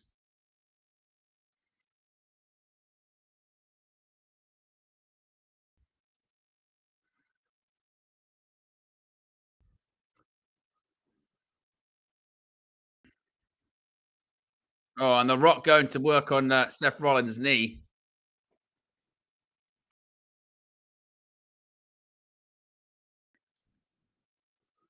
I'm sure we'll get the Rock commentary of look at you now. Look at you now. Look at this. There you go. Oh, and wraps Cody's leg around the ring post. He just keeps going, look at you now. He says again, oh, continuing to work over the knee of Rollins.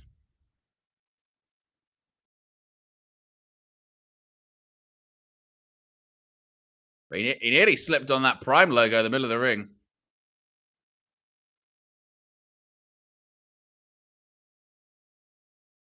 Now Roman Reigns working on Rollins' knee as well.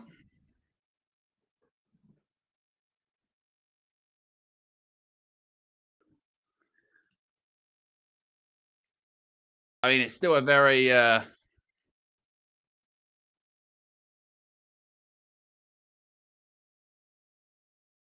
still very flat.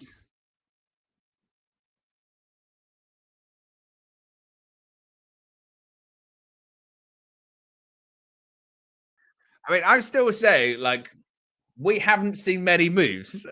Am I the only one who feels like we haven't seen many moves in this match? I feel like we've seen a lot of punches and kicks. I haven't seen many suplexes, many, sling blades, Cody cutters, power slams, DDTs. You know, we haven't seen anything. It's been very much smoke and mirrors so far, hasn't it?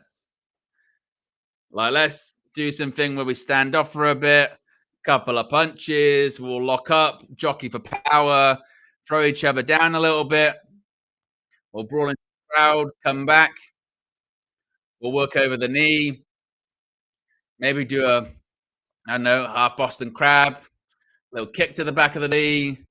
Let's do that. Did anyone sort of step into the room and go, "This is great, guys, but like, is this a match?" Oh, there you go. Roman goes over the top rope.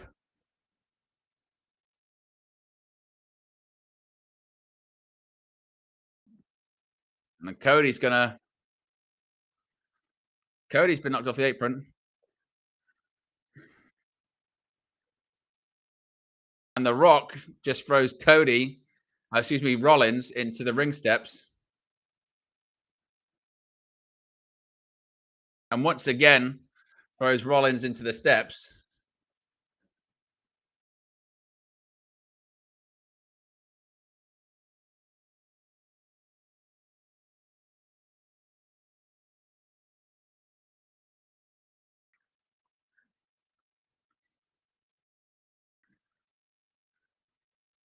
The Rock throws Seth Rollins into the ring.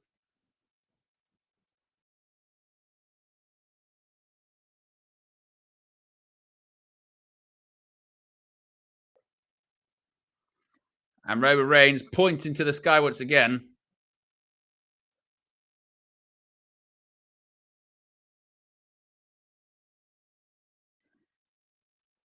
Oof. And Roman Reigns throws Rollins into the corner. In comes The Rock again.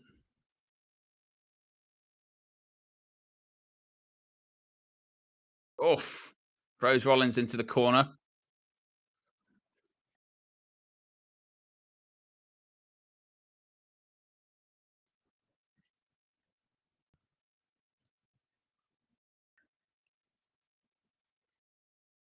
Oof. A couple of throws of Rollins into the corner.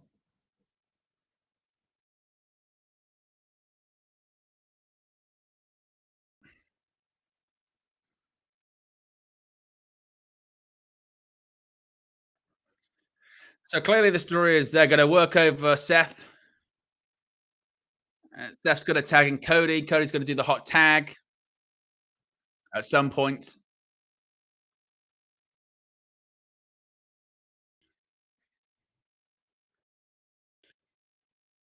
But yeah, I do feel like there's a lot of smoke and mirrors going on here.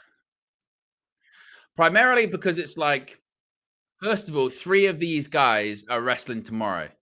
So they don't want to go completely too far because they'll screw up tomorrow's matches. And then you've got The Rock, who's in his 50s and hasn't wrestled properly in a decade and gets gassed doing a promo. So they've got to kind of find a way to do something where they play it safe for tomorrow. The Rock doesn't get too exposed. So they've got to, you know, pose. For lack of a better word, they've got to basically pose for like 40 minutes, which is what they're doing.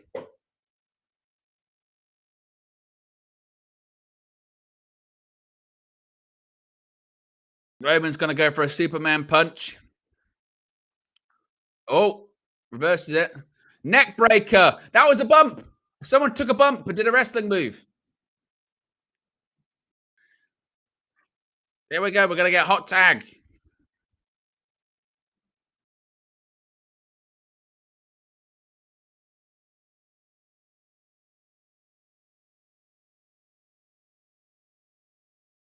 The Rock grabs Rollins' feet, screaming at the official. Oh, did he just punch him in the balls? The Rock just low blowed Rollins and told the ref, "Don't disqualify me."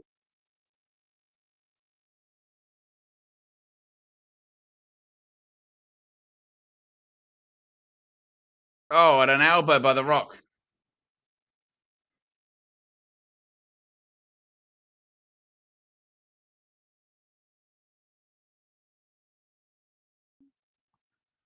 I mean, I still say the Rock maybe has taken a bump in this match, but we haven't. I mean, at least, I mean, Stone Cold, when he did his match, he took a backdrop on the concrete.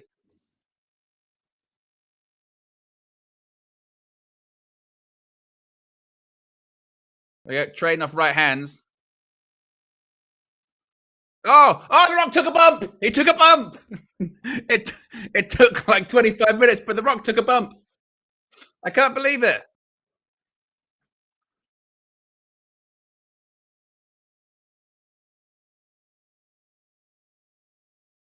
Here we go. Maybe we're gonna get the hot tag.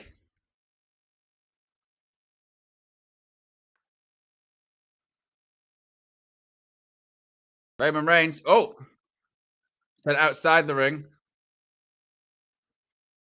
Oh, and Roman Reigns stops Seth Rollins making the tag. Oh, we're gonna get the Rock, the sharpshooter. Can he actually do it properly? Because sometimes the Rock sharpshooter is iffy. Sharpshooter. I think this one's proper.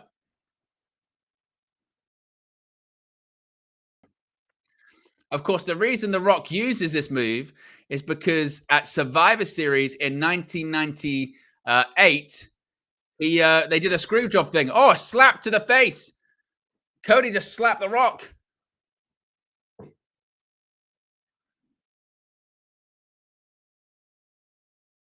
Oh,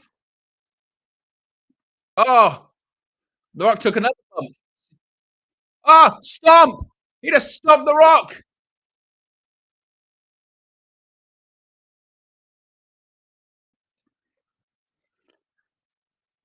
The Rock took Seth's finish. What a pop.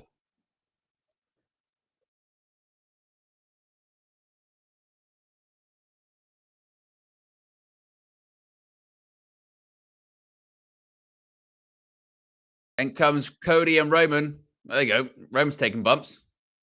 Oh, and again. Reverses the Irish whip. Forearm to the face. Tells the ref to get out of the way. Oh, snap power slam. Shades of Dustin.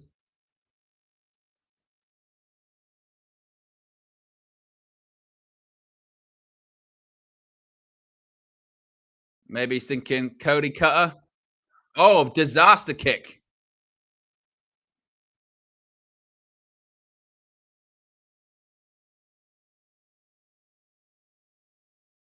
I thought he was going to go for a people's elbow there for a second. Cody Cutter hits it. Would they have him pin Roman today? That'd be interesting. Oh, Reigns kicks out too. I tell you what, if Cody pinned Roman today, I'd be like, shit, he ain't winning tomorrow.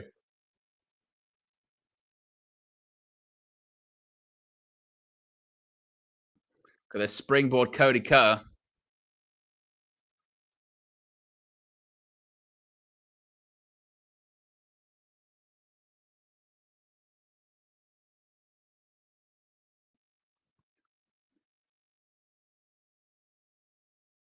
Cody's maybe going to go crossroads. Roman's got a bloody nose. Looks like he might have broke it. Oh, Superman punch on the button. 1, 2. Oh, Cody kicks out. Yeah, looks like Roman's got a bloody nose. He might have a broken schnoz heading into tomorrow's title match.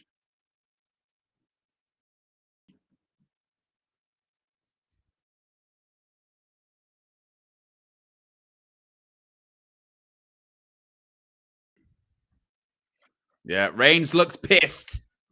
Reigns looks pissed. He's furious.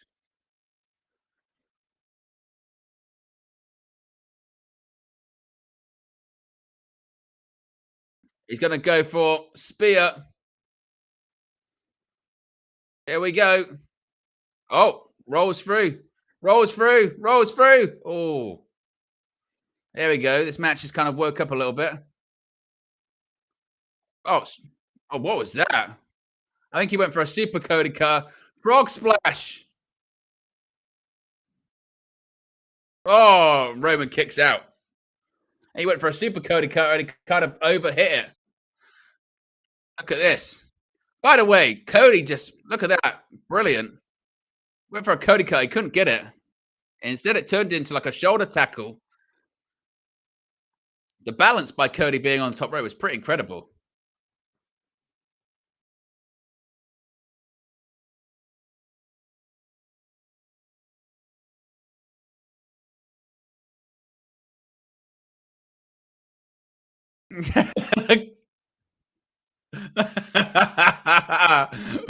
He's saying, I'm going to sing the song Wise Man.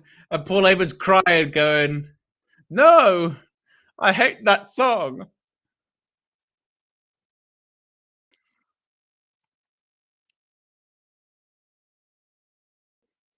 Uh-oh.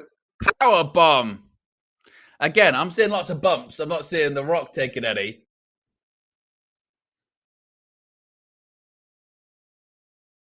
They go for another spear. Oh, kick by Rollins. Oh, kick. A pair of super kicks.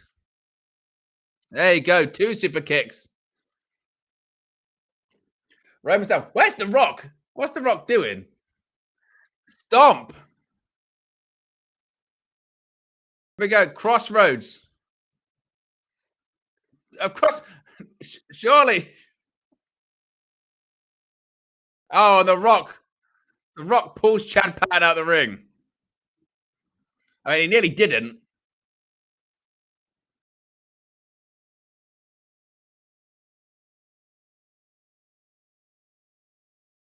No, the Rock just watched. The Rock just watched Roman eat people's finish.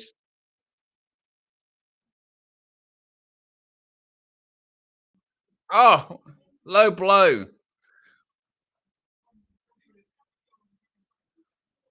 A spear. Now he's getting the ref back in the ring. 1, 2, 3. He kicks out. The Rock going, God damn it, fuck.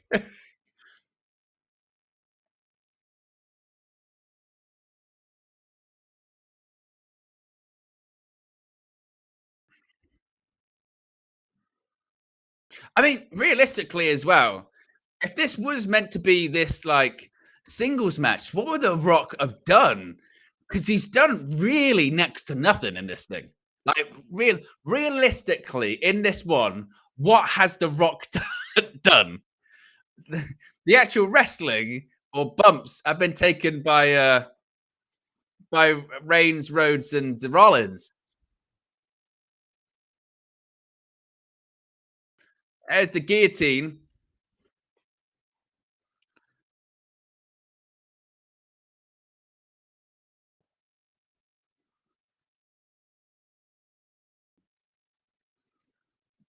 Cody fighting back to his feet.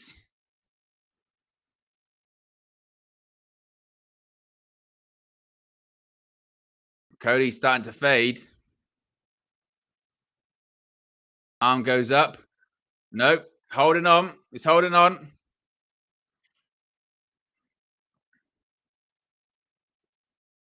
Look at The Rock. He's holding his Rock's holding his feet. It's gonna get choked out.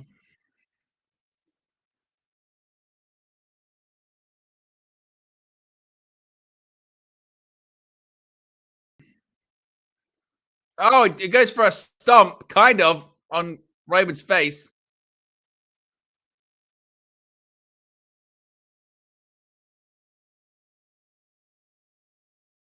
Throws Rollins out the ring.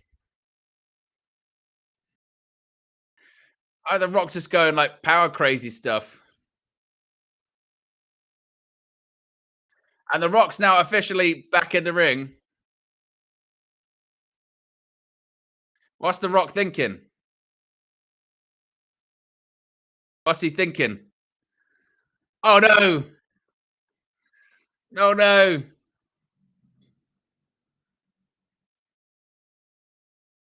Oh, he's got the weight belt.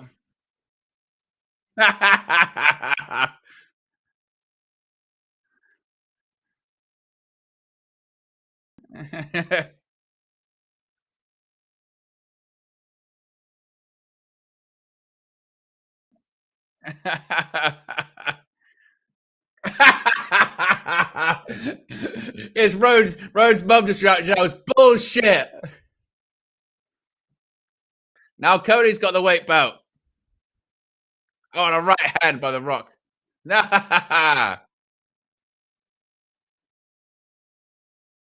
Off.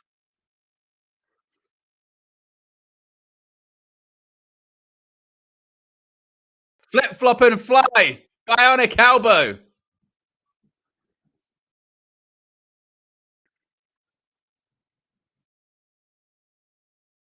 Oh, spine buster. Spine on the pine. A spine on the pine. Get ready. Get ready. In Lincoln Financial Field. Is he going to take that elbow pad down? I'm sure he will.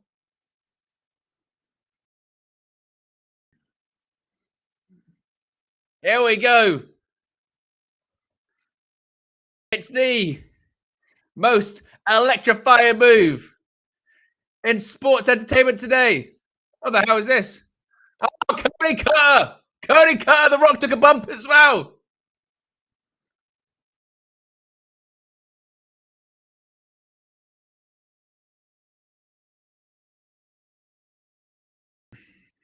Oh, the Rock jumped into it as well.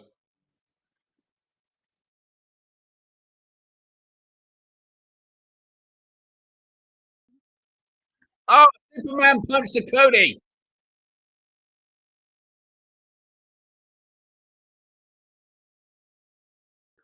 Everyone's down.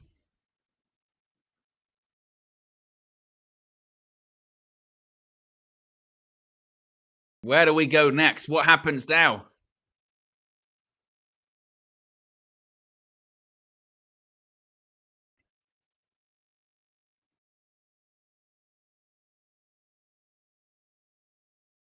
Roman's getting back to his feet. He's in the corner. Uh-oh, he's gonna spear The Rock. You can see just by the way they're setting up. Just by the way they're setting up, this isn't gonna be good. Oh, he just speared. He just speared The Rock. Look at the Rock's face.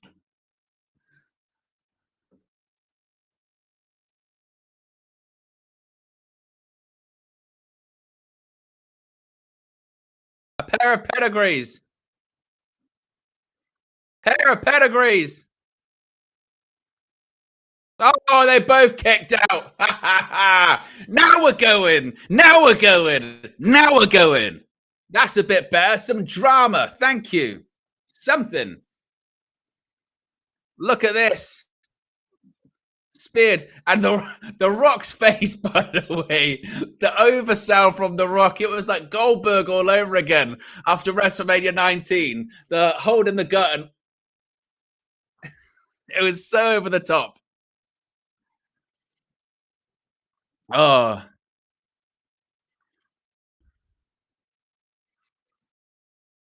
that is the thing with The Rock, is people forget. The guy sells. He sells. It's over the top and it's ridiculous. I know. But it's good, isn't it? It's good.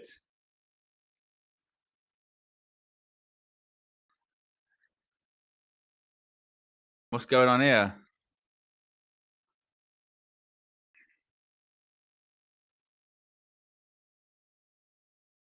What's Seth Rollins thinking? Oh, takes out Roman Reigns.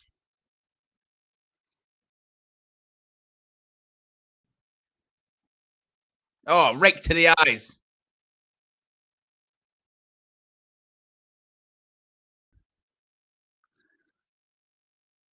I mentioned Spanish announce table. You always got to be careful.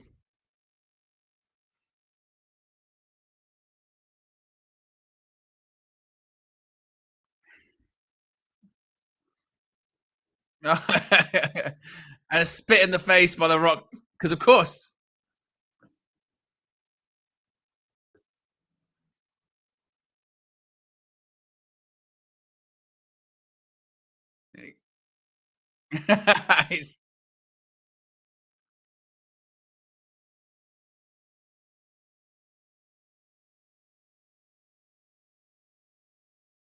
What's The Rock thinking here? They're up on the announce table.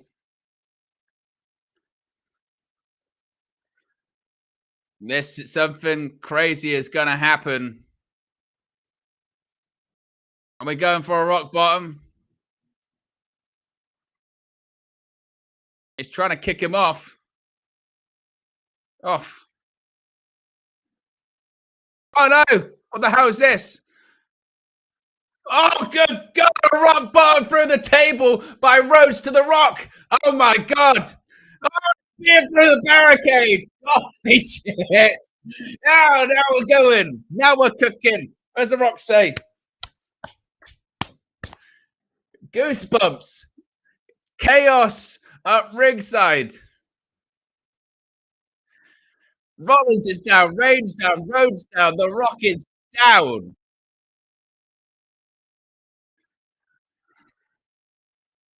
Look at this. A rock bottom from Cody. Now that's a bump rock. That's what I'm talking about. That's a bump. That's what I'm looking for.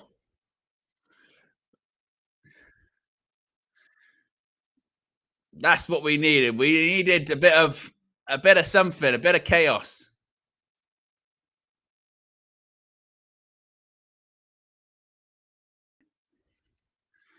Rock and Cody back in the ring. Oh, look at that. Drive by Reigns to Cody.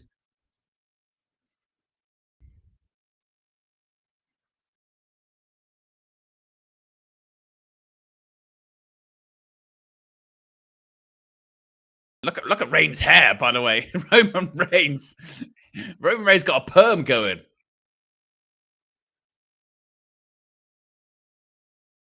He's got like a proper lion mane going. That's what this match needed, though. It needed to descend just into chaos.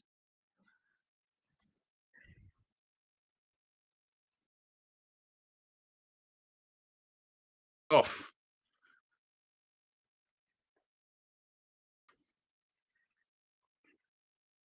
Off.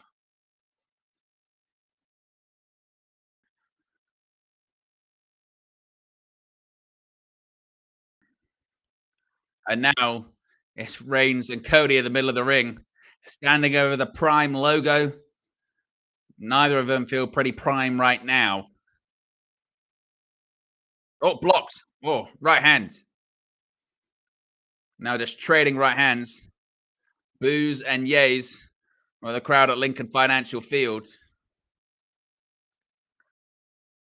Oh, oof.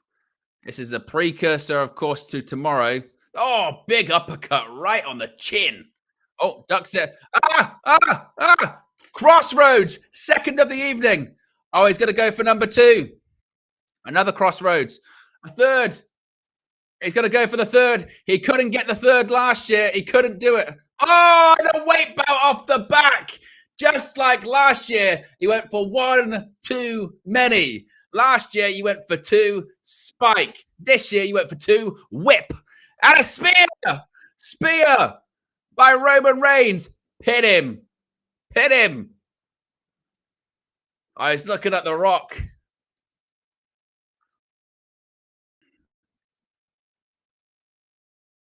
He says, tag me. Tag me. I tell you what, if Rock pins Rhodes, yeah, oh, it would be brilliant. Oh, it would be brilliant. Because people would be pissed. And look at him. The Rock sizing him up. Sizing him up. Get ready. Get ready. Rock bottom. And now, he took one elbow pad off earlier. I think he's going to take the other. Because the thing with elbows, you got 2 of them. So you got 2 elbows. Oh, and he's slicing the throat and pointing up to the sky. He says, this is for you, Mama Rhodes. Hits the ropes and a people's elbow. Cover. 1, 2, 3. Yes, The Rock wins. The Rock pinned Cody. It's Bloodlines rules, bitch. Oh my goodness me. No frills, no outside interference, no nothing. The Rock pinned Cody Rhodes in the middle of the ring. It's Bloodline rules. Oh my God.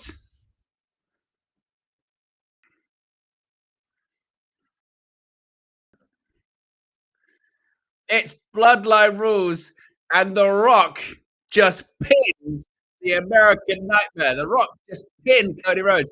And I think that means even if Rhodes does win tomorrow, yeah. By the way, The Rock can't walk.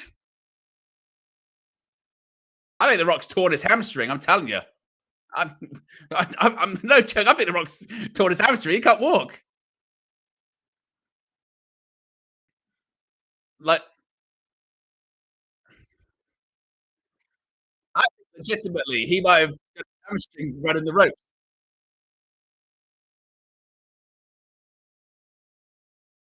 Rock's torn his hamstring. Definitely. Look at him. Look at him. He can't walk. He did get injured.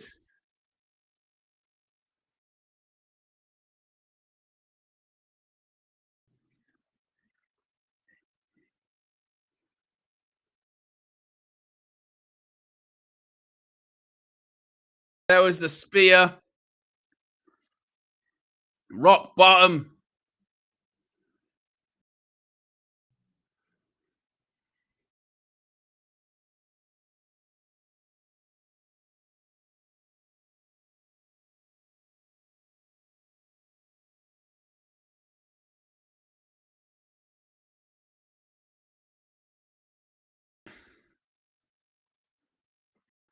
And look at Rollins' face. He knows.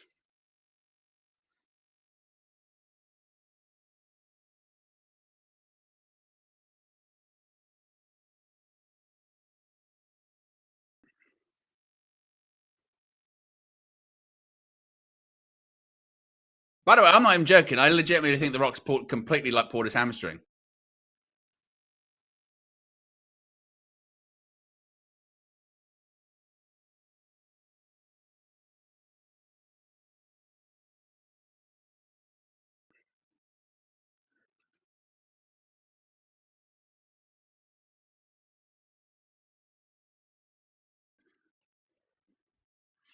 The ultimate two-man power trip. Right there.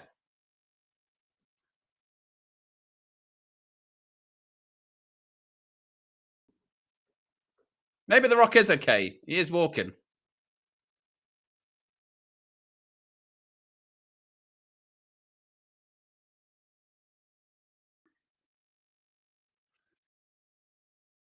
And look at Cody's literally led directly in the middle of the prime as well, which makes it does make it look hilarious.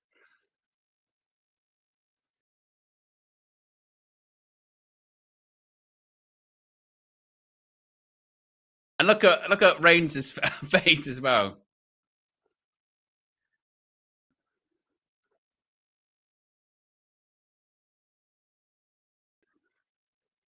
This is Infinity War, isn't it? This is Infinity War before Endgame. That's what it feels like, doesn't it? This is definitely.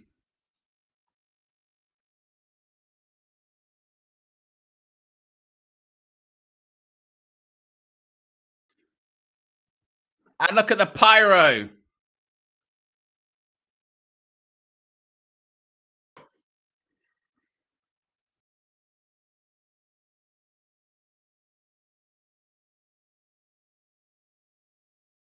Yeah, this is definitely Infinity War, isn't it?